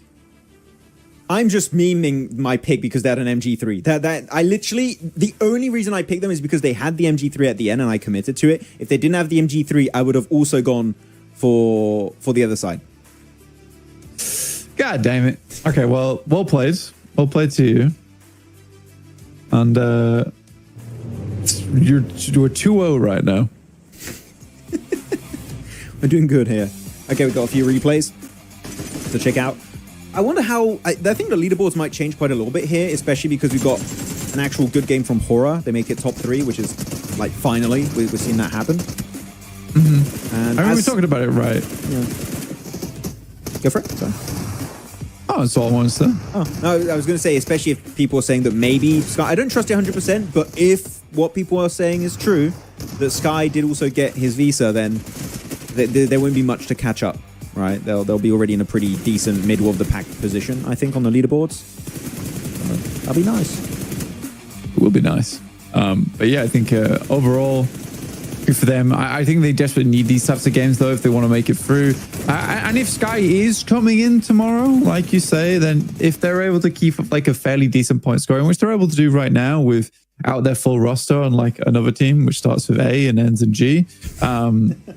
Great stuff. Very well done to them. But yeah, I was quite happy with that game. I think Skyforce does well from that low ground. Again, 4 Yonkos should have just grouped as 3 and just played the ridge side. They played 1v2 each time they died. So kind of unfortunate on that. But yeah, I overall pretty impressed with CSA. I'm enjoying it. It's definitely way more aggression in this region than I'm used to. I'll tell you that right now. I'm just enjoying the fact that it's not the main big teams that are just popping off. It's not your inner circles. It's not your horrors. It's not your APGs just coming in and just cleaning the floor with these teams. No, they're actually sweeping the floor would be the proper way to say it. But anyways, it's nice to see then different teams, different players actually showing up. That just makes me happy that it's not just we have a few good teams and the rest of the region is kind of like mid. It's like, no, they're actually all able to perform and do well. And here's Sancho, 9-0. That conversion rate is crazy, and he also had no assists. So Sancho takes no prisoners. He's like, I knock you, I confirm you. You're not getting any assist on this one. Yeah, it's 9 elims from Sanchez is insane, by the way. Very, very well done. You don't see that very often, and that's 9 out of the 13 elims they got that game. So yeah, for Skyforce, that's a much needed game for them, considering they were kind of coasting a little bit over in their games. 4 Yonkos once again within a top 5. Might not be the most vicious of teams in the lobby, but still look pretty damn good regardless. I'm sure Senator is loving this. He's hyping up the boys. He's coming back to his glory days when he was with Stalwart and Falcons. He's been trying to build a top tier team for a while, and I think he has it. With this kind of a roster, I think he definitely struck gold. So the trick of Maxman to reverse his curse is to predict a team that at the very last moment, so that even the curse has no time to reach. Exactly, like there's a bit of ping That's why. That's how it works. It takes time to get to them. There's delay. There's the satellite curse. I like it. A +8 rankings actually because of that win. I mean, we're very early days in this PMSL season, so one win is going to help you rank up significantly. But actually, not that far away now from I8 and Arcred. So this is a big catch up. Technically, we're 25% of the way through the tournament after that game. So yeah, we're almost a halfway. So I think after this, we'll have hit like the 30% mark once we finish out our day. So it is a lot of the games have already been played. Kind of want to see some more points from ASA just to really confirm themselves towards that top side. Arcred still just chugging along with 42, which is lovely. And Mad Bulls after that game were able to hold out. It was 11-23 points. There's definitely some teams that are starting to show themselves as not doing all that hot though, Max, down towards the bottom here. Yeah, it's bottom four. You can easily leave the bottom four also. So I'm not too scared for any of these teams on this page just yet. I think I'll start being scared for them when you have like what 2-3 games left on day 3 of group stage. Like so far, I'm like, just work on yourself. just work on what's clearly not sticking, and hopefully they'll make it back. But here we go. Now we're in a proper desk segment. We're going to be waiting for everything happening. I don't know. Do you need a break, Mr. Blank? I'm going to head to the loo real quick. Okay, that's fine. So I'm going to go solo. I'm going to go solo bolo here. We'll see Blank in a little bit. There you go. Dude. He's got. He's muted now. There you go. He can't talk anymore. He's banned. To the Shadow Realm he shall go. What's up, chat? I'm going to try and catch up on a few of the comments. What's going on? Sunshine 9 Limbs, yeah, popping off. What do you think about the Pakistani domination? I'm very happy about it. I'm especially happy there's not just Inner Circle. We're seeing I8 do really well. We saw Regicide had like some decent fights too. So it's fun to see different names, different teams actually performing. So I'm loving it. I'm loving it. APG choking, yeah. So guys, what do you think is the issue with APG currently? Again, they've only played 4 matches today so far out of the total 5 played. Do you think top not playing is the issue? Is that what we're thinking? I think it is. I think by not having top play, you're losing something really valuable, which is his long-range presence and his experience. I think that's the issue, personally. Why not Rondo? Because if you had Rondo being played, Trevor, because of the group system on the 3-day group stage, that means some teams will play more Rondos than other teams, which would make it unfair because you get a lot more points on Rondo because of the recall system. So instantly you make it's not fair whatsoever. So Rondo will be played, but in the finals. It won't be played here in the league stage. That's how it's going to be happening. Yes, issue top. Dockening. I don't think we haven't seen that. We haven't seen much. We saw dockening, I think, once this tournament, which isn't much for Doc. Dockening is not happening. Yeah, he went out early once, but I don't even think it was him being far from his team. It just happened. So we haven't seen the typical dockening. Today's testing phase for APG. It may be. It may be. But it does scare you a little bit, like they're not as dominant as they usually are. You know, what's going on with that? APG not serious? I think APG are serious. Even actually, chat. Do you think APG might also be playing very comfortably and just very laid back? Because technically, PMGC points-wise for their region, they already qualified. It's almost impossible. Actually, no, it is possible. Teams behind them, you have Al-Qadsia, Virtus Pro. Oh, they're not comfortable, actually. No. They're not comfortable. So no, that's not the case. I wonder. APG is taking risk by not playing top. Yeah, I think so, Trevor. I do agree. I think it is risky to have literally the MVP of Spring not play. Even if he didn't do great during PMWC, it seems like an odd decision. I'm not sure why.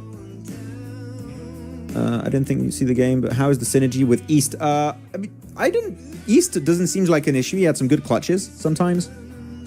It didn't stand out to me that East was the issue for Alpha Gaming. I'll tell you that much. How many matches each day? So today we have 7 matches. Tomorrow we have 7 matches. And on the 3rd day of the group stage, so that's going to be Sunday, we have 6 matches. Oh, the bank is back. Let me mute him. Oh, he's back. There we go. Hello, I return. He's back from the Shadow Realm. He's alive. AKA the bathroom. It's okay. We're just mainly talking about Alpha Gaming. Like, what's the issue? Is it East playing? Is it like because Top is missing? Like, I think this is the main question of today. Yeah, you just stink, dude. Yeah, it's just not good. Do you agree? I mean, yeah. Like, right now, we're not seeing anything from Alpha Gaming that. Like, on a real note, I genuinely just think they're playing very poorly. I don't think there's anything. There's no.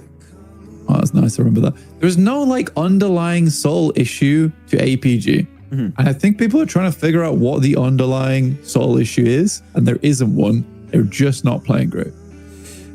To be completely honest with you, I don't even recall any memorable moment from APG this day so far. I'm like, you're asking me what's the coolest blend? Like, I don't know. Yeah. So, which is weird. Normally they go for the big flashy plays. We haven't had any of that today.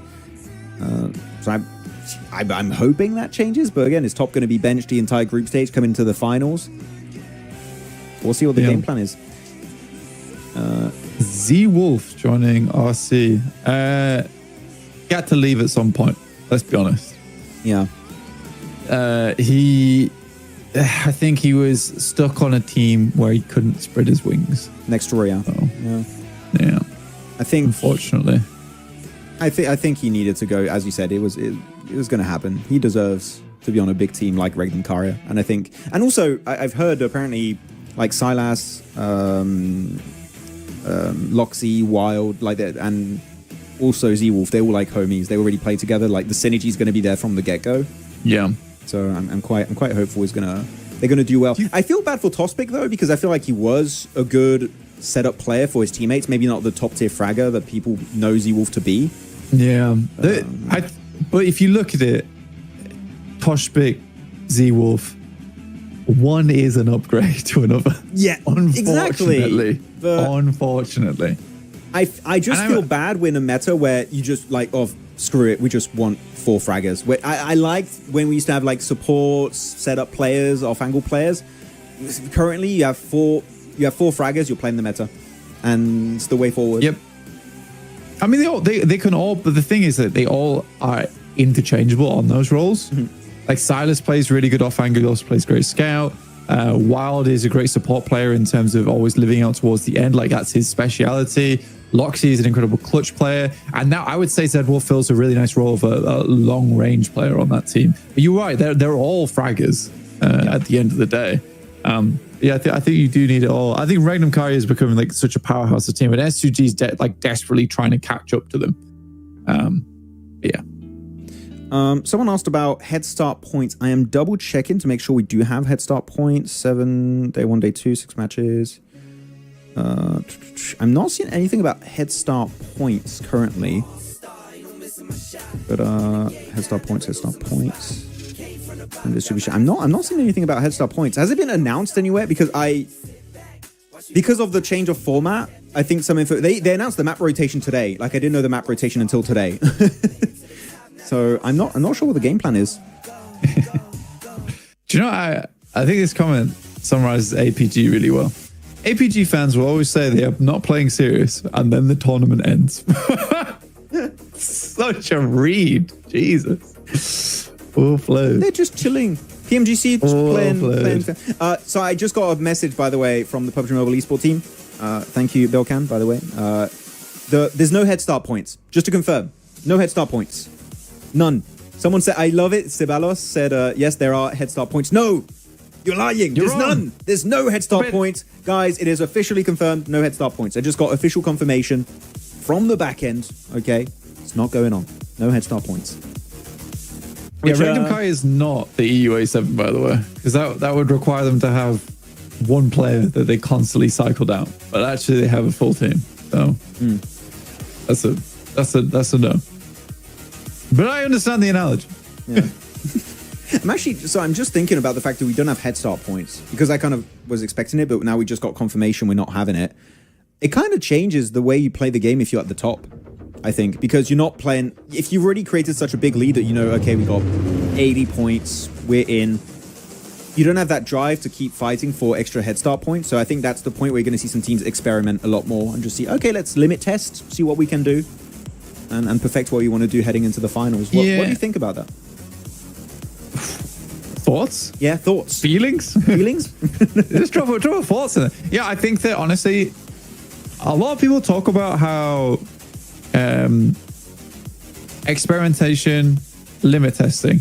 I think that actually the more valuable thing to do as a team instead of limit testing is to do alternate rotations that you wouldn't normally take. See which teams you run into, which teams you don't run into. And that way, when you get into the finals, if you ever get in a situation where you get a really awkward circle, you have to take a rotate that you're not comfortable with, well, you've already done it. I think for the IA, like there is absolutely a reasoning tomorrow that they do something a little bit wonky. And it might, if it looks like IA is not doing great, but they're taking rotations they don't usually take, I'd still be okay with that. Yeah, I get it. So yeah, instead of limit testing, you're just adding more variety, like rotationally speaking, to what you exactly do. Yeah, no, that's a way to do it too. I think when I say limit testing, that's kind of what I mean by I just like limit testing. I feel smart when I say that. Okay, limit testing, guys. Don't worry, just see how far they can go. But yeah, yeah. For me, limit testing is always like, oh, I can take. Let me see if I can pull out this 1v4. I'm putting someone on timeout. Oh my god! Hey, I love Scout as much as the next guy, but that's a lot of Scouts in the jam. He's retired. Okay, he is. Doesn't even play PUBG Mobile anymore. Yeah. Actually, you guys may have seen it on my Instagram. We were talking about it yesterday with Blank. Scout followed me after he announced he retired on Instagram, which is such a funny timing to do. Anyways, hot drop here, Alcazia. And for Yonko, going to be having a fight. Where is this happening? This is southwest Monte Nuevo. Actually, straight south Monte Nuevo. Still no one in El Pozo, by the way. Oh, El Pozo? Yeah, El Pozo. No. Oh my god. Jeez, okay. Oh, from Freezer. Yeah, of course it's from Freezer. Well played. Well played, dude. Like, Freezer is the banner man from Alcazia, clearly. Like, he's just such an incredible fragger. They're looking to fully engage now. They want to wrap up this fight quickly. This is a very quick hot drop. It's weird seeing Elementrix playing here, by the way. For me, at least, coming from EU background. He just let him do that. I think Elementrix is also surprised that he was allowed to be there as long as he was. I'm kind of surprised he decided to just push that as deep as he did solo. Okay.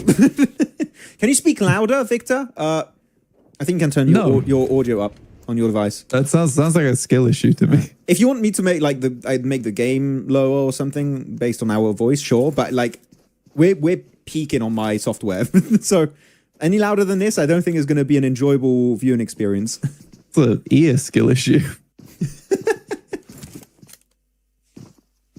All right, Jaxie, show us what you got.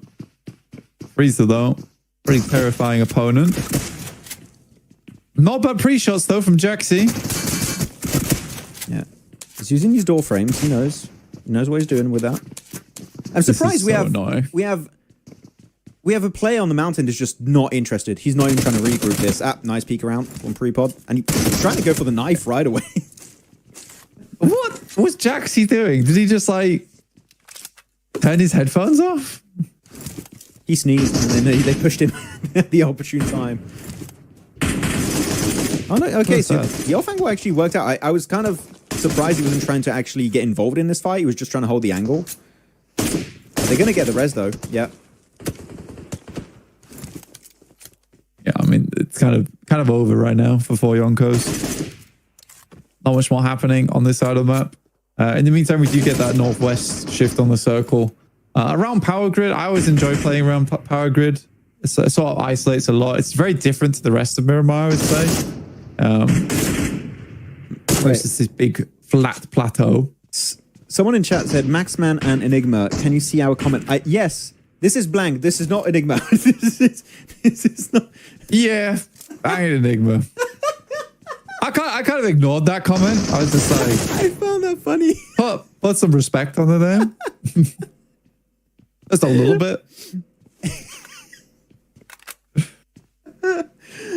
Oh, I mean, you do need to change the haircut. that made me laugh. That was it. That was not. I don't Yeah, think do that was it. intentionally. I think that was a genuine comment. Hello, love you, bro. Hello, 7 Arm. What's up? I saw a few nice comments from me and Blank. By the way, thank you guys for the nice comments. We appreciate you. You guys are very nice, very kind. Will Rondo map be included with a recall system on the grand finals day? Yes. If you have Rondo, the recall system is by default included. Yes. X-Strong. Down to just 6'9", and he's just getting fully swarmed. Just madcap. Yeah, I think this is the end of the Bangladesh team. Bangladeshi team? Well, how would you say that? The Bangladeshi. That sounds wrong. It's correct. Chat. Help. Which one? Oh, what else did you say? Like the Bangladesh team? Bangladesh? No. I would call them Bangladeshis. Yeah. I'm not You sure. could also easily call them the Bangladesh team. Yes, also. Could play it safe. I like to live on the edge. What are your predictions for MVP of CSA, Maxman and Blank? Ooh, MVP. I mean, this is still early. I mean, is Top going to play? That's the question. Is Sky going to make it for Horror? That's another one. Probably like probably looking at a little crypto, maybe. You said to not overhype the guy, and you're doing just that. You just No. It's potential. yeah. Like, who could be MVP? Like, okay, you take Sky and Horror. Sorry, you take Sky from Horror and also Top out of the equation, depending on, like, we don't know what's going to be happening. Who could be MVP contenders? Like, what big names are like, yeah, this guy could do it? Like, of course, Doc. Right? Yeah, well, no. Not right now. No. Oh, okay. Look at him. I mean, right 14 now. 14 points. Yes. Maybe a Shifu, potentially. Mm-hmm. Freezer, outside chance. Crypto, Falak, also. Actually, not even Crypto. I wouldn't even say Crypto right now. Who else is performing pretty well on that team? Was doing well. Yeah. Iron. Aragon. Aragon's a good one also, Senpai. Yeah, you're right. Aragon was an MVP Aragon is a good one. Yeah. Oh, they're still staying on the map feed. Okay. Bloody lovely. Ball of what? He said God Melon Musk. damn. Okay. Thank you, King Young Rank. I've never been called a beautiful woman before, but I'll take that as a compliment. I have a very deep voice for a woman, but there we go. Chat is very nice, but also we have some people that they go wild sometimes. There's sort of backhanded compliments, but I'll take the backhands with the front hands. Yeah. Okay. So, well, a few of the names when it comes to MVP, so like, of course, Falak, Doc, Top, Aragon, Godless, and Lemon. Now, Lemon's a good one also. I like that. I like that pick. Z-Wolf, wrong region, but I respect the support. A big northern shift, by the way. Wait, let's go on to that. That's a straight-up horror circle. They're almost the only team in a circle. And this is phase 2 on a Miramar. Goes right on That's them. the one. Oof. Bro, there's no way. There's no way. Alpha Gaming, just enjoy. They are not playing seriously. It's all coming back full circle. Where's that comment? Where's that I comment? think it may have been removed. No. The one The about APG the starts fans? slow last time. They were also like this last time later, and they got the momentum and built synergy. Where's the one where it's like Alpha Gaming fans be like? Oh, that comment. Yeah, I saw that. Yeah, it's so funny. There's a play in yourselves right now. Can I pick Horror as my prediction for this game already? Because they have Crater Fields Mountain. I kind of want to pick them. Potential. I'll allow it. Thank you. Allow it. I'm picking Yeah. Horror. There you go. That's done. Chat, anyone else following me with a Horror early pick? I think now time is ripe. The time is right. The time is now. Yeah, anyone on the Horror pick? Because it's going right now. Get a Horror pick right now. I'll say well done to the Horror pickers at the end of the game. That's all I can really do for you. I wish I had better prizes. I don't.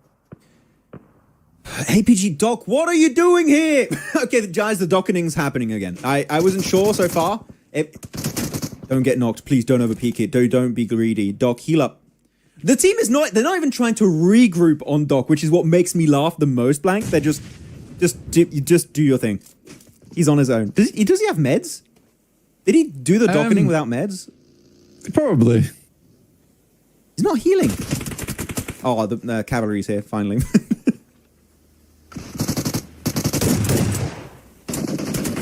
I mean, this is kind of annoying that it's working. Also, Tixie's just straight disconnected. I mean, he went out earlier, so I guess he just left the lobby entirely. Oh, nice. No, that could have been a good angle, actually. Through the window, gets surrounded. He's done. Okay, APG get every single one of the elims, and they don't lose a single player. And they're going to res Doc. I hate this team so much. It's like everything they do seems so wrong, yet sometimes it just works. It shouldn't work, but it keeps working. Yeah. APG fans be like, just wait. See, they're having fun and still winning. Doc legend. I mean, he is a legendary player, but like, he be acting up sometimes. Okay, circle about to shift. Give me a Crater Fields finish on the mountain for horror, please. I love those circle finishes, and it's still in a circle, so it can still be played. Hell yeah. Trust me, guys. APG and horror will dominate entire lobby tomorrow. APG fans be like, I hope so. I hope so. Guys, we're memeing, by the way. No, we're not being mean towards them. No, I'm not actually an APG hater, but it is funny. It is funny. It's so, the Vishal has it on the money. Honestly, no one understands APG at this point. Like, I actually, genuine question for chat and also for us, Blank, to talk about. I do think Doc, out of any player in PUBG Mobile Esport of all time, is the biggest enigma. Like, the most... They really are. Like, you're just like, it shouldn't work, but it keeps working. So, like, you can't really criticize it, but you want to criticize it really hard. But you're just like, nah, I'm built different. And he keeps me, I don't know what to say. As an analyst, I feel inept to analyze. I'm just like, I don't know. APG saving strategy. Fine. It's too good. Too good. Oh, God. The chat is awesome. The chat is awesome today. Oh. Some good memes. By the way, we're not covering the elimination feed. It pops right above us. Like, we don't miss any elims. Don't worry. It's perfectly positioned. This blonde guy will have no face to show tomorrow. Yeah, I know, because APG are going to do amazingly, aren't they? Oh, my goodness. I'm not trying to antagonize people. It just makes me laugh. It's funny. Because I agree, APG could just switch on a dime and like be 100 points. Absolutely. Blank underscore casts minus 200 followers on Instagram. What is happening? What is going on? I like APG. I like them too. I like the market player top, but you sound like Jason when he's talking about crypto. I like crypto. It's just a problem. it's just yeah. He's right. Cup of tea. We're having a fun time here on the CSA watch party. By the way, I saw some people asking. This is an English watch party. It's not your typical cast. We're just waiting for things to... It's not your typical cast. We would be way more politically correct. Okay? I'm going to show the circle real quick. I think we've got some interesting spots, by the way. This isn't your typical stream. It's a Maxman watch party stream. Yeah. Sure. Oh, this is a 3-1-3 on a terrible position. They're not surviving this, I think. One good nade, they're done. Oh, dear me. All right, let's see how horror does. You locked in with horror, right? I think now's the time we do predictions, guys. Let's get some predictions in the chat. I'm not gonna make it easy. We're not gonna wait until stage 5. Let's do them right now. Okay. So this is we're going into we're in phase 4. Okay, prediction chat. Who are we picking for the win? Do you have Blank? I'm gonna go with Icy. I want to go Icy. Yeah. I keep getting confused when you say Icy because I think of the player Icy, like ICY. I'll say in a circle. I'll say in a circle. Yeah, because it does, because we do have a player Icy in this lobby and it gets me like, what? Who? Which one are we talking about? Yeah. I mean, to be honest, you kind of missed it, but Inner Circle actually had a nice rotate of this side. I was quite impressed by it. Well, like on It's the quite. I think West. it's. Yeah, I think it's quite difficult to get into this position a lot of times as well and have a good spot from it. Yeah, so we've got quite a few inner circles. APG, 2 APGs. Respect. I like it. We still have 4 players. I saw a comment that made me laugh. Like they show their cards after the tournament ends. Stop, please. Oh, this I can't take any more APG memes. Can please. someone? I'm putting chat on the job right now. We need the best APG copy pasta to spam during PMGC. That would be so funny if we could have like an actual copy pasta around APGM because they're such a funny team to talk about, and they're so again enigmatic. I think is the right word to use for them. It's just like they confuse you. Oh, good way. So good. So I8. So yeah, looking at the I8 players, Casanova did good too, but I think Huzaifa and Iron have been so far the top performers for the team, stats wise. Because actually, MVP of today, I mean, it has to be an I8 player MVP of the day so far. We still have 2 games, but it has to be. Who would it be, actually? MVP of the day? Yeah. Chat, who you picking? Who would it be? I would say Huzaifa, for the sake of it. Yeah, I think Huzaifa's probably a smart pick. Yep. And when it comes to winner, chicken dinner predictions, inner circle, 3-1-3. A lot of inner circles, it seems. 3-1-3, horror. Yeah. Hey, King, I would absolutely lose versus Dark 1 versus 1. He would annihilate me. Oh. I'm just a guy. He's just a guy. Who's a guy, dude? I ain't winning that. I do watch actually his Ultimate Royale streams. I don't know if anyone watches the when Dog does Ultimate Royale streams. He hot drops in comp and he just destroys like people. Is just it. I think they have to put like an R rating or something because it's just utter destruction. So brutal. It's so brutal the way he just 1v4s, just randoms. They're just trying to have a fun time on the weekend, and it's just like you're 1v4'd by Doc. Oh my day. Are you looking at this? Flip's just taking them down on the roadside. Fair play. Skyfall's just not able to get through. They got IC up towards the north side, towards Horror. I'm most interested in this fight down towards the southwest side with the remainder of 4 Yonkos. One APG over there. On APG, yeah. I mean, I'm wondering how they get out from there. What APG game plan going to be because the circle should move away from the city, right? Like, do you just insta send it? Do you wait for possible third party opportunity? How are they going to play that? Because it does. There you go. It moves away, not too far. They can still make it. There's some good copy pastas. Some good copy pastas been thrown in there. There's some options. We'll have to save them all and do a vote. Yeah, will. Which one's the best? I enjoy APG team. Okay, let's hold power plant. Doc, this boot camp hill looks like he's in Sandhog. He's left. Okay. Shall we lock in on the game a little bit? Because I feel like we've been on the APG meme train for a minute, guys. Sorry if that was a bit much, but I think we're having a fun time. But it's fun. It's fun. So I apologize. I'm back on it. IC is kind of my favorite team of all time. I'm excited to see them do really well here. Good central position. Huzaifa knocked on the wrong door.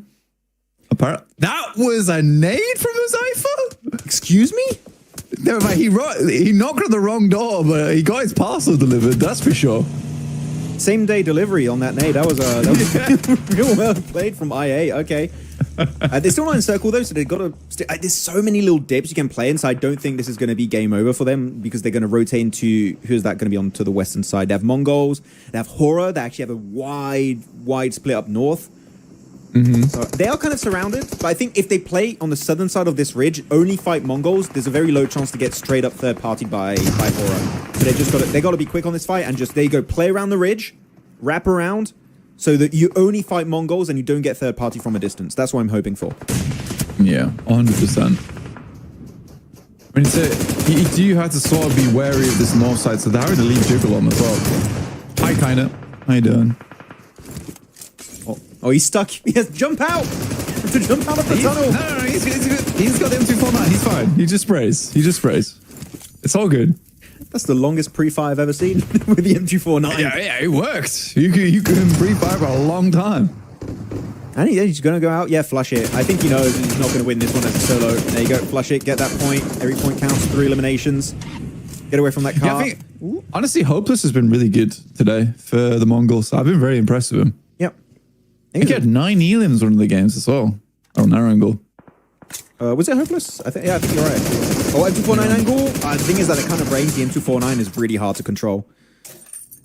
He's got a ton of ammo. He's got, what is that? A full clip plus 200 extra ammo. So he's got 2 full clips and a bit for the M249. He can spray for days. Yeah, particularly good when taking down vehicle spawns, which a lot of IA are actually hiding behind here. So makes sense. Makes sense they're going for it. I see just in a circle. Sorry, Maxman. We'll pull Falak back into the fold. I do think that Inner Circles had some pretty good circle look towards the end here. Their initial rotates were fantastic, though. I'm showing the circle right now, just so we can have like a better view. What the hell's going on? Yeah. So actually, I'm going to go back to the main feed because circle's popping there. There you go. Right onto Inner Circle once more. Like they just keep... Despite the early great rotate you mentioned earlier, right, Blank, west of El Podzol, that... Sure, they're being gifted this circle, but it's off the back of a very good early rotate. So you can't really even fault them and say, like, oh, it's just gifted circle. They actually got that position before anyone else, despite having one of the longest and hardest rotation paths to execute. So big props to them. Yeah, no, it's been very, very good. 7 elims on APG, not bad at all, honestly. But I think this was a game where they really did have to step up the performance, didn't they? Some shots coming their way. Time 6 on the Scar. No bolt action. We're not seeing any DMRs.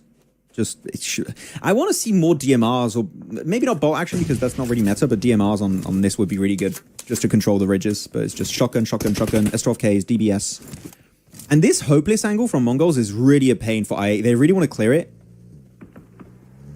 Actually, they could they use a Molotov if they get a good angle and they can actually push a bit deep on that? I'm not sure. It's a hard position to push. It's such an unusual kind of setup. And now he's spraying. Yeah, I mean, APG's clearing the angles, though, very nicely. Down on the southwest side, Max. I'm actually quite happy with the way they're doing this. It's slow but steady. And the 2-2 split they've got going on has cleared out an entire amount of space. So it's really going to come down to how they play out towards the eastern side and how well they can take the fight over towards Inner Circle. Ooh, Hopeless. Oh, my goodness me. Double knee shot. Damn, that's tough. That's tough, man. We fought with the M249. Yeah, he drops the M249. Don't need it anymore. Job done. They cleared the team. Actually, they were like, we'll just get close to him. He's got an M249. Surely he can't spray us both down. He's been hiding this DBS the entire time. That's hilarious. Didn't shoot it the entire game, just debating them right away into the DBS shot. But actually, this takes me back to spring. Like, we have in Inner Circle in this game still, full team of Horror. We have also almost a full team of APG down to 3. They did lose East early in the game, but you still got 3 eliminations. We're back to spring, okay? They're not messing around anymore. They're being serious right now. They're being serious. Being serious. That's true. They're serious about this game now, okay? 6th game is when we lock in. We're locking in for APG. That was honest. That was very nice from Hopeless. Unfortunate for IA there. I mean, how could they ever known he had a DBS? He kept that thing hidden for so long. He was like a magician. I mean, I think you're in a meta where you should expect everyone has a shotgun. No. He pulled out the top hat. He must only have an M249. For all of that ammo, you drop everything else. You just have M249 ammo. That's all you have. I mean, maybe he only had a couple of bullets on the DBS. That's all they needed. Yeah, Max, I told you Top will be benched. Hey, some people told me they thought Top would be benched. I didn't believe it until now. I was quite surprised to see that was true. Shall we do a new set of new round of predictions when the circle pops in 5 seconds? If you guys want to put a new prediction in chat, feel free to do so because we got the heavy hitters here. The top 3 were eliminated. No I8, no Arcred, no Skyforce. Circle shifts again onto Inner Circle. I'm going to show the map feed in full screen so you guys can see. Inner Circle, only team in Circle. You have APG, 4 Yonkos, Mongols final player, and Hopeless. Brute Force also a solo player, and a full squad of Horror. Who did you go for earlier, Blank, already? Inner Circle. Inner Circle, that was it, yeah. Yeah. And you're committed to that? You're not changing? No, I'm not changing. Okay, cool. We're locked in. I picked Horror earlier. This is not... If they were going to win, I wasn't expecting it to be like this way, possibly. But I'll stick to it. And that's a great nade onto Ezek. And that also carves out a little bit of space in the circle. They can... well, not in the circle, on the edge. And he can actually play that dip if he wants. Ooh, Horror. Jiggle going down his bad, though. For the nade? Did he get knocked far out on the north side? Yes. They're going to have to go up towards him. Delays a lot of time. Yeah, they get him back up again. It's not too bad. Doc was far from his team and he got soloed by the one player of 4 Yonkos. He's not out yet. Like, his teammates can go back. Zyol? No. This is the worst thing that APG do, is they put so much stock into picking Doc up again. And now That's they... a No! nade. Yeah. Why do you have to say that? Why do you have to say that, Blank? You were so on point. It's like, we have to save Doc. I'm sure Doc was IGLing, saying, come res me, and then he goes out, and then his teammate goes out next. I'm so sorry, guys. He's a prophet. I'm so sorry. It happens so much. I don't know. They're so desperate to keep Doc alive when Doc goes to do Doc things. And again, I don't think it's particularly like APG being bad at the game. I think they could have easily played on as 2. Also, it's a terribly cooked grenade from the Mongols, by the way. Like, it was horribly cooked. But maybe they just knew. I think he just had a good idea where he was located. Okay, so now it's going to be a 4v3 v1. 4 players for Inner Circle, 3 for the side of Horror. Solo player for 4 Yonko. And Circle, again, is still on the compound. Still on the Inner Circle compound. I kind of like what Inner Circle are doing. They sent Falloc, like, wide. Shouldn't have talked about it, but damn it. It was a good idea until he gets knocked out. And then they lose the off angle, and now it makes it even 3v1. Yeah, Falloc down. So there's still a chance. I think you'd solely right the wide angle. I mean, you did curse him, which I'm a bit upset about, honestly. But yeah, sending wide there over towards. I think it was maybe unnecessary. I don't know what you think. I think maybe they just thought this angle where 4 Yonko was free, and you should never... I think the mistake is just assuming the angle's free. I think if they know as a fact it's free, it's a really good angle. Assuming the angle's free and you take a position and then you get backstabbed, I think that's just a lack of... It's just bad assumption, really, that got them. Yeah. That's unfortunate. Yeah. I can't fault them too much on that. Like, unfortunately, sometimes you do assume, and sometimes it just comes and get you. They're not going to find him. Yeah, so Horror sees him as well. So potentially Inner Circle just save ammo here and give Horror the elim over towards 4 Yonkos. That's a nice shot from Noki. I really like what Noki's been doing, because he was kind of... There you go. They get the elimination. That's going to be it. Noki was underperforming, and I think chat would also agree on this, in spring season. I don't know what happened during PMWC, but he just turned it up to 11. Like, he was just shredding it. He was saving his team. He was rezzing his teammates. He was keeping everyone safe. He was getting some big frag moments. So I think that if he brings all of that success, which he's been doing, like in this game, for example, into PMSL CSA, I think he could easily rival like some of his teammates in terms of results, numbers itself. No, I think Noki is a good player. I think even in the past, he was a good player. He's somewhat underdeveloped, though, I would say. But he does look really nice. I mean, he certainly had no fear. He was just like staring in the face of death there for quite a while. He was committed to that angle. He was like, I'm not budging. I think even IQ was kind of confused. He was like, you're not going to move? Is that a player or a bush? I'm not sure. It's not moving. Oh, huge nade, T24. There's GG. Hype Darming, left solo. 1v3. The nade? Good damage. We're not gonna have a finish with a Falloc nade, unfortunately. It would have been beautiful. He's dodging it. He's playing dodgeball right now, and he gets caught off guard. And that's gonna be the Inner Circle win. GG, well played. And yet, Blank, just to echo your point of earlier, mostly off the back of that very early, what was it, phase 1 into phase 2 rotation, far west around El Pozo, avoiding literally every team, and that early rotation alone just gets them a win. Yeah, fantastic. Really, really good stuff. Very impressed with this team. Again, I think the nice thing about looking at these stats as well is that it's 400 damage, 400 damage, 400 damage, 400, 600 damage. It's so even. Like everyone's working very much hand in hand here to make sure they get the win. So yeah, lovely stuff. It's unfortunate Fallout goes down the way he did, but he'd already had like quite a lot of impact on that game with 626 damage.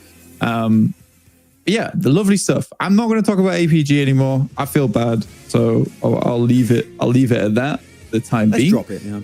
Let's drop that one. We'll drop that one off somewhere.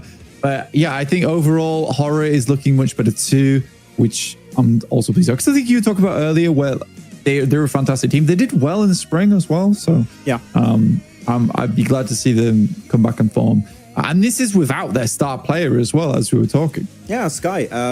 I think they had a good game here. They were playing next to Crater Fields, getting a lot of information, so they were just maneuvering their way through very carefully, not really taking too many risks.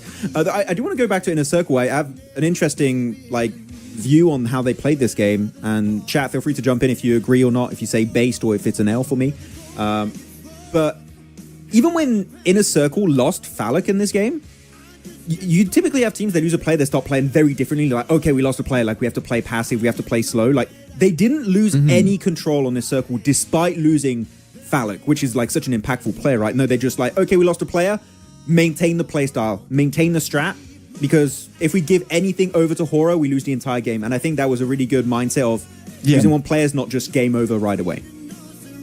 Yeah, it was smartly done. And I think that, yes, the circle kind of favored them a little bit towards the end, but they played off that building really well. Even Noki's positioning was so nice. Where he set it up, where he's on top of the building, but he's also kind of like covered by the building in front of him away from Horror, because they had all the information of where they were playing. The only issue was for Yonkos, but that had already been smoked off, so he wasn't too worried about that angle for quite a while. So, yeah, lovely stuff. This is that unfortunate grenade. Just upsetting. Upsetting. I kind of want to replay that. Don't put it back on again. This is the perfect clip to explain the docketing, guys. We need to show this in school. Okay, Doc split, gets knocked, saying, "Hey guys, come res me, please." He's dead. The thing is, he's dead at this point. He's gone. There's no way they get to him. So why do they come? They should have just played as two. Because he's a great player. And in a situation where he is resable, you should res him, because he's going to be a great boon for the end game. But there are far too many times like that. I'm dropping it. I'm not talking about it. Yeah. I'm leaving it there. Done. Yeah, maybe we're going too hard. And I just think that was a very funny clip and just a perfect demonstration. But okay, MVP of the game, 224. I think that is Niptra's pupil. She was coaching / analyzing for this guy. Wow. I'm sorry? Yeah. For real? Yeah, on was it 7C, Niptra? Niptra was working with T24. 7E, wasn't it? Yes, 7. Wait, what did I say? Yeah, 7. 7C. 7C. Sorry, yeah. There's a T in 7C in Mina. Sorry, 7th element. Is there? Yeah. Yeah, I need to relax. It's true. Here we go. Top players of this game also is going to be Hopeless, No Fear, T24, IQ's Yol up there. Nice to see. Could have kept going if a certain situation didn't happen. But, how old is Yol now? He's been playing for a long time. He's been since PMGO season 0 at like minimum, and he's been even there before. Has he been here since year 1 of PUBG Mobile Esport? Dude, he's been playing since he was so young. He's only 20. He's 20? That's crazy. He's 20, dude. So he played must before been playing when he was like 15 or something. Yeah, and normally the age limit is 60. I think he was revoked his PMGC championship. I'm sorry, Zio. I didn't mean to expose you. Oh, damn. Gonna take away his PMGC trophy now because of that. He's like, no. It's that blank guy. He said he was 16. He lied. He lied. Now the leaderboards is going to be I8, 59 points, still in the lead. Actually, that's 2 big wins at the start of the day, so it's hard to catch up. But hey, top 2. The double Pakistan. Yeah. Huge. Nice to see, honestly. And Arcred, honestly, for all that have been able to keep up, those Skyforce have been able to get just 1 point shy of them. This APG gets up towards 13th place with 25 points.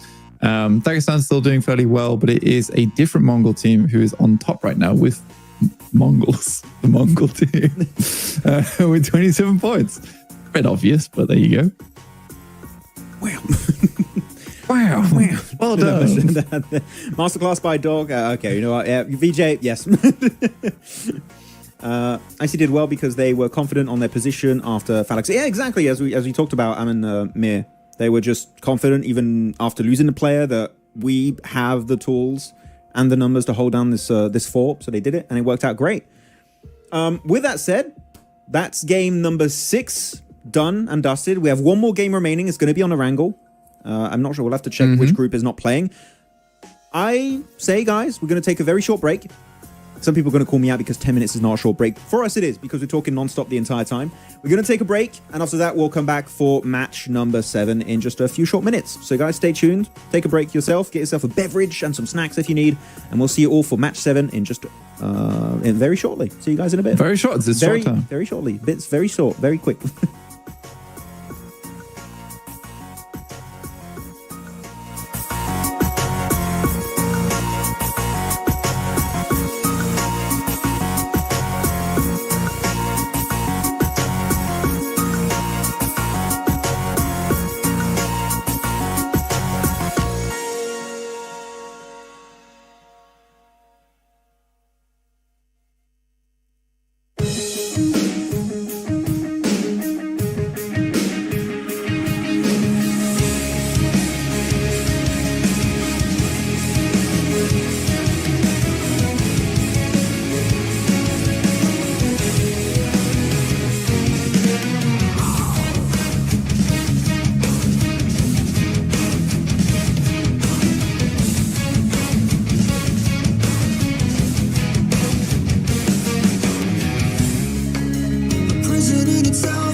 It's the last match. It's here, guys. We're ready.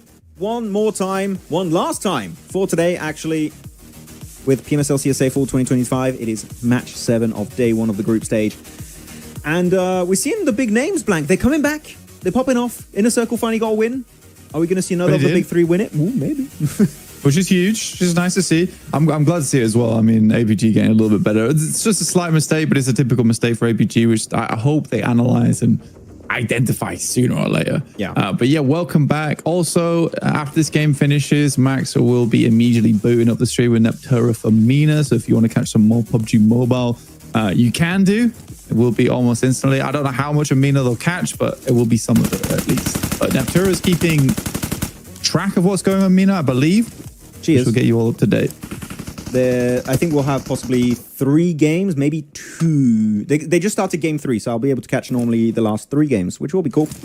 That'll be fun. By the way, I just checked. Group not playing this game is Group D, meaning we're not going to have 313 Esports, Horror Esports, Alpha Gaming, or Inner Circle. Those teams are not playing, if I checked things correctly.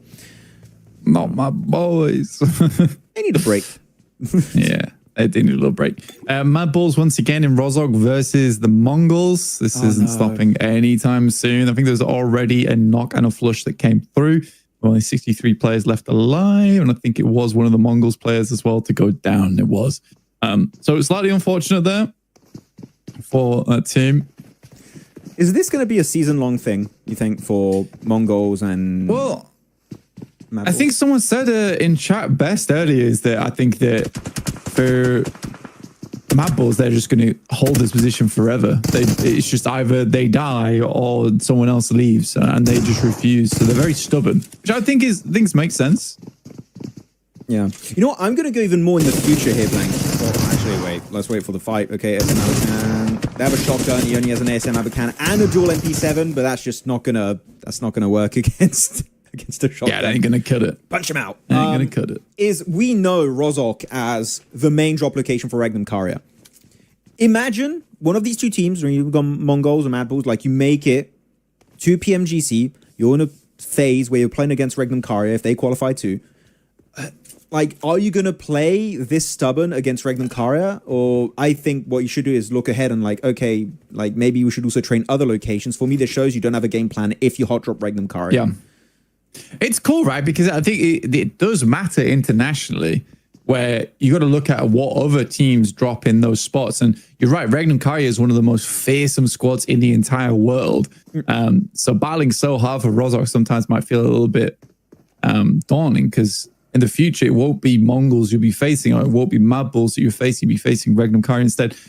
So I think it would suck for Regnum Karya going against the Mad Bulls, because I imagine that they would just continue to drop on top of Rozhok, because even if you are the best team in the world, no matter what, if you get hot dropped in one of your original zones, it still wastes a lot of time. Yes. It wastes a huge amount of time.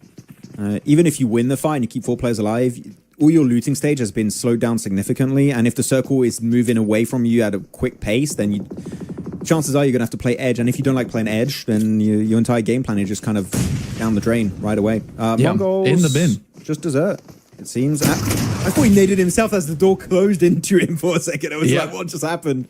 But I think he actually blocks the nade with that door. I think he might. Yeah, it's Captain America. Yeah.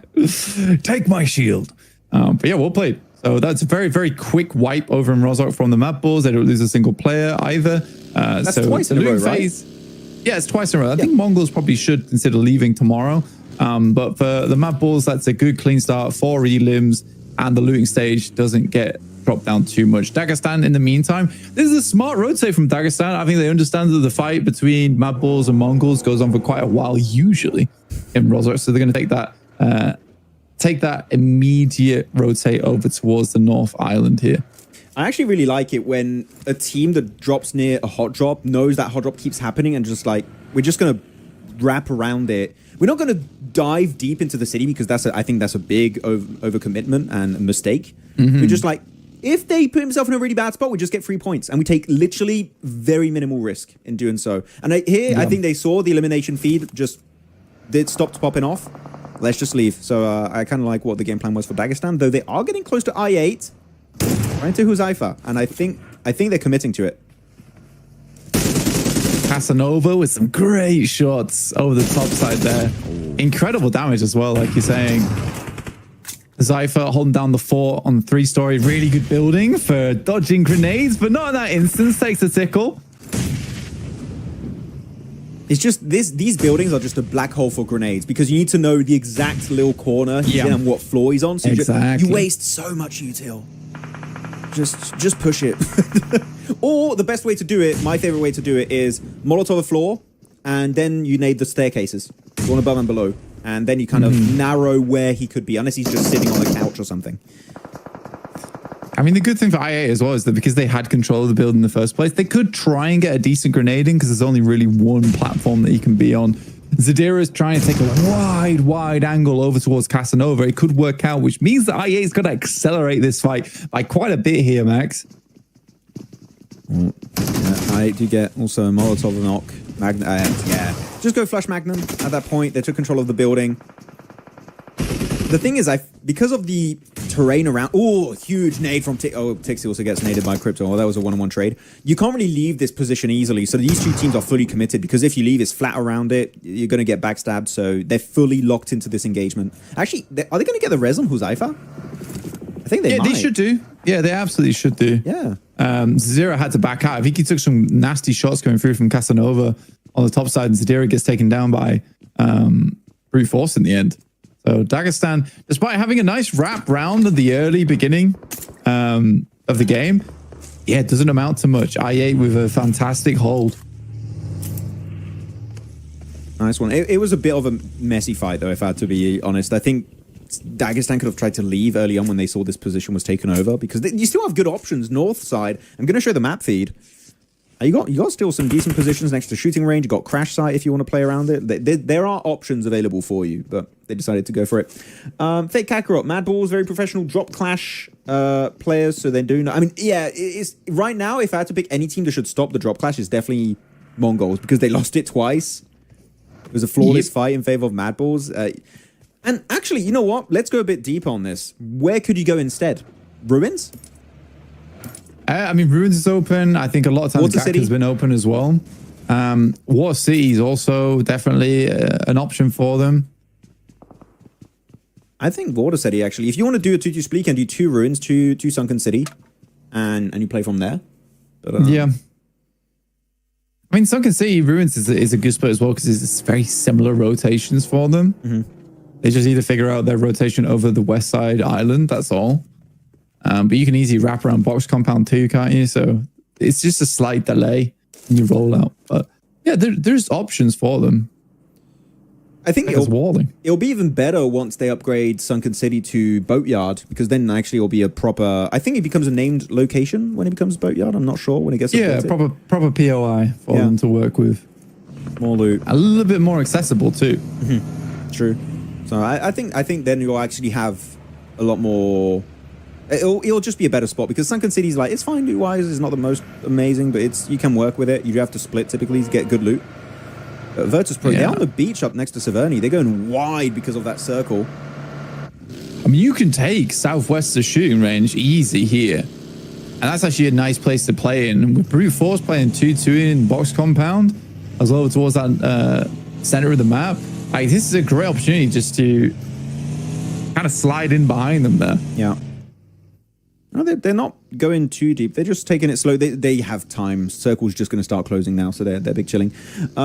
So this is the last match of the day. It is, Aaron, it is the last match. We have 7 matches today, 7 matches tomorrow. Day 3 of the group stage is 6 matches.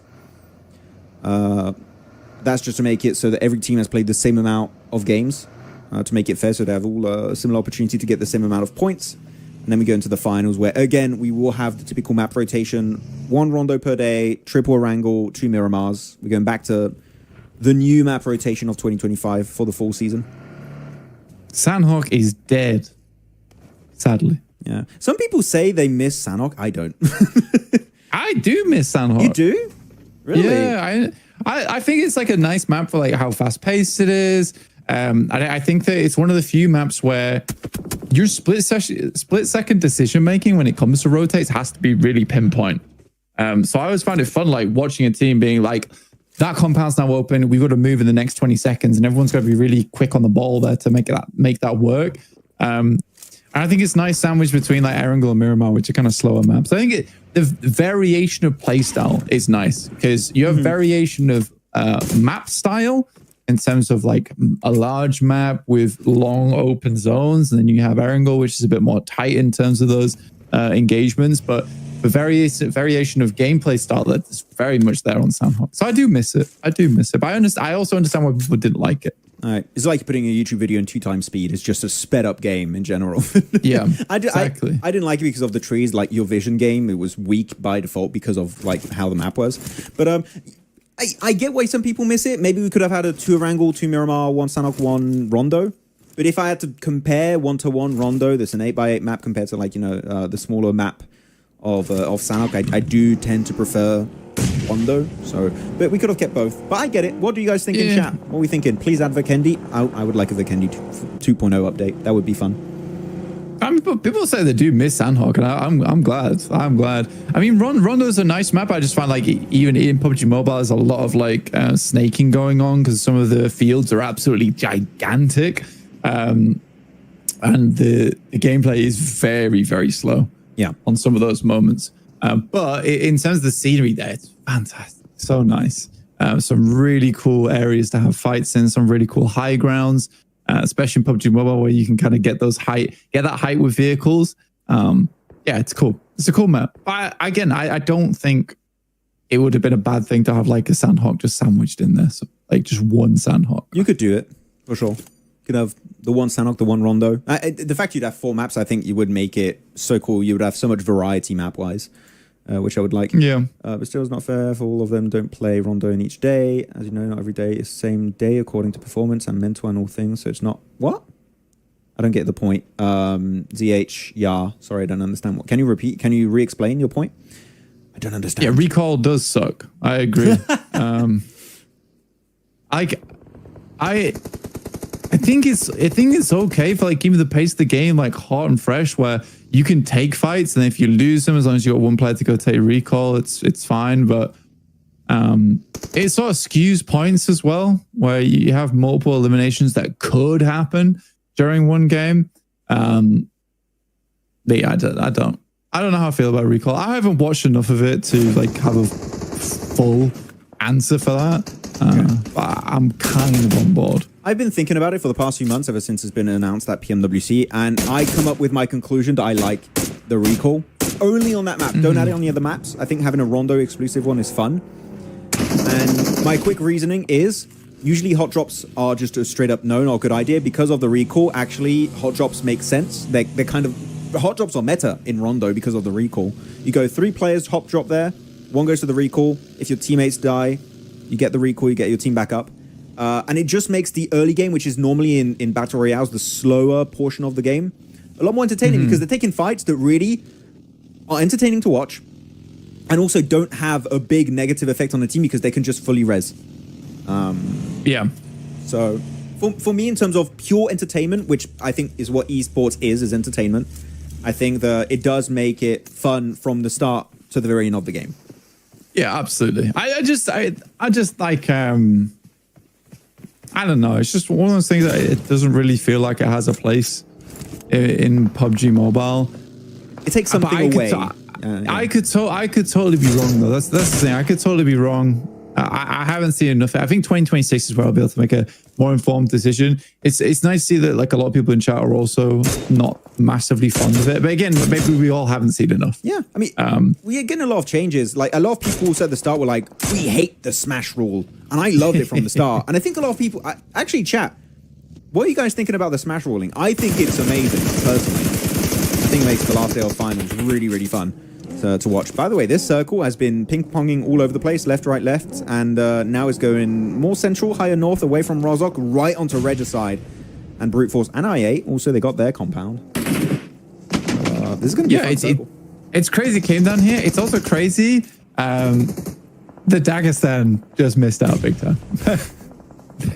They could have easily been in the spot that Regicide's in right now.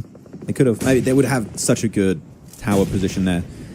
I mean, same also for Mongols. They could have been in Rozhok area if they just dropped somewhere near, like Sunken City, but they decided to go for the fight versus Mad Balls. Okay, Goat team, full-on fight with VP, and this is the big Eastern fight. Maybe Nepex could third-party this if they go for the wide rotate, but actually I say that the fight's already over, so no more opportunities. Yeah. Just finish off. Riley there, getting himself another point on the board. Also, it's also interesting. I can't remember who said it, but someone was talking about earlier how Sandhawk is like a lot of luck based. There's not enough vehicles. And I agree with that. I just really agree with that. Oof, that's a lot of firepower coming through that window. Yeah. He did not know where to look, dude. It's so sad. There's too many, please. Too many angles, man. That's rough. Yeah, maybe third party day actually by 4Yonko. I mean, they like going for fights. 4Yonko, if they have an opportunity to push in circle and take a fight at the same time, they'll do it, and that's what they're doing. They're pushing on 7-2-1. Arkadzia might also be looking to push on this, but no, Buzz Lightyear is going to get his teammates back up. It's fine. Why are you mean and ignorant to me this season? Why? Sorry, Cyclane Nawaz. I'm sorry. What did he? Oh my God! You're straight back on it. No. Cyclane is he's an OG, and I feel bad. Sorry, Cyclane. Did you have a question, a topic? Smash Roll is exciting. Hey, there you go. Some people like it. I know some people are still on the fence about Smash Roll, but I really like it. But sorry, Cyclane. I apologize. I'm so sorry.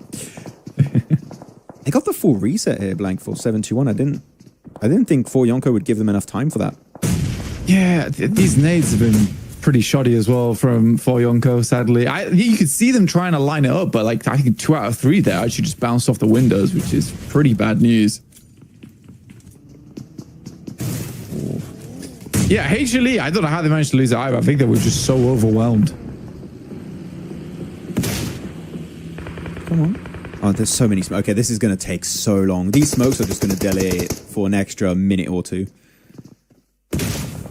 Unless someone gets a knock. They have no idea Jaxie's right there, right? Oh, no, okay, they might have an idea he was right there. Yeah, they kind of... Actually, I don't know. I feel like Aggressor's not even looking at him. Brute Force are going to finish the job here for... What are these nades? I don't really understand. Brute Force is going crazy, by the way. They are taking a lot of fights at the same time, and Aggressor will molly his teammate. Yonic. Okay. This is like some kind of Benny Hill fight going on. This fight, 90% of it was unnecessary. It should have ended right away upon push from 4Yonko. What am I looking at? I don't know what's happening anymore. Okay, it seems like 4Yonko won it. How, I couldn't tell you, but they won it. And I'm going to go and show the map feed because it's time to do prediction. We're on phase 5 and we still have 10. That's a lot of teams alive for this phase. But chat, who are you guys picking for the win? I know the circle's not zoomed in as much as we'd want. You have your I8, Brute Force, Skyforce, 4Yonko, Mad Balls, Regicide, Virtus Pro, Nepex, Goat, and Kanina Power. Map guy's slacking right now. A little bit. Who? The map guy. Oh, the map guy. Oh, yeah. Who's this map guy it's talking about? It's the guy that zooms in the map. There he is. He's done it. Thank you, bro. He's done it. Thank you very much. Bro. We can see. Yeah. W production.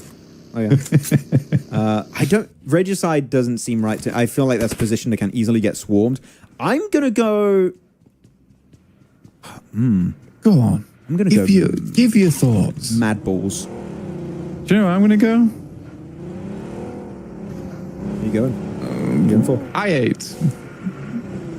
I8? On the west? Okay. The reason why I went Mad Balls is because you cross this bridge, you have a really good... I don't like what they're doing, though. They're moving before clearing behind them. There's still Nepex. And because of this, actually, can I retract? Can I go Nepex instead? You can. Well, actually, I don't know now. They survived. I'm flip-flopping. I'm a flip-flopper. I'm a disgusting flip-flopper. Oh, no, Mad Balls. Choose. Mad Balls, Mad Balls. Mad Balls. Okay, cool. Yeah, I'm going I8 because they're good. They're good.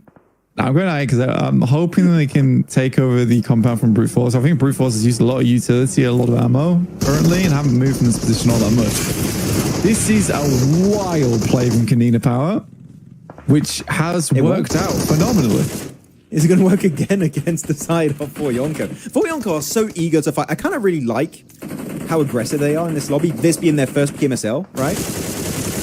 They're not... Fair enough. The problem is that for 4Yonkos, as soon as smokes get thrown out, it really scares them. They don't like smokes. We like to shoot, but we need to know where we're shooting. If we don't know, we don't want to fight. We're going to stop fighting now. Yeah. They're throwing smokes. We cannot see. Sometimes you need to take that leap of faith, okay? You need to send it. Otherwise, you just lose a very, like, critical timing. Like we saw earlier in that fight, right? They were still able to win it. It was fine. And now for Yonko, yeah, I think that they tried to go for that res behind the tree that hurt them. And There's too many smokes. Panina should really fully commit to this fight. They need to wrap it up. You can't let For Yonko live. Because if you win this, you have literally, like, what, the top 30% of the circle all to yourself. Yeah. I'm kind of confused why we're not seeing IA actually pushing up over towards the north yet. Does Casanova not hit this? It's a little bit too far out.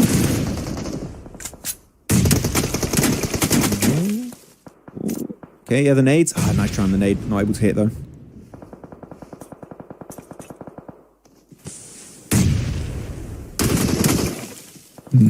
Jaxie will step back just a little bit. Nina Power chilling off in the distance. Again, these smokes are a bit problematic for him. Nade going the right way. He does dodge, but he dodges to the right, and that's where the nade comes from. That'll be Nina Power taken down. The majority of them well played. I8 just looking for the coastal players, though, which is Mad Balls. It's a good thing you didn't predict Nepe. They all died. Yes, I'm happy about that. That was a lucky pick, luck of the draw on that prediction. But no, actually, they're still not safe. Your pick of I8 actually coming around. I like what I8 did because they could have just stayed in the circle, but they're trying to set themselves up for victory here because this ridge south is such a strong position if you're able to play on the top of the ridge and start looking inwards into the circle. And I think I8 know that is going to be their primary weakness. So if we take care of that issue earlier, we have a lower chance of getting third-partied when we take that fight later on in the game. I think that's again, the IGLing style have changed significantly for I8 with Huzaifa being IGL, and I genuinely love it so much. This is way better. I mean, this is very cool as well. As soon as Casanova was calling that Nina Power's coming down from that northern side, he's recalling the rest of the squad a little bit further up so they have angles onto this, but they don't come too far. You know, he's holding them back, trying to give information as much as possible without making an over-aggressive call, which is what you see a little bit too often with teams where they're desperate for the whole team to come back when realistically nothing's happening. So this is nice. They get a little bit further into position to help Casanova, but they don't relinquish control over the coastal edge. Lovely stuff. I'm actually very impressed. Yeah, it's really cool stuff from like teams that are not the main big three teams like your APG, Horror, Inner Circle. So the new gen, the Boruto gen is alive in CSA. He's gonna get that res on Fifth Man. Yeah, he's gonna get it. He's gonna res it. I'm gonna show the map people a little bit so you guys can. Oh wait, maybe not. Actually, we have a big fight here. Go team, going for the send onto Mad Balls. That was a slow send, but so far it's been successful. Tulika, Flip. I was going to say Felipe. Flip out. Felipe. Adding a lot of extra letters there that aren't there in the first place, but they're able to win it. And now it's down to the last 5 teams: I8, Brute Force, Regicide, Goat, and KP. Guys, if you want to put a new prediction in, you may. It's time. It's your opportunity. You have 2 Pakistani teams. Down to 5 teams. Yeah. And was that 2 Pakistani teams, 3 CIS teams in Brute Force, Goat, and Kanina Power. So 2 regions fighting for the win. I mean, for Brute Force, it's a fantastic fight. I mean, it's hard not to say anything other than that Kanina Power's got a great spot. So does R3G. Regicide looking very nice. Felipe. Very funny. But yeah, I mean, I think you would not be remiss to go with Brute Force on this game. Absolutely. Yeah, I mean, my pick's gone, but I can't re-pick. I'm out. I'm out of the game entirely. It's game over. Nice though. Yeah, Obley. The ASIA, he walked a little bit too far out from the area down there. If I could pick again, I'm going to show the map feed.